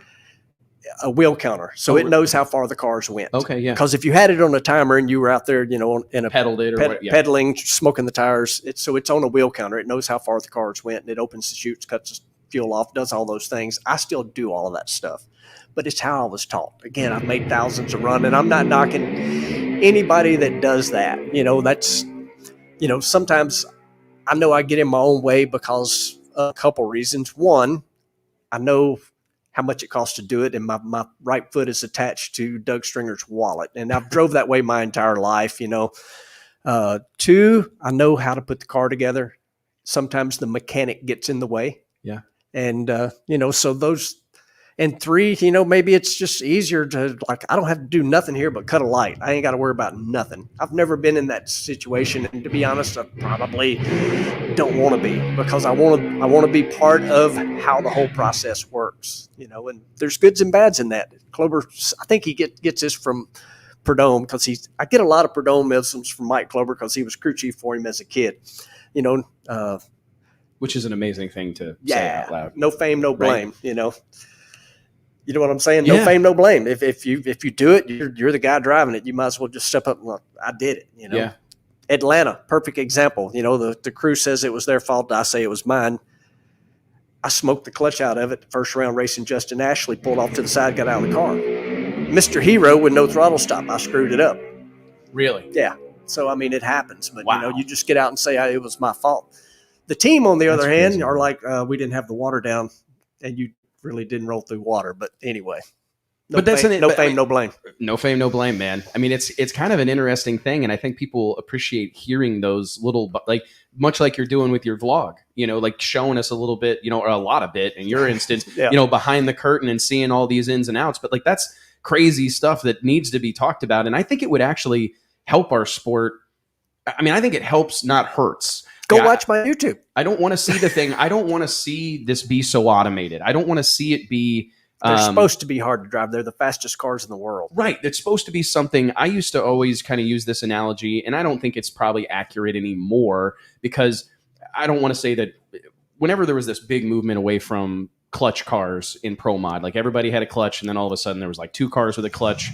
One Frank Manzo was tuning, one Jimmy Rector was tuning, some top alcohol funny car guys. And the next thing you know, everything's got a torque converter. And I kind of would use this analogy or this example that I don't think I should be able to go buy shoes that allows me to play basketball against LeBron James. I mean, he's bigger than me. He's stronger than me. He's faster than me. He's more athletic than me. He can jump higher than me. He's got decades of experience. He should be able to kick my ass at basketball. And I don't think, and I'm not saying that a torque converter was that, but I mean, I start thinking about, all the technology that has invaded our sport, and it's in many instances, a fantastic thing. But it does feel like there's a price to pay. Yep. You know what I mean? You take the guys and gals behind the wheel just further and further and further out of the equation, and it's, I don't know. I don't know. Maybe it's good, maybe it's bad, because there's also an argument that I've heard guys like Ricky Smith make, like, hey, an automatic shifter, hey, that's going to let me rent a ride to somebody that's not a super great race car driver, maybe, or doesn't have a ton of experience. I'm going to be able to put them in this car, and they're going to be pretty competitive. Yep. If they've got to shift it, maybe we're not screwed. so much. Yeah. You know what I mean? So it's an interesting thing, because I guess the more automated you make the car, the more super rich guys we can stuff in them. I don't know. But it is an interesting thing. How many passes do you think you've made? Well, that's funny you say that. We kind of tried to figure it up a few races ago. Somebody was asking me that. Well over 2,000. Well over 2,000. 20 plus. Somebody's got to be better at math than me. Ooh, smoke tires. I started this in 98 and basically 140, 150 runs a year. Yeah. Wow. Whatever. I don't know. You got a calculator, Mike. I don't. Somebody bust that out. 150? Yeah. 150 runs. Whatever from 1998 to now. Yeah. That's over a couple thousand for That's sure. incredible, man. You asked me this question on your show, and I've been waiting for the opportunity to ask you. 3,500. Yeah. 20, yeah. 3,500 runs in a top fuel I think car. I'm going to say it's a little less than that, because there were some years where I was only able to run a handful of races, right? Just lack of sponsorship. It's less than that, but that's why I said well over 2,000. Yeah. That's a lot of nitro, brother. That's a lot of nitro, man. You asked me this question on your show a few months ago, and I want to plug, are you still doing your show every week? I am not doing it during the race season. Not during, because okay. Yep. But you're going to do it in the off season. Oh, yeah, off season. Okay. Tuesday nights. Yep. 7:00. Yep. Right. It's fantastic. Man, you own it. I can't believe you still remember that. Dude, you've had Kepner on. You've had a lot of great guests, and you do a great job. Like, it's casual, and that's what I like. I mean, I think that's what people are accustomed to here in 2021. This podcast kind of world, people like it off the cuff, loosey goosey. You do a great job. So remember that this off season, the DNC show, man. I can't wait for it. You asked me this question. It's kind of your patented question. King for the day. We all love to do it. What would you change right now today? So I'm going to throw that at you. You're the president of the NHRA. You're the czar. You can make all the changes. You can make any decision you want. What's Clay Millican setting up for the weekend? So it's kind of funny you asked that. And so I had Glenn Cromwell on, president of the NHRA. Wow. And I'm going Big guest. I'm going to answer this the same way. This is what I did to him. I said, my normal patented question to wrap up my show is, you're president of NHRA for a day. What are you going to do? And I said, you are the president, so I can't ask you that. So you're fixing to get what I would do. And what I would do was we would have, maybe not all of them, but we would have night races. There is nothing more exciting than watching nitro cars at night. We should be having let's just say a Bristol night race. It works pretty dang good for the Cup boys. Why wouldn't we have a night race at Bristol? That's the first thing I would do. The next thing I would do is I would figure out somehow, some way where during these fantastic, you're waiting on something big here, ain't you? During all these fantastic television broadcasts, that they spend some more time with the people that make these cars, not only drive them, but run them, work on them. There is a bazillion award-winning television programs in amongst these people out here. There is some of the greatest people on the planet, some of the smartest people on the planet, and some of the biggest characters that nobody knows but us out here in this pit area that need to be brought forward into the whole, whether it be storytelling. Yes. We need more of it. I mean, I think that's what they're acing in No Prep Kings. Yep. They're acing the storytelling component. They are telling relatable stories, inspiring stories, that people latch onto, and that's how you build a fan base. I mean, it's 100% by telling stories. It's the way you do it. I'm curious. I love the night racing comment. Mike and I talk about this a lot. We were literally talking about it on Mark and Camry Caruso's show last night. That I miss header flames, man. Especially when like nitrous racing. I mean, the zoomies. Everybody's gone to the zoomies, and I get it. But man, do I miss some big monster gorilla flames from a nitrous car with the bull horns? Yeah. But to your point, man, nitro racing at night. Like if you knew the most spectacular version of your product happened at night, why would you not? I don't understand it totally, because I really can't make an argument. Most of these tracks are well lit. I obviously recognize there are some of them that are not well lit, but I mean, that's a easily solved problem. Yeah, rent-a-lights. Right. I mean, rent-a-lights, right? I mean, what do you think? Why not? I don't know. Okay. I mean, why wouldn't we do these shows on Saturday night? Let's say it rains. Well, we got Sunday for rain out. And it's got to come back to money somehow, some way.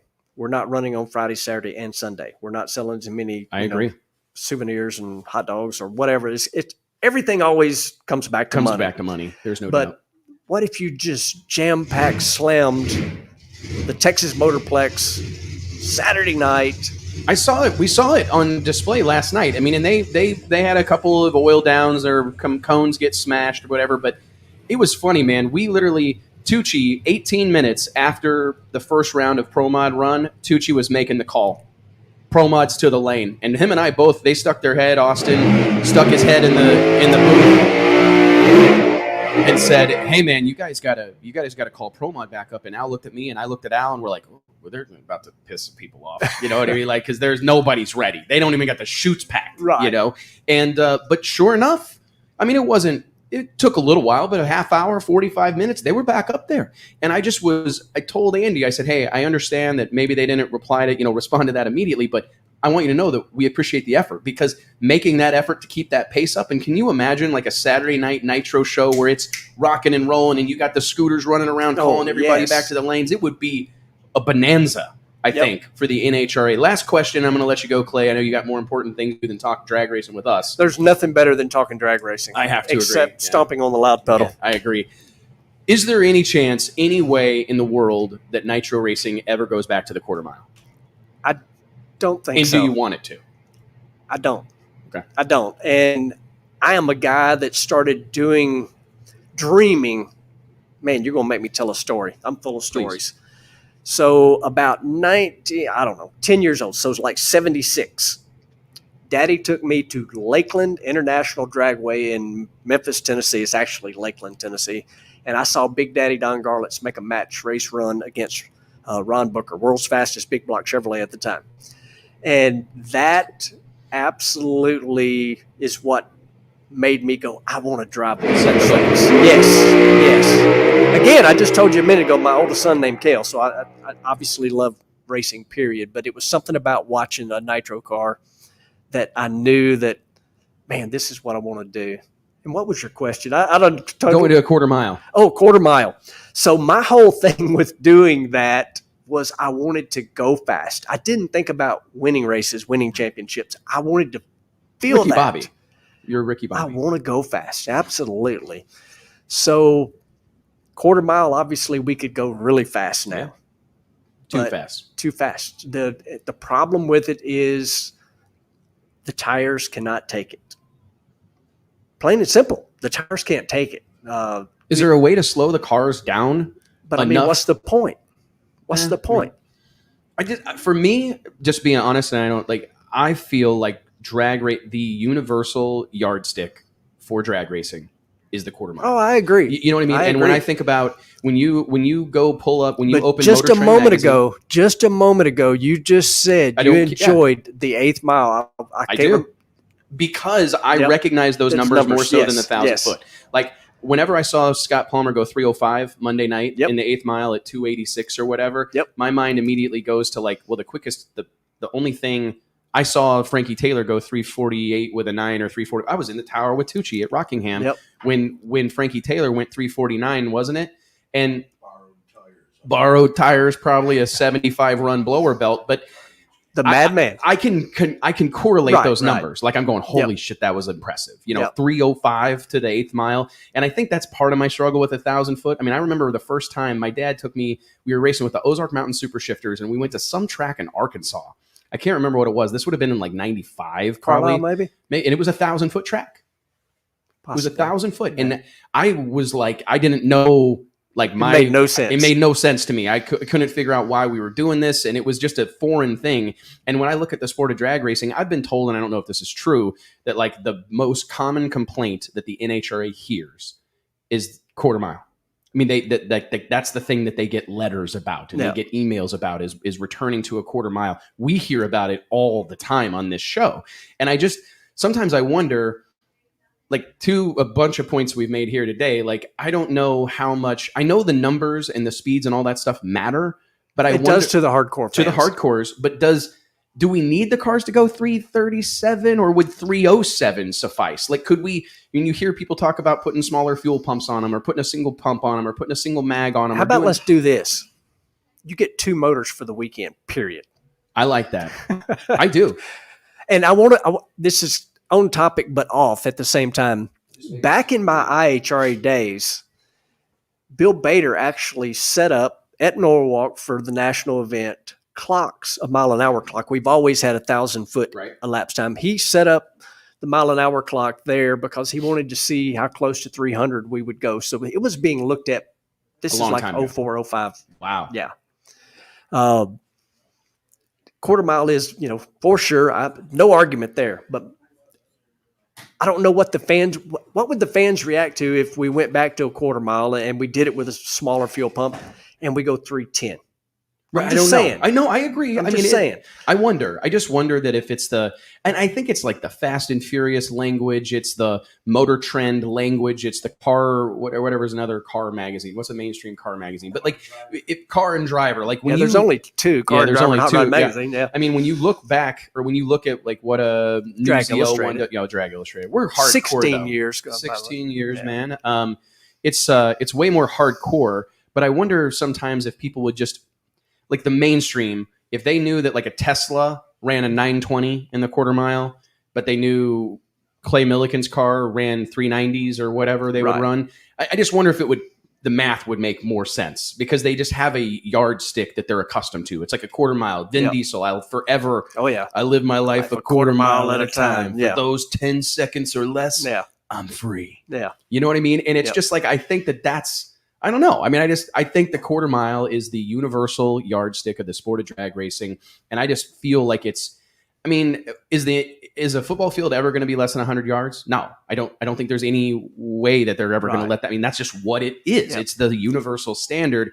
And I do have a little bit of I get a little bit weirded out by it because I just think that we've taken something that we've been doing for 60 some odd years, 70 this year. The NHRA has been around celebrating 70 years, but like 60 years or whatever of quarter mile drag racing. And all of a sudden we're going to change it's like Common Core math or something. Yep. But we've been doing it for a long time at 1,000 feet now, longer than what people realize. Oh, agreed. What was that? 2008. Yeah. So 2008 to now, it's definitely become the norm. It looks like it's never going to go back. And I think this is a great way to kind of circle back around. Racers, they're going to find a way. They're going to find a way. They're going to find a way to shorten the fuse, make them faster. The crew chiefs did it in 1,000 feet. They've done it. We're going faster than we've ever went in a quarter mile. How fast have you been? 335. Can you tell the difference inside the car? Like, do you know when it's on one of those 330 runs? Absolutely. You really, really can. When it's funny, I've made runs just very recently, it run, 74 at 316. It's like, it was a turd.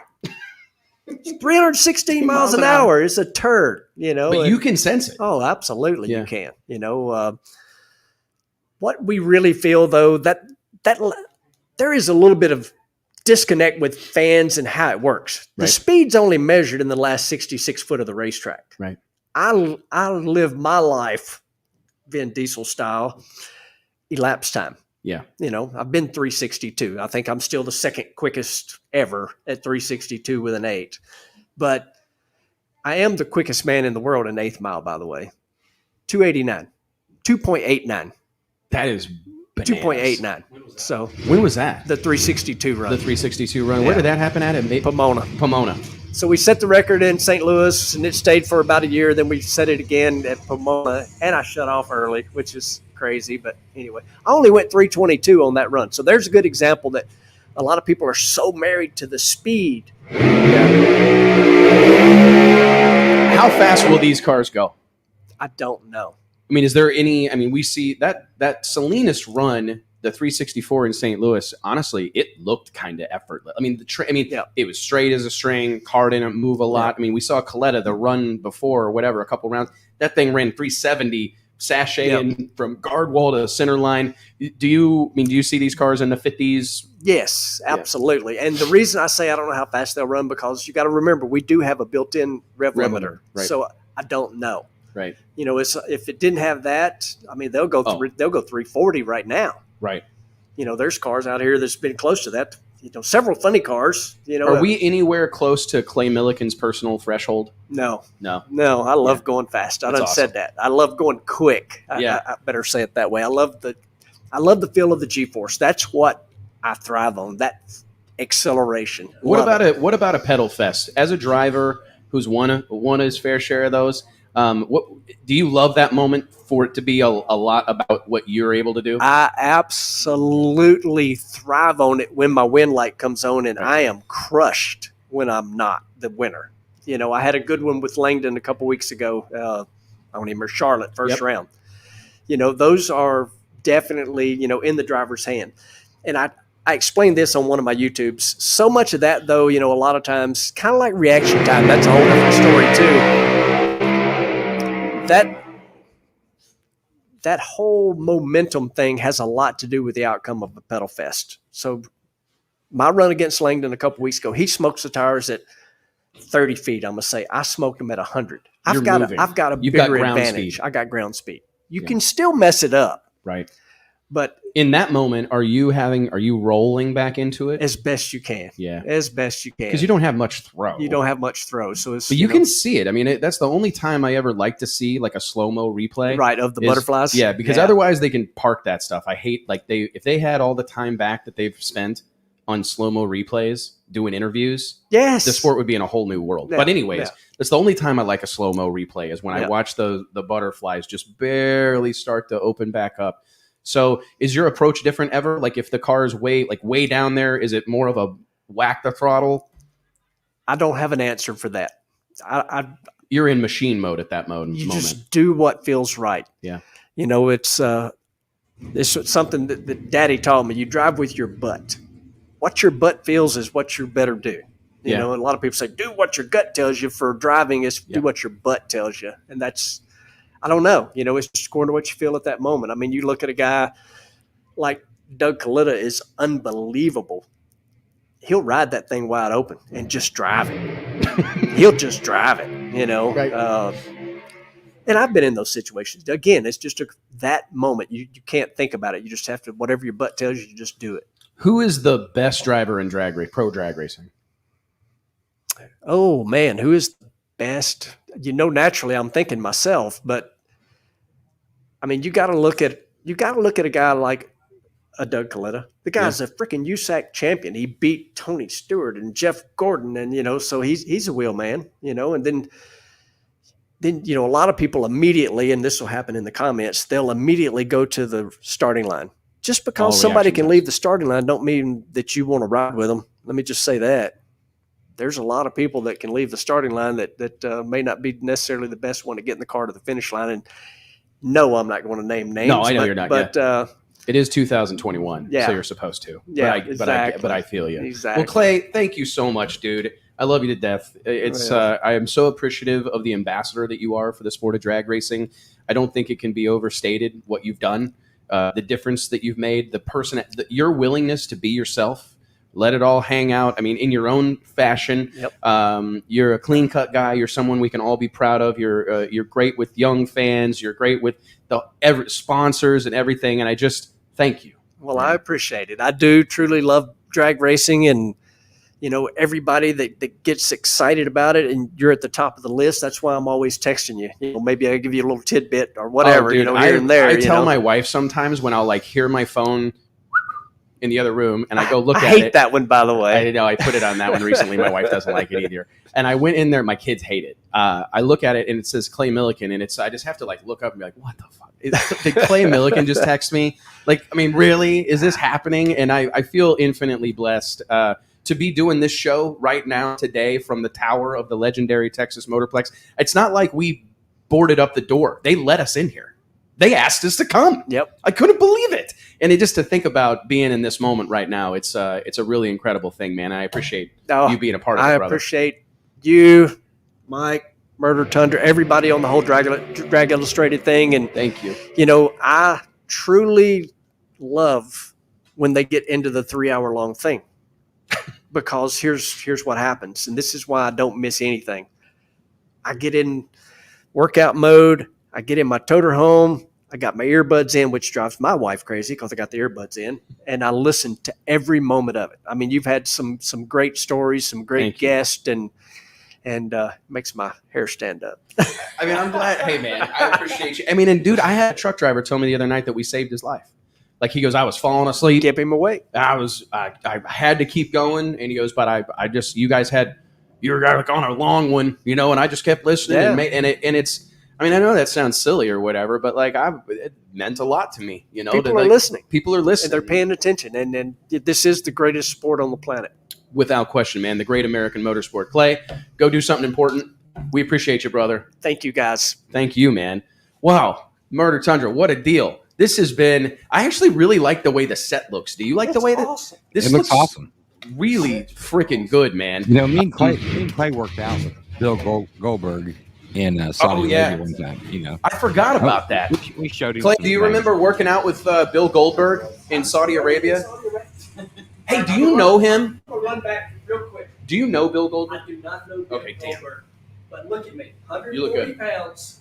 Bill Goldberg walks in the gym. When Goldberg walked in, I'm like, what's up, man? I had a good workout. I see you. I left immediately. I mean, I'm not going to stay in the gym when Goldberg's in the freaking workout. Come on.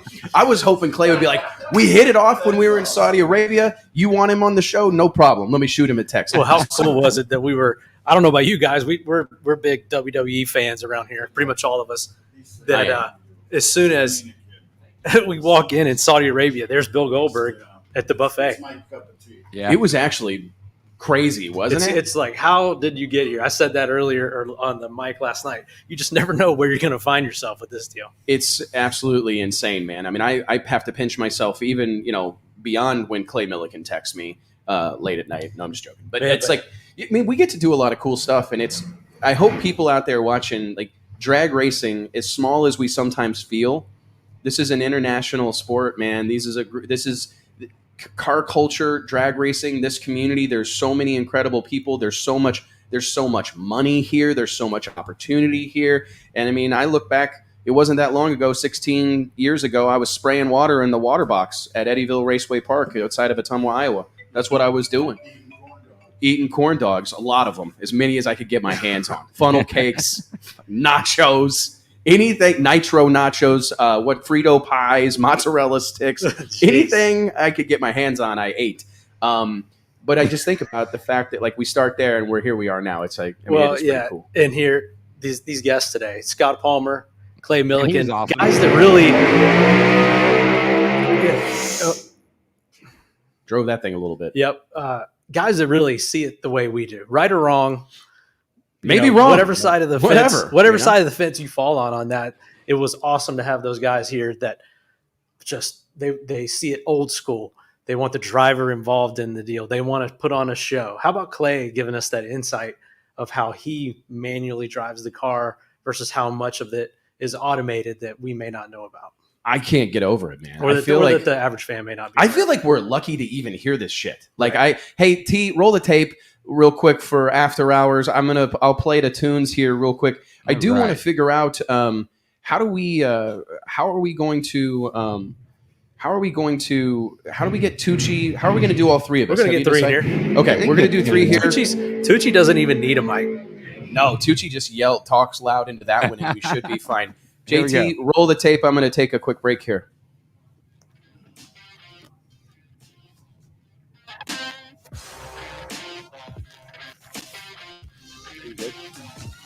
You're right. Where are we at?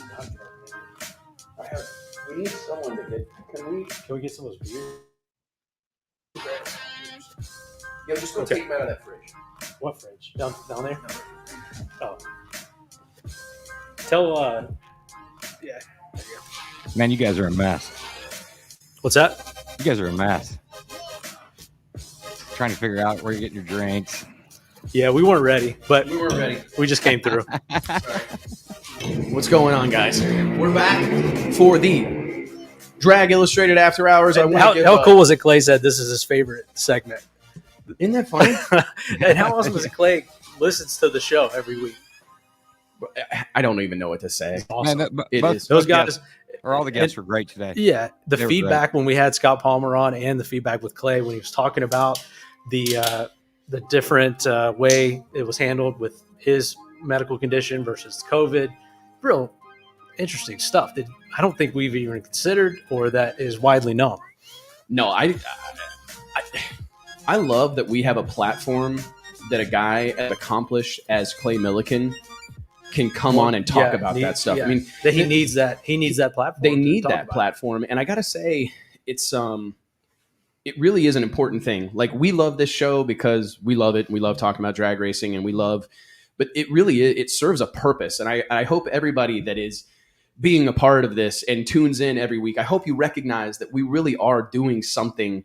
It's important. Like, of course, I'm going to say that my name's on the marquee. I get it, and that sounds egotistical or whatever, but we recognize that this is an important thing, and your guys' participation is an important thing. Drag racers, promoters, track operators, people throughout this industry, they need a platform like this. No one is above participating in this. You got Clay Millican. You got he's watching the show. He's on the show. Scott Palmer. These guys. This is important to them. And they need to be able to. It's important to you guys. There has to be a place for these guys to go and have an unfiltered conversation, to say what they think, not have to have it run through a bunch of, hey, is it okay that we talk about this? Did we get clearance to talk about this? There has to be a place for these guys to come, because this is how we're going to grow the sport of drag racing, by talking through this stuff. I'm not trying to sound like a therapist, but I mean, there is some truth to talk therapy. I mean, you have to talk through your problems. You have to talk to people. You have to have those moments, and you have this ongoing discussion, and you go, you know what? We may be onto something. We may have solved the problem right here today, but if there's no place for that discussion to have, and it doesn't happen out in the open, we're done for. We're in deep trouble. And I honestly think the fact that for so long, all of drag racing's like important conversations have happened like amongst two people behind closed doors, and no one ever knows what was said, and no one ever knows what was discussed. I mean, that's part of the problem, and that's how you end up with this gigantic disconnect from, the powers that be and the racers, because there's no transparency. And how is it that there's such a disconnect, but this sport is so relatively small? Like, cheers, T. You got a drink?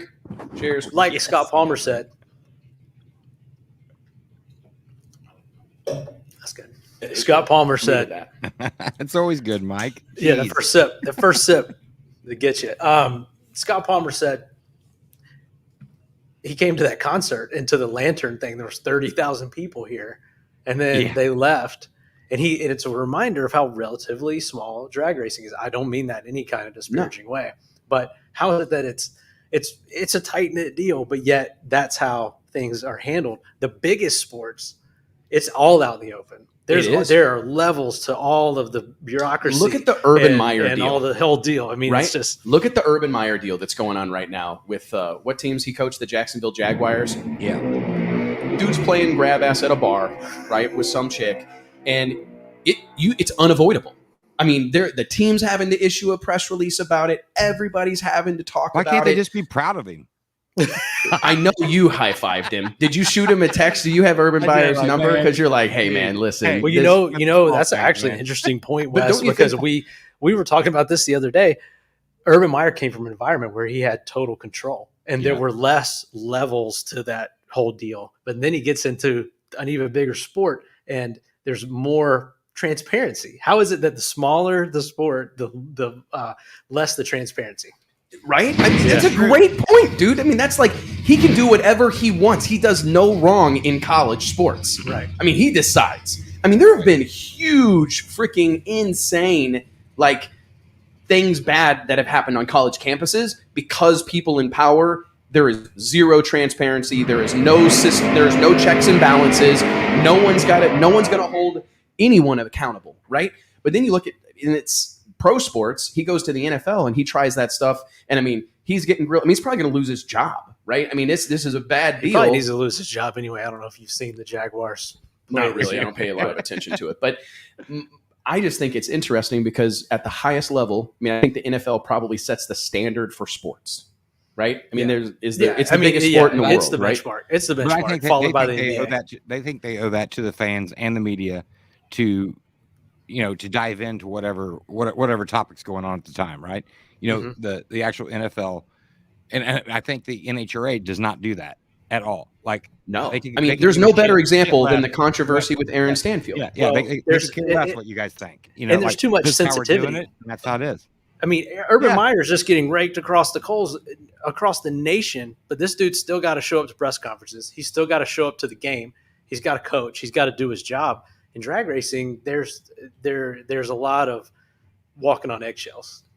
Everybody's afraid for their job, right? Everybody's scared to death of getting canned. Which is odd for such a bold sport. I mean, these guys are daredevils or whatever you want to call it. I mean, brave. Oh, no one wants to be the one that says anything. But I mean, it's very eggshell. And it's until we were talking about at the beginning of the show, we treat this show every week like there's where it's 40 million people watching. I mean, I guess here in the after hours, we kind of get a little loosey-goosey. But I mean, we try to... Chad Green making a pretty impressive run, it would appear. Early shut off. Smart, saving the parts for race day. But I do think that you got to... If you want to go to the big dance, like, you got to act like it. You got to dress the part. And I think dressing the part is having press conferences. When there's a tough thing to talk about, you got to talk about it anyways. I mean, Urban Meyer wasn't comfortable during that press conference. I mean, you could see the sweat like on his lip. He was massively uncomfortable, but he had... That was probably from dancing. It was probably from dancing, And those chicks, they drug him out on the dance floor. He hadn't even gone to bed yet. They drug him out. He just went straight to the press conference. That's right. I mean, but like, he has to talk about it. The owner of the team has to talk about it. The players are having to talk about it. The media. And I just think that that's heavy as the head that wears the crown. When you're a big deal, what did he say? No fame, no blame. Yeah. That was a great line. I've actually not heard that before. Maybe it's a common thing, but Clay Millican said no fame, no blame. So like, that's recognizing that, hey, if your name's out front or if you're the big deal, you're going to have to deal with the fallout and the bad news and answer those tough questions. And I do get frustrated because I think the NHRA has missed a lot of opportunities to kind of inject themselves into the conversation or to keep a storyline going by refusing to talk about it. Yeah. It just reeks of just not giving a shit about the fans. That's JT's take. He's solid on that. He said the same thing a couple weeks ago. They just don't care. They don't. They say, hey, this is what we're doing, and we don't care what you think. I mean, that's period what they do all the time. It is. I mean, and there's no system. There's no account of checks and balances, whatever you want to call it. I think we're holding people accountable. I mean, I honestly do think to some extent we're going to run us out of here. We made it 4 hours without bashing NHRA, and then now we're going to get run out of here. Yeah, no, and we're not even. I mean, I just think that these conversations need to be had, and that's the thing is I don't want to. I love them. I love the NHRA, and I think that's sometimes where it gets like warped. Is that I love the NHRA. I mean, listen, multiple times throughout my career, I've tried to kiss the ring. I mean, I have intentionally tried to kiss the ring. We want it. We want better. We want to grow. I said relatively small compared to a concert. I don't want to have to say that. No. I want all of these entities to work together to make this deal bigger. But it's almost like they're too protective for their own good. Right. It's one of those things. It's like in a relationship where it's like if you love something, let it go. right? And I think about how protective they have been historically with things as easy to get as photos or videos, and how, you know, nobody's getting that. You can't stand there and take pictures. You can't stand there and take pictures, you know, because it's like they're so protective of it, and they want to control it so badly that they're sucking all the life and creativity and energy and enthusiasm. Mm-hmm. Yep. You know, I mean, I think that that's a real thing that happens. I don't know how the hell I got off on that, but It's easy to do. We quickly, go off the rails. How do we get look in that box there for a splitter so we can split? Don't we have another set of headphones? Or how are we going to get audio to everybody so that Tucci can get over here? No, I want Tucci. We want Tucci. Come over here and just sit between us. Grab this chair here. Come on. Tucci's on TikTok. He can hear. He'll be able to hear everything really? except JT. And We we'll gotta, just give me 2 seconds. That'd We gotta be find fun. a pair. hey JT, do sign language, and then I will. Yeah. yeah. Yeah. It might be fun for him not to hear me. And Stan Wexford is saying guess boys what I'm F1 saying. and soccer dwarf the NFL. I think I'm talking about in America. You know what's funny? those are worldwide Those sports. the salary cap deal. I looked it up really quick when we started talking about that with F1. They have a decreasing salary cap. Really? It's 145 million this year. It's 140 million next year. It's 130 million in 2023. And they're trying to control the cost in that sport by decreasing it every year. Whereas these other sports, they generally go up, but at least they do have a salary cap, except for MLB. Hold on real quick, guys. I'm trying to figure out something. I was going to change the audio. We need. Thanks for the beer. Yeah, Yeah, sorry. I don't we, know. we didn't I even don't bring think him you drink. on. All We didn't right. we didn't do I didn't Tucci get on right the here. real show. I didn't Yeah. get on anything. Do you I drink? only after hours. Not really. Never. I drink beer. No, you don't. I had 2 with Steve Whiteley last night. I've never Jim seen you Whiteley. drink ever. Here, I want you to take my spot real quick while I fix the audio problem. If I take the spot, you're out. That's good. Go for it. You guys run the show. Here we go. We got to get Tucci to do a script read. Yes. All right. Which one do we want? All right.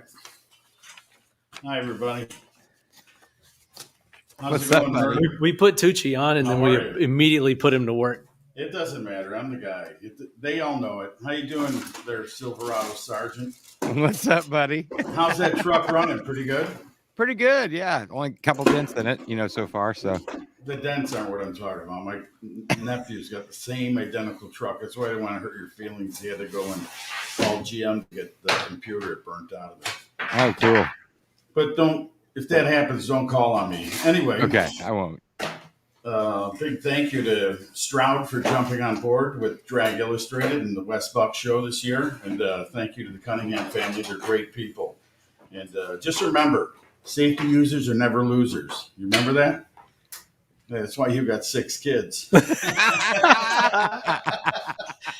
Anyway, so 5. Sorry about that, young man. Remember, each and every episode of the show is made possible from the way and the friends of Stroud Safety. Stroud Safety is known for their top quality racing safety equipment, from drag chutes and seatbelts to fire suits, gloves, and blankets, all 100% made in America. The logo Stroud Safety says it all. Don't forget them on StroudSafety.com. Make sure you tell them that we sent you. How about that? Man, that was good. Did you hit record on that, No? JT? JT, Because we're going to need that. Yeah. Yeah. Let's cut that out. you got to cut it out. It was that bad. No, we No, need to like, record cut it that so to that use we it can just later. hit a button. Oh, Bam. wait a minute. Tucci. I get paid Bam. for that stuff, Yeah, guys. that's right. See, Oh, now we're going to pay copyrighted. for it. I'm just He's kidding. copywriting it right now. That's all right. Want to do another one for me? Yeah, keep going. How about that? Remember, friends and racers, the Wes Buck Show is brought to you by our friends at Elite HP, the world leader because I don't want to get beat up by those big guys. I've seen how big they are. Let me start that over. Cut that one out. Ready? Ready. Take 37. Remember, friends and racers, the Wes Buck Show is brought to you by our friends at Elite HP, the world leader in used race cars, racing engines, parts, and tools. Located in Fort Worth, Texas, Elite HP is operated by real racers who speak the tribal language of motorsports and can steer you in the right direction for all your racing needs. Check their inventory out at www.elitehp.com. Problem solved. What a legend. Man, You know, that was good. Wes and I talked about this a little Sorry bit. about that. Tucci has a history in this sport. And actually, we pulled up videos from the 90s, early 90s. 35 years behind the microphone. Yep. Hey, Some of the Super Chevy shootouts. Mike, will you flip that microphone down a little bit This one? over there? Not yours, the other one. Mine. Yeah, there, that one. Yeah, there you go. Lean in. You got to get up on that one. Get up on it? Get your mouth on it. Really? Oh, that's. Ladies and gentlemen, welcome to I'm not even Drag gonna- Illustrated. It's the late 9 hours show with Wes Buck and Michael Carpenter. I can call Michael, but I haven't known him that long. What do you got, Wes? Man, I'm just happy that you're here. Thank you. Let's we didn't talk about this at all. I don't know how did we get through 3 hours and 27 minutes and have never talked about the Bubba Stanton, Stevie Fast Jackson? Well, we were going to grudge race? save it. I thought you were going to talk about it with Billy Meyer. I meant to. Let's break it down. What about the right? guy who lived it, dude? Yeah. Come on, Michael. You've been to a lot of drag races. You were dragging a Kimby chewing bubblegum when you were a kid. What's your saying, Al? If you're not feeling it, you're not living it. If you're not feeling it, you're not living it. That means, like he says, his goosebumps. Yep. That means he's living it.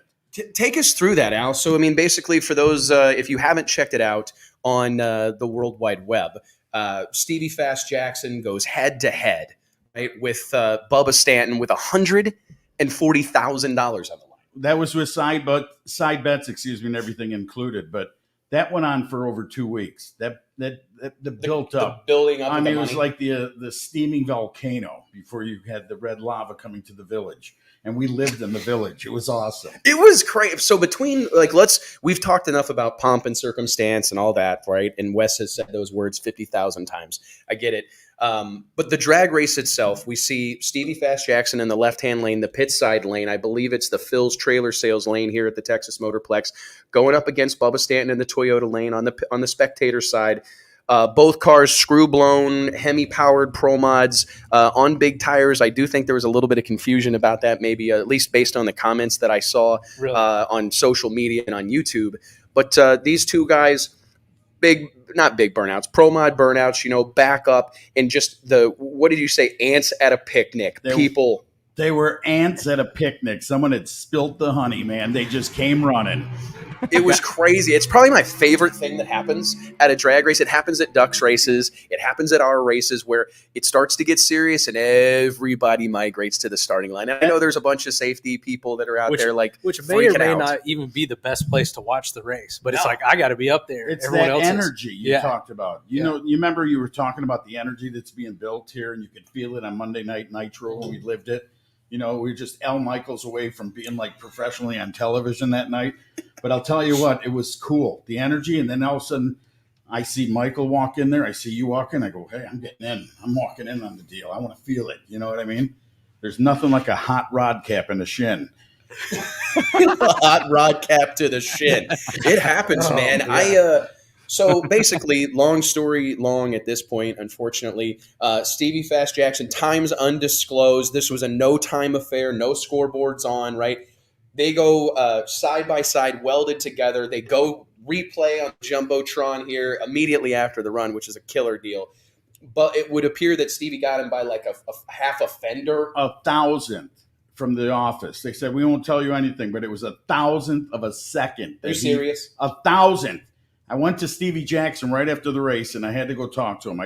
Because all the, he gives a good beating, but he took a good beating this last couple of weeks. Yeah, he did, actually. So I went down there, and I said, what was it? He goes, man, when we left that starting line, this is his words. I saw Bubba, and I'm like, oh, my God. And I'm looking at Bubba's fender, and I'm looking at Bubba's door, and also I'm looking at his door, and I'm looking at his fender, and then I started going to Billy. Billy Stockland, you better put something in this mother. Because if I get, and he goes, man, we came there and we were tire to tire, nose to nose at that stripe. He goes, man, I seen that green. That's the only thing that let me know is that big green glow in the night.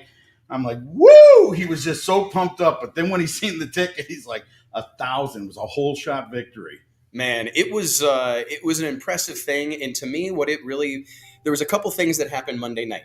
The two top fuel cars, Mitch King and Scott Palmer, Bubba Stanton and Stevie Jackson, but also the two Nitro Pro Mods that really, to me, just made me want to see match racing come back around. In the dark. That was the magic word. That was insane. Oh, when I saw the lights go out, I'm like, you got to be We didn't kidding tell me. you this, Murder Tundra. Brace yourself for this. Uh-oh. So they're going to run these Nitro Pro Mods, right? So they're the last two cars that are going to go down the track. And as you know, Nitro header flames. So Tucci's in the tower. We're down on the starting line. The two cars come under the tower. they turned the lights out. Oh. All the track lights. Remember, though, there's lights going, like stage lights at a heavy metal concert, going Yes. red, blue, smoke coming out from the bottom of the light towers. And the guys are standing there getting ready to go. Wes Buck's walking around. He can't even get enough camera action. He's like, I cannot believe what I'm about to see. And the music's going. I mean, I don't know if they have Back in Black going or She's a Fast Machine. It was just unbelievable. The tension, right? It was nuts. And then, like, literally, though, but I don't know, with all the lights off, it really was odd. Like, because I turned, and somebody said, they're turning the lights off. And I turned around, and I see, like, this light go out, and and it goes dark. And, I mean, that is absolutely insane. Elon had said they had a production meeting, and someone came up with that idea, and then they ran it by the guys, and they were like, yeah, sure, sounds good. We'll do it. You don't even, like, I mean, I guess if you have already made the commitment that you're getting behind the wheel of a nitro top fuel. I mean, saying nitro pro mod doesn't do it justice. I mean, this is it's ridiculous. Pro mod is going to say that's what it has to be, because we've had nitro pro mod, we've had nitro coupes. That's an awesome name, right there. Why don't you put that in your little deal? JT, go to GoDaddy and register that right now. Put that in your little deal. Put that in my little deal, says Tucci. I'm not kidding you. That goes along with the other one. The Pro 12. Models. It's not the a Pro 13. Models. Mike's got Pro a Models. The Pro Models. Oh, this was a great one that Tucci had last night. Pro Models. Pro Models. I'm walking out of the fog girls. down there. You know, the Pro Models. This was everything that a Swedish bikini contest had, except the bikini contest chicks. It was unreal. Chicks. I mean, I don't care. Could you imagine seeing stilettos get stuck in the glue? It was an awesome show, man. And I just think we need match racing back. We did. You got to see that with your dad. Yeah. I that saw was it. a little bit of it. But yeah, that's how it was built. That's how his career, that's how a lot of these early guys' career was built, was match racing. Absolutely. And that's how I say it every time. That's how the early nitro guys' career was built as well. They augmented their income or career or whatever with those match races. It's critical. Scott Palmer will tell you that same thing. He wants to bring that back too. They had to, man. They had to run on a Wednesday night at US 30, and then they'd go to Indiana, to the old Indiana track. They said they build engines in the trailers on the way to places. It was about how many times could you race in a week. I mean, these guys were quantity over quality, I guess. They would race anywhere as long as they could get a race. Just to put sorry about that. I don't know if you guys stopped. Just to add lib a little bit to that, the Arnie Beswick. I've been doing him for many years. Good showman, puts on a great show. No longer a driver, but I asked him. I have it somewhere on a film that I took, a tape of VHS, and I said, he had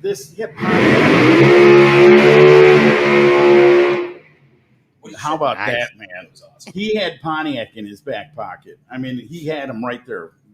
They gave him the parts he needed all the time, the blocks. I mean, all the trick pieces. And he said, there was no money. I go, why didn't you go to pro stock? He goes, there's the money. I could go somewhere 3 nights a week, like Mike said, and I made enough money that I didn't have to really run the farm. Yeah, those guys toured around a lot of the races that my dad was at. Those guys and Arnie and who did he always race, Al? He raced Dino Don. Out of California. Yep, I was having a blend. I got a great story real fast, because I'm one of those guys who get to the highs. Dino Don, Great Lakes Dragway, Arnie Beswick. Arnie just discovered the nitrous oxide, how to get it tuned up on the car. They brought it out. Dino Don and Arnie Beswick go down for the best out of 3 for like a Labor Day weekend or one of those weekends. And they go for the best out of 3. Dino Don comes up there, has no idea that Beswick has put the injection of nitrous oxide on his car. And I think my dad had something to do with this. I don't know. But he did. He hoses Dino Don Nicholson 3 laps. Dino Don doesn't even want to do an interview. He doesn't want to talk to anybody. And he's like livid. The next Memorial Day weekend, the following year, Dino Don comes back with the spray on it, man. And I mean, he let the farmer have it. He turned him into Jiffy Pop, man. I'm telling you what, it was incredible.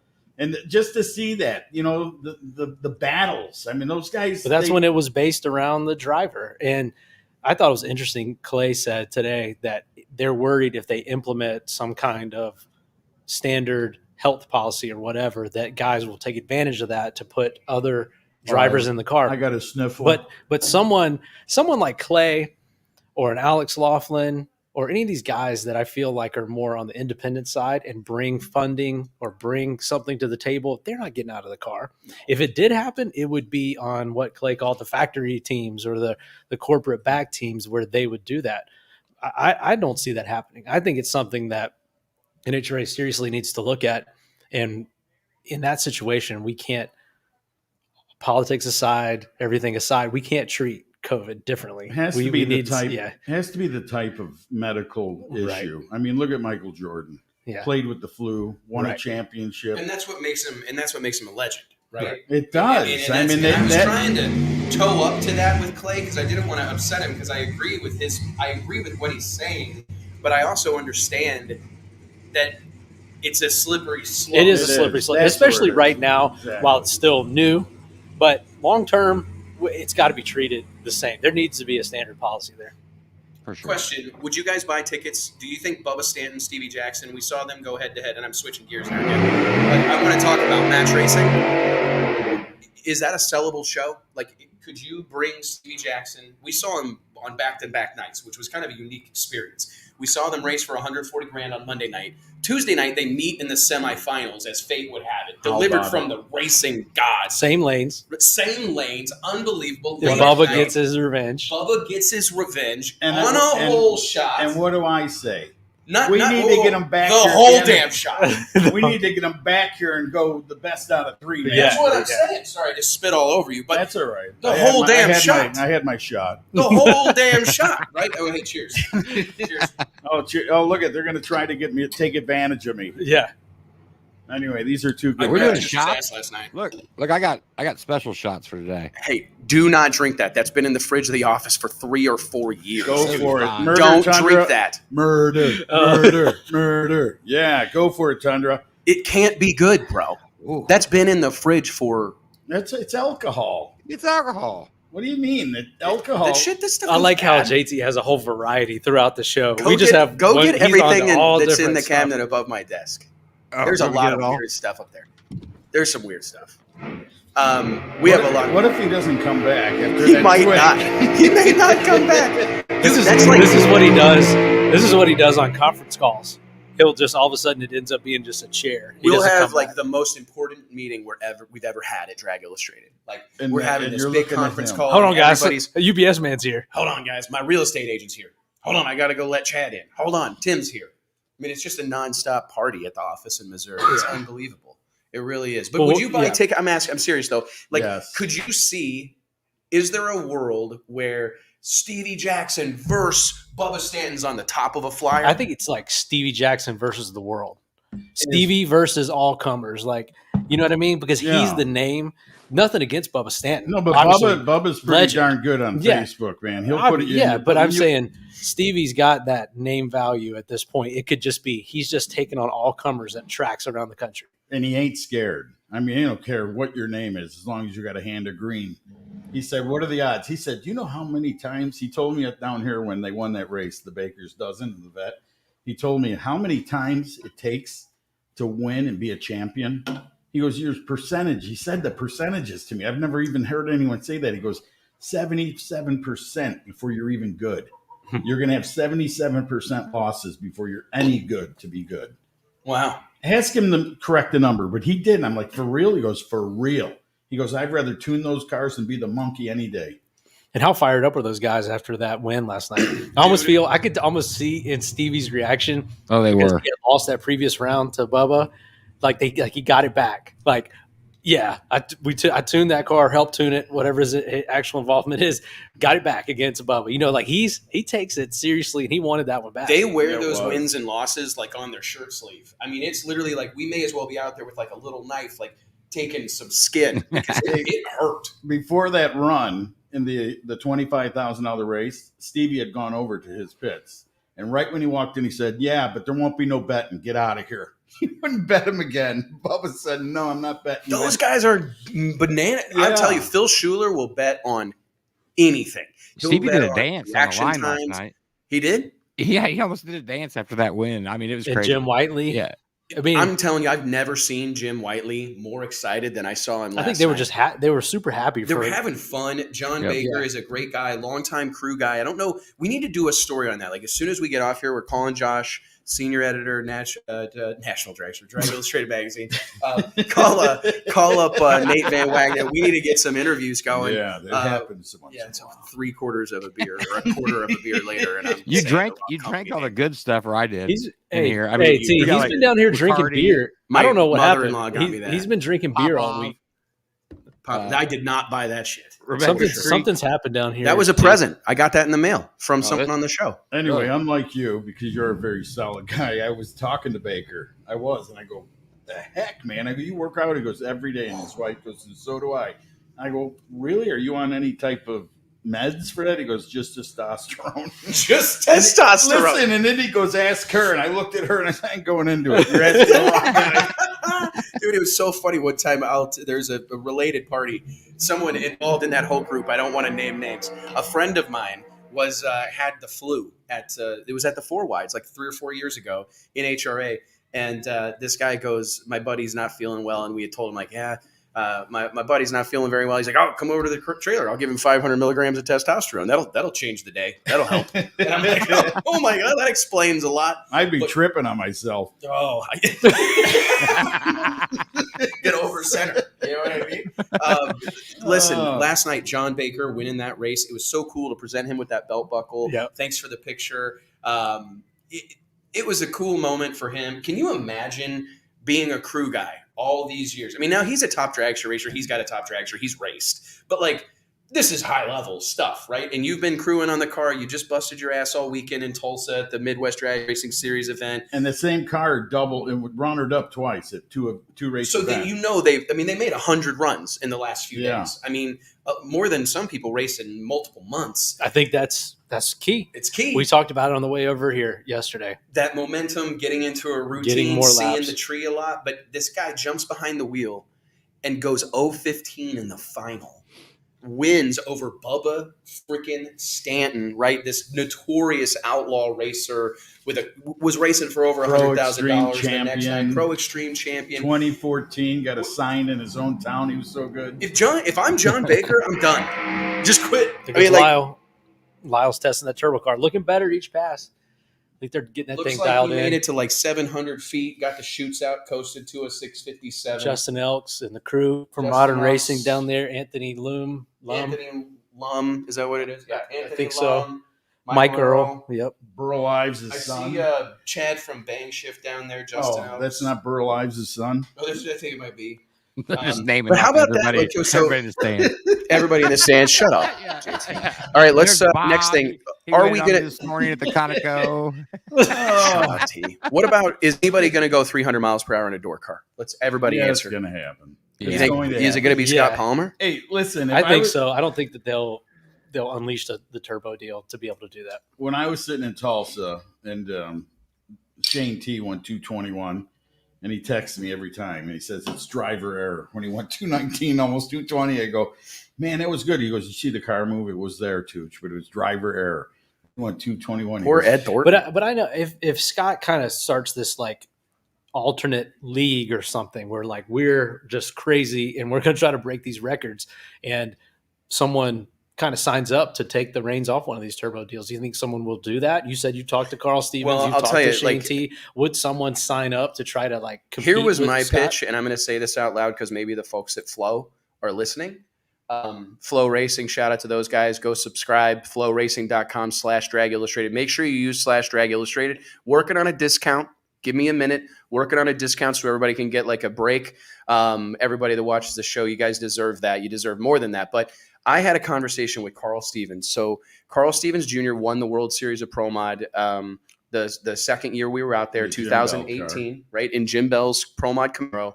I think Carl's an innovator. He's an envelope pushing guy. If you remember, he kicked ass and took names in Pro Extreme, right, with a turbo car, consistently running over 220 miles an hour, right? So they, I had a conversation with Carl and I said, would you be interested in, I wanted to make a movie. I said, I think we should make a 4-part documentary series, like some stuff you'd see on Netflix, The Quest for 300 or something like that, or call it 300 with like a little bit of a ripoff of the Spartan movie or whatever. Yeah. But like You're onto something, dude. Chronicle Carl Stevens trying to go. So what I wanted to do was rent a track for a week. Like, hey, we're going to go to a track that's really good. Go to VMP with a lot of shutdown. Go to VMP and literally day 1, we're going to set up and film all of that. Then day 2, we're going to get the car out. We're going to, get it warmed up, get it ready to go, maybe go through the changes that we're having to make, any sort of safety things that we're going through to make sure that nothing bad happens. This idea is getting stolen, by the way. No, and then I'm writing this down. Hey, there's a patent on this right now. We'd like to If this Drag Illustrated deal don't work out, I'm making this movie. And then you go through like the nuances of trying. So, and I just basically make a deal with Carl, like, hey, buddy, we're going to run this thing until we go 300. And if we don't get it done by Saturday night or Sunday night, we're going to have to try again. But like, we're going to make as many runs as we've got to make. We're going to bring motors. We're going to freshen this thing up. Anything, whatever we got to do, and chronicle the whole thing. And the name of the movie is 299 plus 1. With one driver. That's not bad. No, 299 plus 1. And the unless we get 2 film crews and then we have Scott. But I mean, and Carl looked at me and he goes, well, what if we don't get it done? Because he told me, he goes, hey, man, I've done the math on it. It doesn't matter. At that point, that's what I told him. I said, hey, dude, wait a minute. He did the math. He thinks he he told me. He looked at me and he goes. And that's honestly what would keep something like that from happening, because they wouldn't do this whole deal if they didn't think they would get it done. But I think that the struggle and all of the trauma that would be created by that, it didn't happen. Yeah. Because then we could do a sequel. I mean, dude, they're fixing to have Deontay Wilder and Tyson Fury fight for the 3rd time Saturday night. Like, so, like, if we didn't get it done, I told him, like, don't put a bunch of pressure on yourself about it if we can't get it done. Because if we can't get it done, we'll just come back and do another season. We'll just come back and try again, and we'll make changes to the car. But he already like spec'd turbos from Garrett. He already spec'd turbos from Garrett Turbochargers. He was telling me about gear ratio experimentation that they've done, a lot of the different, and he told me about some runs that they've made in testing where he's like, listen, if we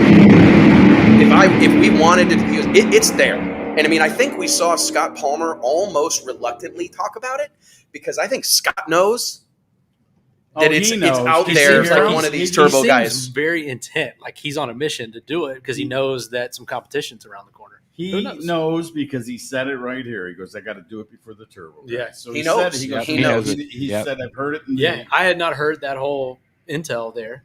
Wes will set you up and leave you on here with no intel, and you'll just say something, and he'll just have all of this information that makes you just look like an idiot. No, dude. I mean, it's. But don't you think that's interesting? I think that would be 299 plus 1. 299 plus 1. Hey, cheers, Murder Tundra. To the movie. The sun going Plus down 1. at the end of the track in you gotta Virginia drink Motorsports Park. I can see it. The guy's coming out with tunnel talk. The echo under that tunnel when they're talking. Someone tag Tyler Crossno. There's our voice. And see if right TC there. Tyler Crossno, see if he would let us do that at VMP. Because the thing is, you're going to have to get some people on board, because I'm not going to pay a bunch of money to rent the track. Like, I need, like, you're going to need. They're going to get the credit for the run. They should give you the track. That's what I'm saying. Like, because you got to get some people on board. Like, I talked to Carl. I said, man, we need to get. I actually, you know who was going to do this? And it's Steve Matusik. Steve Matusik at Aeromotive. That would be cool. He told me, he said, hey, listen, if Carl really wants to do this, we'll get involved. Obviously we got to make sure Carl's got a, Aeromotive pump on the car. But like, and I think that's what it's going to take is someone, because I don't think there needs to be like a huge cash prize at the end of it. I don't think Carl even wants that. But if somebody could help offset the cost, we're like, hey, we're going to get a track partner that's going to pay the freight on that. They're going to prep the thing to the nines all week, get a sponsor that's going to offset some of Carl's expenses, because it's obviously going to be a huge I'm on Team thing Palmer for Carl at this point. Well, I'm on Team Palmer too.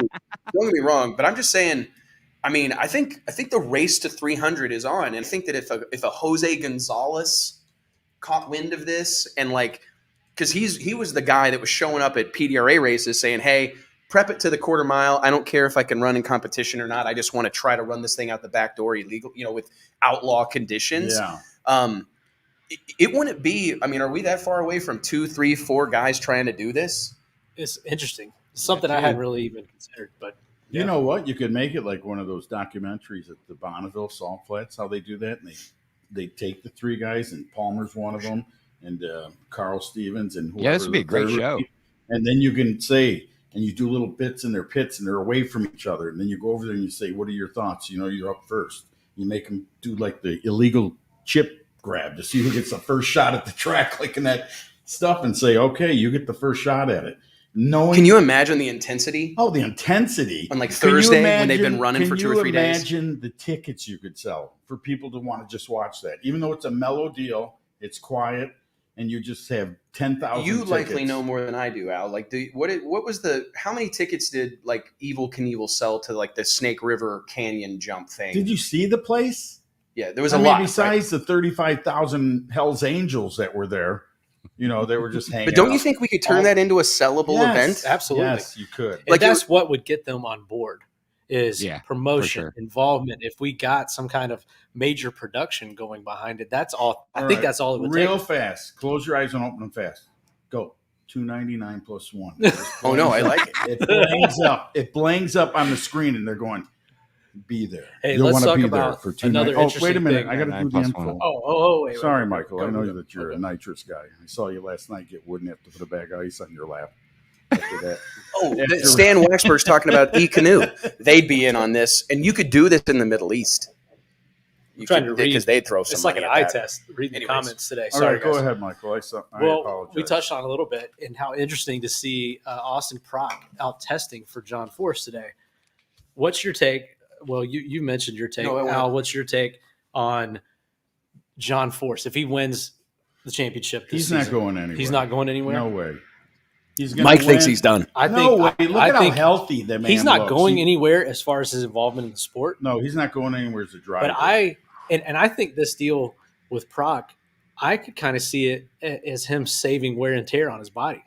I think that this deal is probably getting pretty intense. And so a couple of test hits, he's going to sit it out, and he's kind of like a veteran that he's going to be there Game 7 of the finals, but he might sit out this regular season game. but all those professionals, not all of them, but a lot of them have test drivers. I mean, Pro Mod, Funny Car. Like Troy Coughlin. Yeah, constantly. Mikey Reese. Yeah, Mikey Reese would is drive the car. Well, it's usually because they're not there or they're travel, but John's just there. He's sitting right there. He could be driving. Maybe he is then studying the young man and seeing how he does we've things. Wes had a great interview with John a few weeks ago here on the show, and John said the stars, the new stars are coming. We have to embrace them, and we have to make them.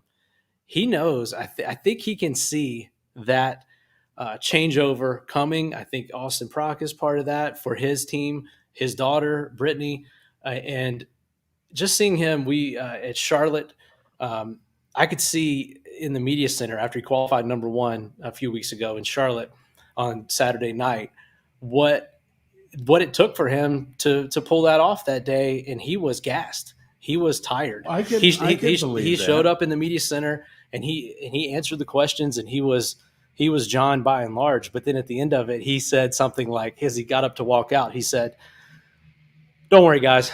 I'll be all crazy and shit like you want me to be tomorrow after I win this thing." See? Like he was saving. But He's saving also, himself for Sunday. So also, let me just throw I this can in. kinda A see man it. with that kind of funds, how do you know they don't just buy the kid a car and put him in with the mix? I don't know. I mean, And they shake the dice again, right? And they get another team member. I'm just saying, enjoy. We were worried about this last year when John Force Racing set out the season. Had we seen the last of this, I didn't think there was any way. And you're seeing a legend. It's like watching Brady, unless you're JT. It's like watching Brady. That man, this guy has done it all, and we're obviously closer to the end than the beginning. Enjoy it while it's there. I mean, I agree with you on the championship Yeah. thing. If he wins the championship, you'd have to sit back and think and say, yeah, maybe I should, maybe I shouldn't. But I also believe in the going away party. This is my last year. It brings people in. It sells $1 million trillion. He's going to have to. Whenever John decides to retire, if he misses there's no way in the world a businessman of that caliber misses the opportunity to sell all those freaking t-shirts. True. Like, I'm just saying, like, We straight up, apologize to all the if you children have at home listening. there's no Sorry, chance kids. that John Force misses the opportunity to do Yeah, that's the true. final I've got a strike John tour. Force story, by the way. Let's hear it. Lebanon Valley, New York, on a Wednesday night. Over 35,000 people. They hired me to call the race between Chuck Etchels, the rug doctor, the late Chuck Etchels, right? I believe. Is he dead? I'm not sure. Oh, you look at. I'm dealing with guys that are in the industry. Listen, man, we're Murder not. T. Anyway, but We're listen, people. We're I'm down with the- entertainers. all right, we're keep not. going. We're Yeah, Yeah, not we talked about this. statisticians. Yeah, we're not I'm- historians. I'm we got to down- get somebody else. We're for that. entertainers. Hey, unbelievable. Anyway, but I take the microphone and I go down there and I've got John Force on the left and Etchels on the right, and he's got the red nose. He's all like, not John, the other guy. And I go, ladies and gentlemen, there's 30,000. I'm not kidding. In Lebanon Valley, New York, jammed all the way to the circle track at the end of the track. I go, ladies and gentlemen, John Force is here. And this is a night we'll never forget. Chuck Etchels, he's going to race. Chuck grabs the mic from me and goes, the only reason Force is here to sell T-shirts. And I went, and that's right. And you don't have many of them. So make sure you get one. And right when we walk away, and John Force don't know me from Adam, he goes, I don't know how you thought of that fast. That was pretty good. Thank you so much. Oh, that's classic. That's a man. true story. Really? Yeah, I lived a lot. So were they salty towards each other? Well, no. Well, It was one just- guy's probably getting $8. 80,000 for the night, and one's getting 20. So Yeah. What year was that? 97, 96. Yeah. I bet he was getting big money for that, to be honest. I bet he was getting a pretty good chunk of change. I You just know, think his Antron Brown out there. sponsors aren't going anywhere. I had a meeting with Peak, last year, and Oh, was T, talking to. look at this. T dropping knowledge. Oh, yeah, Wait, yeah. who's talking to not them, going and anywhere? Wait, what were you saying, T? There's his sponsor, Peak. They said, you know Peak what? Antifreeze. As long as John wants to race, we will sponsor that car, and we are not going anywhere. And I mean that's pretty good. To Did hear. they I spend any money with us? mean, we're working on it, brother. Okay, good. So I want a check. Tell them that we need a check in the mail. But Yeah, I'll beep that out when we do the. yeah, please do. Beep. Beep. Yeah. But for real though, I think the word. Now, you got to be careful how I phrase this. It would be fantastic to see John Force win a 17th ring. It would be awesome. Oh, yeah. But for that will just seal the deal that he's going to race forever. Like, I mean, I literally think That's how that I feel. if he wins again, because he's having to pull out all these tricks. I talked about it with Clay, and we were going to talk about it, but like he's double balling guys. He's dragging his feet. I He's love taking that. forever to stage. He's doing everything he can to win, and we've seen John's got it. That was salty. 380 looked like he clicked it Wow. a little Yeah, a little early. early. 314, but I think if John wins another championship, we're going to see him. If he wins 17, why not win 20? Right. I mean, that's That tends me. to I mean, he's happen. going to go. It's a He's going nicer number, isn't Yeah. it? 20. It is a nicer number. I mean, it looks good. You It could get comes every out, finger the in new tow. Peak 20th anniversary championship winner. Come on, man. I just think that if he wins, he's got the grandkids now. A lot of social media posts Alicia showing the keeps showing grandkids. me. The kids You are getting see 'em? older, Yeah, and but then now I totally Courtney- see a little John in that one Courtney daughter's kids. just had her first. I mean, that starts to pull on you too. it really does, You're- man. You're almost telling me like he's a firewalker or something. I mean, the sport's pretty safe here. I mean, obviously, right? I mean, Oh yeah, if you know.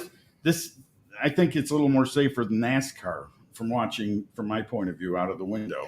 Well, I mean, I don't know what like the stats are. Again, I'm not a I don't wanna- statistician. I don't even wanna go wanna into know. the stats. But I mean, I'm just you're right. saying I from mean, what hey, I've man, seen. I actually think that our sport is incredibly safe.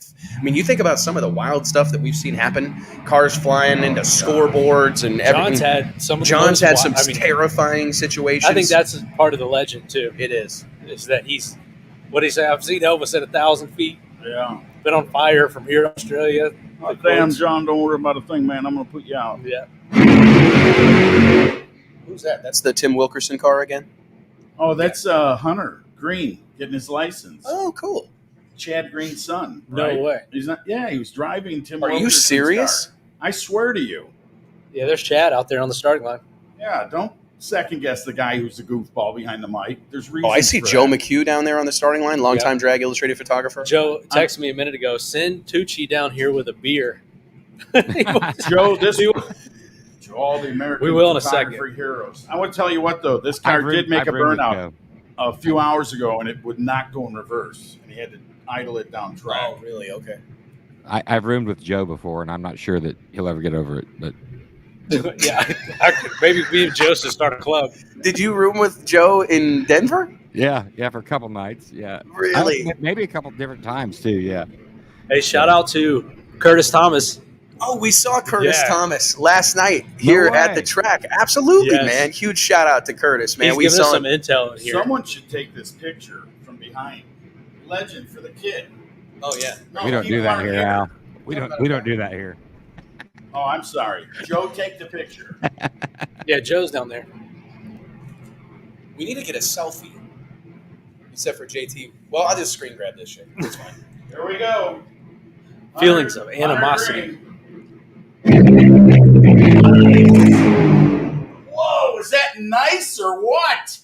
Dude, is that really Dude, Chad's that's son? Hunter Green. I Really? swear Man, to you. these guys love some drag racing, man. How insane is that, dude? That was Man, he's that was a fun dude to be around. Him and Dean when they're like hanging out, watching Mean Dean. watching Mean yeah, Dean, watching Marinus. the fights and stuff, Dude, man. the best, Those man. guys are fun, man. We've got to get They're Dean fun. on this show. Oh, Dean's yeah, a for sure. great Mean interview. Dean. I drank Dean's tequila an with that absolutely boy. great interview. You get man. the smell of feta cheese, and Dean goes nuts. His He eyebrows drinks- go up. He drinks good tequila. Like He me does. and Wes. Oh, We sometimes, but I mean like really expensive stuff. That real tall bottle, Woo! that skinny bottle. That white they bottle Yeah. with the bell on They top. got bells on them and stuff. Mr. Baked Beans is asking Top Fuel Dragster. Mr. Baked Beans. No, he's asking, I think, about He's asking about Chad son. Green's Yeah. son. Yeah, he's driving a Top Fuel Dragster. Crap, I'm late, says Darth Sniper. No sweat, brother. You can rewatch later. Just log on to the old Drag Illustrated YouTube channel. I do want to thank everybody. We've had an incredible audience today. Seeing these numbers, seeing this thing continue to grow, we are blessed beyond measure.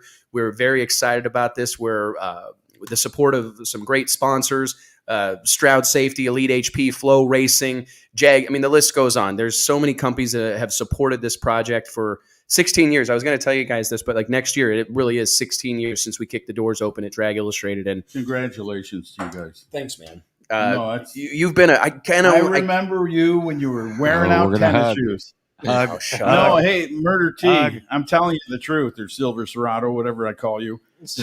Murderado is where we're kind of trending. Murderado. Listen, I remember him and your sister walking and wearing out shoes for many, many years over the ADRL years. And remember in the pits, and the people Never. didn't want to come up to you, right? And I walked by you in the pits, and they were from Australia. Oh, I do Remember this? And I go, this is him.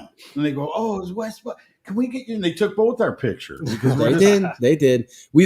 Man, it's been a wild ride, but I feel Good for blessed you. to have been. Mike has been by my side literally almost since day one. And it's cool because so many of the people that are involved in this are people that I met at the drag strip. Bumped into you, San Antonio, Texas, the spring of 2007. Seven, I think. And that was an incredible year. They repaved the track overnight. It was a complete disaster. Yeah, we had plenty of downtime. We had to plenty talk- of downtime. Talk world domination in Yeah. the future. And we've been working on it for over a decade and a half, man. Didn't you see Mike with an Apple computer? And like, Yeah. that's my guy Shit right looked there. nice. I literally went Right. into the tower at San Antonio Raceway Park, and I see this dude sitting at this fancy looking computer. And I thought to myself, that looked expensive. I bet he knows what he's doing. And I literally walked up to him and I said, hey, man, is that like an Apple MacBook Pro?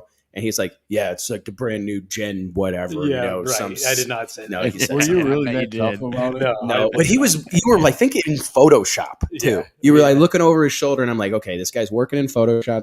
I'm gonna introduce myself. I say, hey, whatever. You're Charles Carpenter's son, and I'm like, oh, okay. Well, I'm gonna get close to you so I can get close to your dad. You know what I mean? So strategically, start making buddies with Mike. Find out that we're like kindred souls. Both of our dads run auto repair shops. Yeah, we're the it's same really weird. age. All these things. Single sibling. I mean, a lot of parallels. Yeah, And, goosebumps. You know, getting goosebumps. Yep. Fast forward a decade. I'm in his wedding. He's in my wedding. Our kids are friends. It's kind of a crazy Our thing. wives are friends. Our wives are maybe best of too friends. close to friends. It's Slightly only too close right weird now. The first time.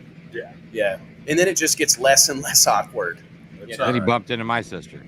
Then I bumped into your sister, and now you work for. I mean, oh, look at Lisha's watching right now, so romantical. But she's watching on Facebook. Lisa's watching, and Lisa's watching. Lisa, Lisa. Oh, boy. nice boots, Lisa and Lish. I love you.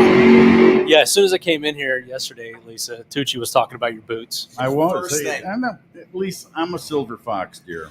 You hang out with those young guys. I said, I can sit and listen to Lisa talk all day long. I love it. it is awesome. She might either love that or now she hates you, JT. I'm not sure. Alicia loves you too. It's okay either way. I hope she still loves me. I was trying to get her to wear her boots. She's got those exact same boots. Next time. Now is a great time to plug Corral boots. You know, she'll wear them the next time we go to the Cowboys versus Panthers and have an awesome time. Mark it down. 6 or 7 years away, Alicia. Who won that game? Not the I don't know. I'm trying to remember. We don't know either because Mike made us leave early. I'd had so many beers by then. I forgot. I'm not sure. Greg Olson's a commentator now. Yeah. Okay. Mike made us leave with like 5 minutes left to play in the third quarter. He was so upset. What? I never leave. Ever. Oh, Mike goes. He literally. I saw the text. He texts Lisa, and the words were, "We are dumb if we don't leave." You know, but we were trying to beat traffic. I was really worried about traffic. Dude, I sat down one time. We were like 2 and that year we're like maybe 2 and 14. I sat down in the stands, started smoking a cigarette. My buddy looks at me and goes, So Dude. this was when you could smoke cigarettes in the stands. "No, You can- it wasn't." oh, you broke No, up. We what- can't hear you. No, it wasn't when you were when you could smoke. Oh. And and my buddy looks at me and goes, "Dude, what are you doing? We're gonna get kicked out of here." I go, "They ain't kicking us out." I mean, my God, people are filing out of this place. Like they're gonna keep us here to sell us a few more beers. Yeah, they're not going to run you off. It Hell was so funny. We were leaving, right? And we were doing the tight seating shimmy. You know what I'm talking about? Like sticking our butts in all these people's faces as we like try to get out of our row. Front row, 50-yard line. Shout out to Mike and Lisa. Very impressive. Maybe next time. Really, really impressive. But anyways, we're doing the shimmy, putting our butts in all these people's face. And this guy at the end of the row, he grabs me by my shirt and he goes, "Hey, your buddy's big mad." Well, dude buddy's sold me. big I man. can't believe that dude sold me out because I had bought him a beer just not too long before that. I actually kicked his beer over Because he was so pissed leaving. Yeah, no, I didn't do it intentionally. And he was like, "What's up? What's the hell did you do?" And I was like, "I'll get you another one. Chill out, man."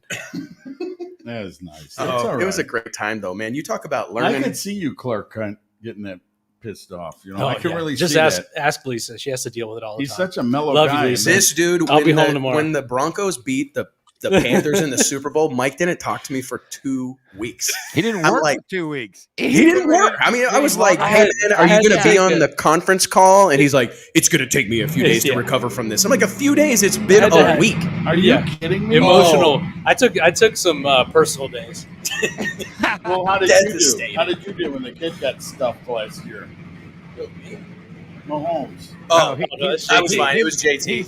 He's Oh, he bandwagon. I cheer for whatever team wins. Al, That kid that got dude, stuffed. he could go They from figured he him could- out, man. Oh, I it just cheer for the doesn't team matter. that wins. It's easy. He can go to like Dallas this year, because he watched hard. Hey, man, I'm here for a good time, not a long time. And I just want to cheer for winners. That's what it is. Who knows when this ride's over? And I like to. No, I listen. I love the Kansas City Chiefs. I really love Patrick Mahomes. I think that he's great for the league. I just think he's a charismatic, good-looking kid, clean cut. Married with a baby, good story, good family. I don't know. I think it's a great story, and the fact that he's playing for Kansas City, I think is a very fitting thing. But yeah, JT actually, you know what? We could all learn a little bit from T. We say this a lot, and it pains us, but he wasn't upset about it. He's like, "Man, they won the Super Bowl last year. Typically, they lose every game they play. For years it was struggle, and he really took it in stride. And it was like Ted Lasso would say, be a goldfish. Don't Right? get us started on Ted Lasso. We'll have to save that for next week.